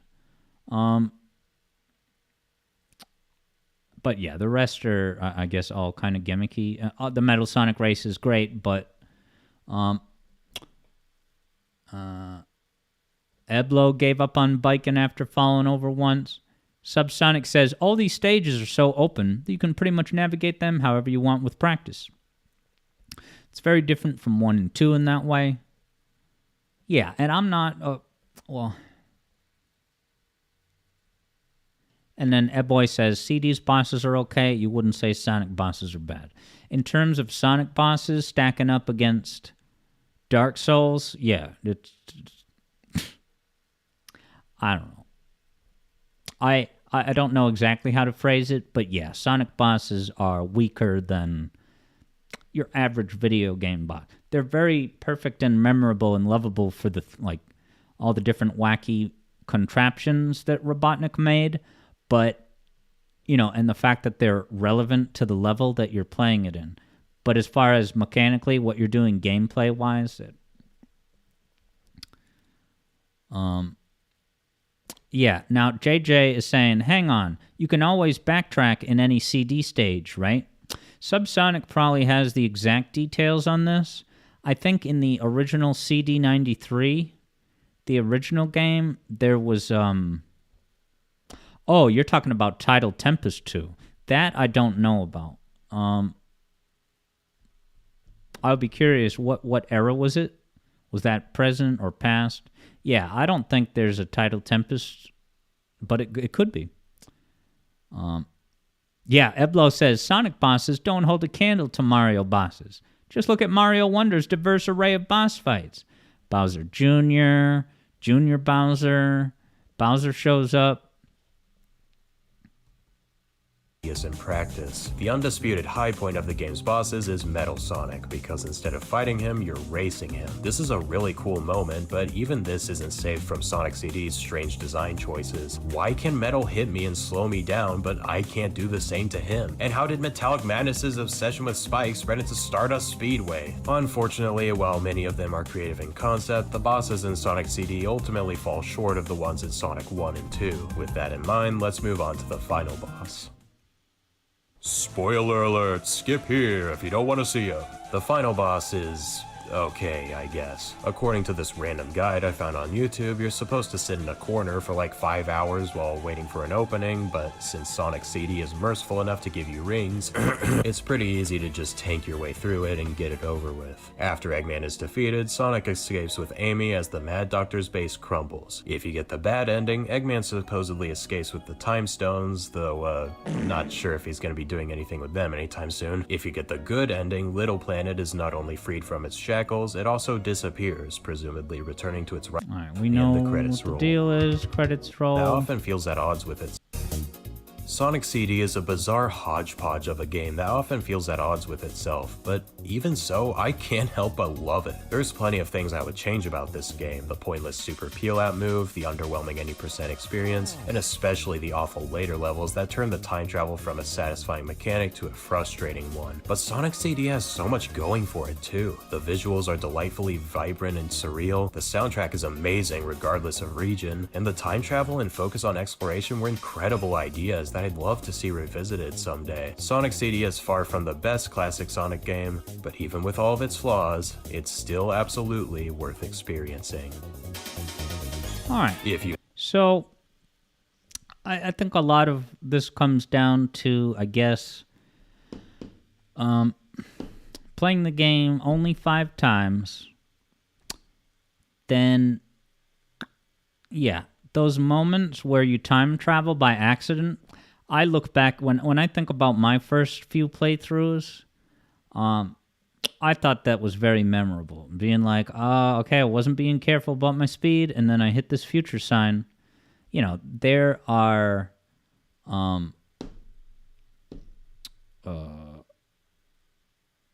I don't know what I was saying. Oh, yeah. You know, getting sent to the bad future by accident, that's so amazing. As like, oh, you really screwed up. And now you have to scramble to find a way back. But you're now going to have to navigate this level that's like a difficult, tougher version. Now, granted, when you are just starting out, you don't have the levels down, so you're not going to necessarily get caught off guard by a level design difference because you don't know the difference. But the idea that you would get sent to the bad future, especially after many playthroughs, it's very exciting. It's not like you want to make a mistake and do it, but it's a crazy thing to have to and improvise. You have to improvise. You have to now be confident, pick a place to go looking for a sign, and then make it happen. Boy says, you think the best bosses challenge you in different ways, like Sonic 3 and Knuckles. Boy also applauds that this person has channel members. Eblo's working through the idea that someone could have a different opinion. Yeah, so I guess the one thing I would say is that the devil's in the details. I want to know.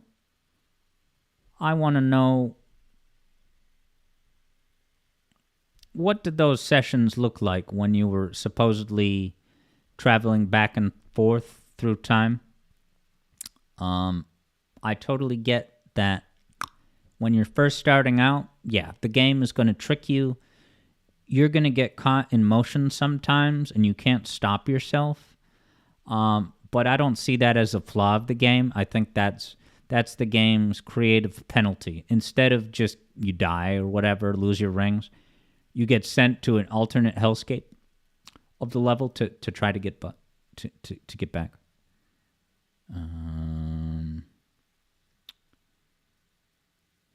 That boy says CD's a weird one because there's a lot of legwork you got to do to enjoy the fruit of it. That's one way to look at it, but I look back at my very first playthrough, my second playthrough,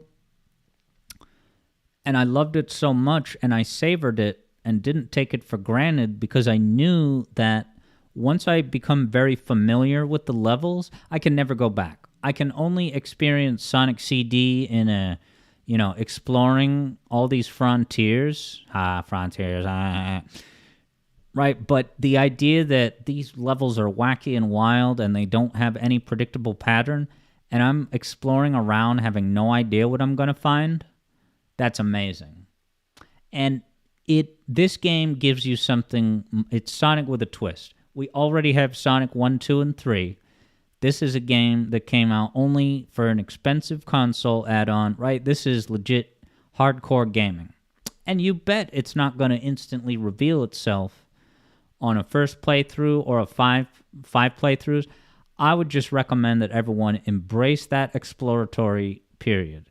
There are already plenty of Sonic games that you can hold right to win where there's no confusion about where you're supposed to go. The worst thing that happens is you lose your rings or lose a life, get sent back to a checkpoint. Yeah. There's already straightforward Sonic games, so I don't think it's logical to pull this game down from its higher pedestal just because that higher pedestal isn't for everyone. Solar Draco is curious if anyone is going to cover the lack of bottomless pits in CD until Metallic Madness Act 3. Yeah, that's the case, isn't it? No bottomless pits? Yeah. How about that? And yeah, I mean, Oshima did this game. It was a standalone thing. It's like an alternate Sonic 1. Yeah, Vector Sater says, every Sonic game has at least a slightly different style for better or worse. Yeah, JJ says that he'll be writing about Sonic CD soon. And he says, expect to hear Open Playground a lot. Yeah, and that... I was thinking about that earlier while watching this, which is that the game is definitely a playground. And that requires a little bit of, not mindfulness, but, it's the thing where enjoyment of a game can benefit by you creating your own challenges, right? You have these good and bad futures, and by and large, if you're just playing the game in a basic way, there's not a huge reason to go to the good and bad futures.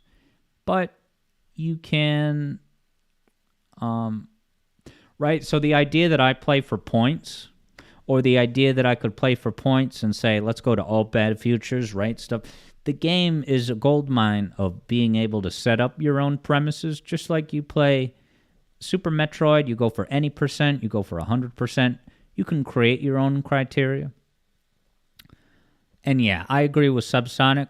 I wish he went more into in-depth on the level design and gameplay, because it was all pretty... It was a broad stroke summary of the kinds of things that allegedly happens. But yeah, to give us one example of the kind of like accidental time travels and stuff.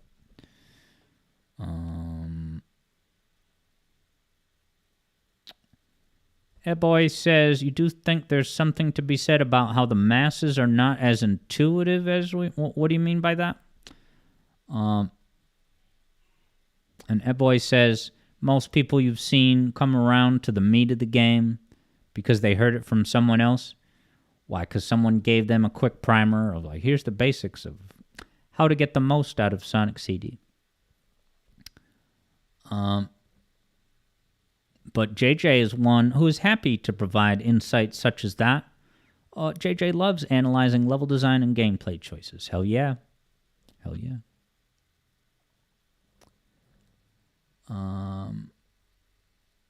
So yeah, that was the news that's fit to print, everybody. Yeah, as a piece of content, yeah, it was pretty well presented and organized. Maybe a bit too much waffling in the beginning, but yeah, solid. I'm probably going to listen to more videos by this creator. So thanks, Spont Man, for keeping the CD discourse alive and well. And yeah, so just to circle back, that thing at the beginning, I now understand that it was a joke, a la the diabolical traps in the manual. He basically, what he was saying is, haha, if I made any mistakes, they were on purpose, in the same way that Sega tried to present them as diabolical T's. T''S.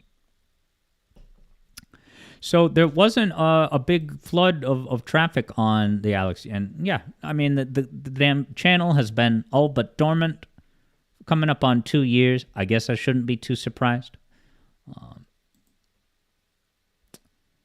But yeah, Subsonic says there's pretty much no factual mistakes in this video. We can salute him for that.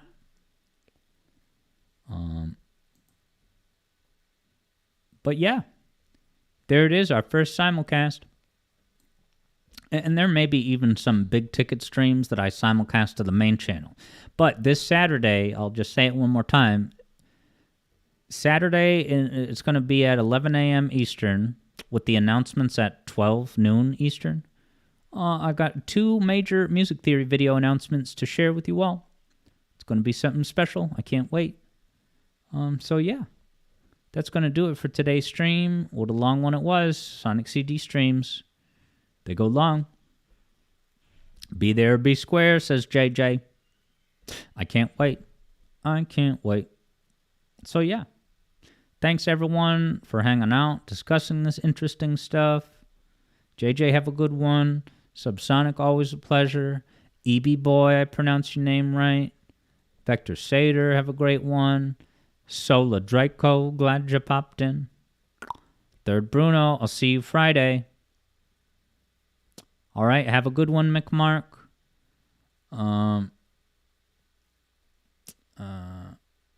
Yeah, Eboy is pleased to see the simulcast. Yeah, I guess it worked out pretty good.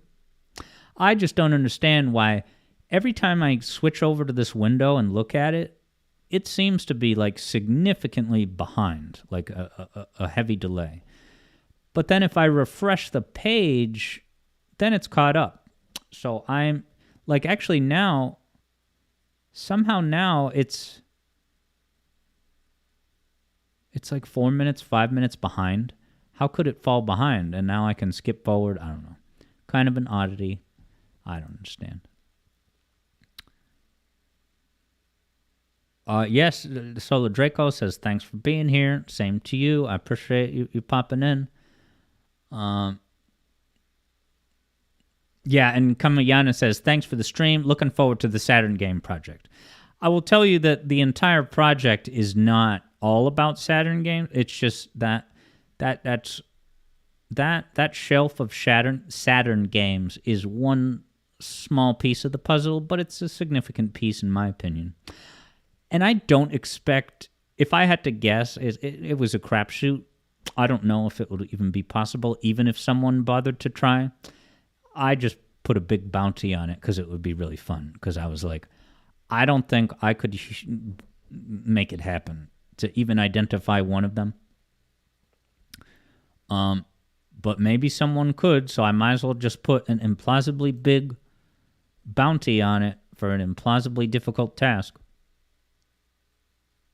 Third Bruno did at least look up a list of Saturn games on Wikipedia.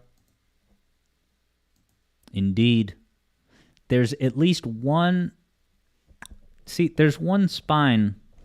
Let me just bring that up on screen as the last little tidbit for today. Interesting. Kamiyana says, were they all related in some way? So the thing is, I actually don't know what the deal is. Like when I'm issuing this challenge because I don't know the answer. I'm totally in the dark. All I know is that there's Sega Saturn games. Bring back the bits. We're back. Guess who's back? Let's get those Saturn games. Yeah, there they are. So... Nah. Yeah, so, yeah. Third Bruno saying you assume that they're ones that I own. Now you don't. Yeah. So I'm not going to tell you the source of this picture. I don't want to spoil it. But, yeah. I'm keeping you in the dark of where this is from. But all will be revealed in time. Whether or not I figure out what games these are, you're definitely going to figure out what this is from and why I'm even mentioning it. Oh, boy, will you. JJ says, what have I discovered here? What do you mean? I don't know. That's why I'm asking you guys, because I don't know which games these are. But you can definitely see the Saturn logo, to be sure. And this isn't even the highest res. You're looking at it through a stream. Wow, Kamayana happens to have an image of every Saturn game spine. You, Kamayana, are an absolute hero. That's amazing. That's really cool. Because I started to look online. I did find one website that was archiving all the spines. I can be like reasonably 99% sure that these are North American releases. I wouldn't know if the logos or whatever would be different overseas, but 99.9 that this is the North American release. NTSC, would that be the formal name? It's not Jeopardy, boy, but it's pretty close. 500,000 channel points. You just have to name one. If you name more than one, I'll figure out a bonus prize, even more points, but boy thinks the far right looks like a soldier. Wow, Kamayana has the resource. You're saying this gentleman, is that to say you, collected every North American Saturn game. That's awesome. And you can compare the relative size of the logos. Yeah. So I'm working on this video. And let's just say that other things in this video required me to do this type of research. Okay? I was successful on some other stuff, but and it took about not too much. No, I shouldn't say too much, but it was not easy. But I was successful. This though, I looked at it and I'm like, this could be feasibly possible, but I personally do not have the time. So, yeah. And the thing is, Third Bruno, you're saying you can guess one title. Just to be crystal clear for everyone, I don't know the answer. I'm not asking this as like, see who can get it right. So even if someone here does suggest the name of a game, like I can't tell you with certainty, yes, that's correct. But that boy thinks one is Panzer Dragoon. That's wicked funny because Sega Saturn Panzer Dragoon was available to play at that epic daycare I went to as a kid. I never played it myself, but I saw the other kids playing it. I wasn't interested in it at the time, but I was impressed by it as an, at the time, pretty cutting-edge console. Yeah, Eboy says, wow, lucky, and here I am saying I wasn't intrigued. But hey, I was, as I've said a million times, that was the daycare that had Sonic 3, and that was when I was able to play Sonic 3 before I owned it. So you can imagine that daycare was like the place to be, simply because it had Sonic 3, and my house didn't. So, EB Boy, have a great one. Third Bruno, see you Friday. JJ, keep it real. Kamayana, curious if you happen to come up with a hypothesis about any of these games. Solar Draco, have a good one. Sega owned daycare, that's what I'm talking about, EV Boy. Subsonic, have yourself a good one. Always a pleasure. Have some Sonic CD discourse with Subsonic. Eblo, Eblog, have yourself a great one. Vector Sater, see you soon. And yeah, everyone else watching out there in the back rows, beyond those who are in chat, I want to thank you so much for taking a look. And I'll be back in 2 days with more Dark Souls and Billy Hatcher. With Dark Souls, I've started a couple of new files to experiment. I think I'm using the Wanderer, but the sword and shield he has are just so weak and dinky. But I think JJ said I should just keep plowing ahead and try to find items, so I guess I'm not tied to that really terrible starter sword and shield, but we shall see. We'll see what I can do with more agility. But I'm trying to fight those skeletons in the graveyard, and I'm getting wrecked. But I think it's because I'm not having the right gear. At this point, I can't even block with a shield. I take damage. I forget. Anyway, we'll have lots to talk about Dark Souls on Friday. So thanks again, everyone. Take care, and I'll talk to you soon. This is Alex Yard at the Alex Yard Zone, signing off. And JJ says, skeletons, huh? That means I'm going the wrong way.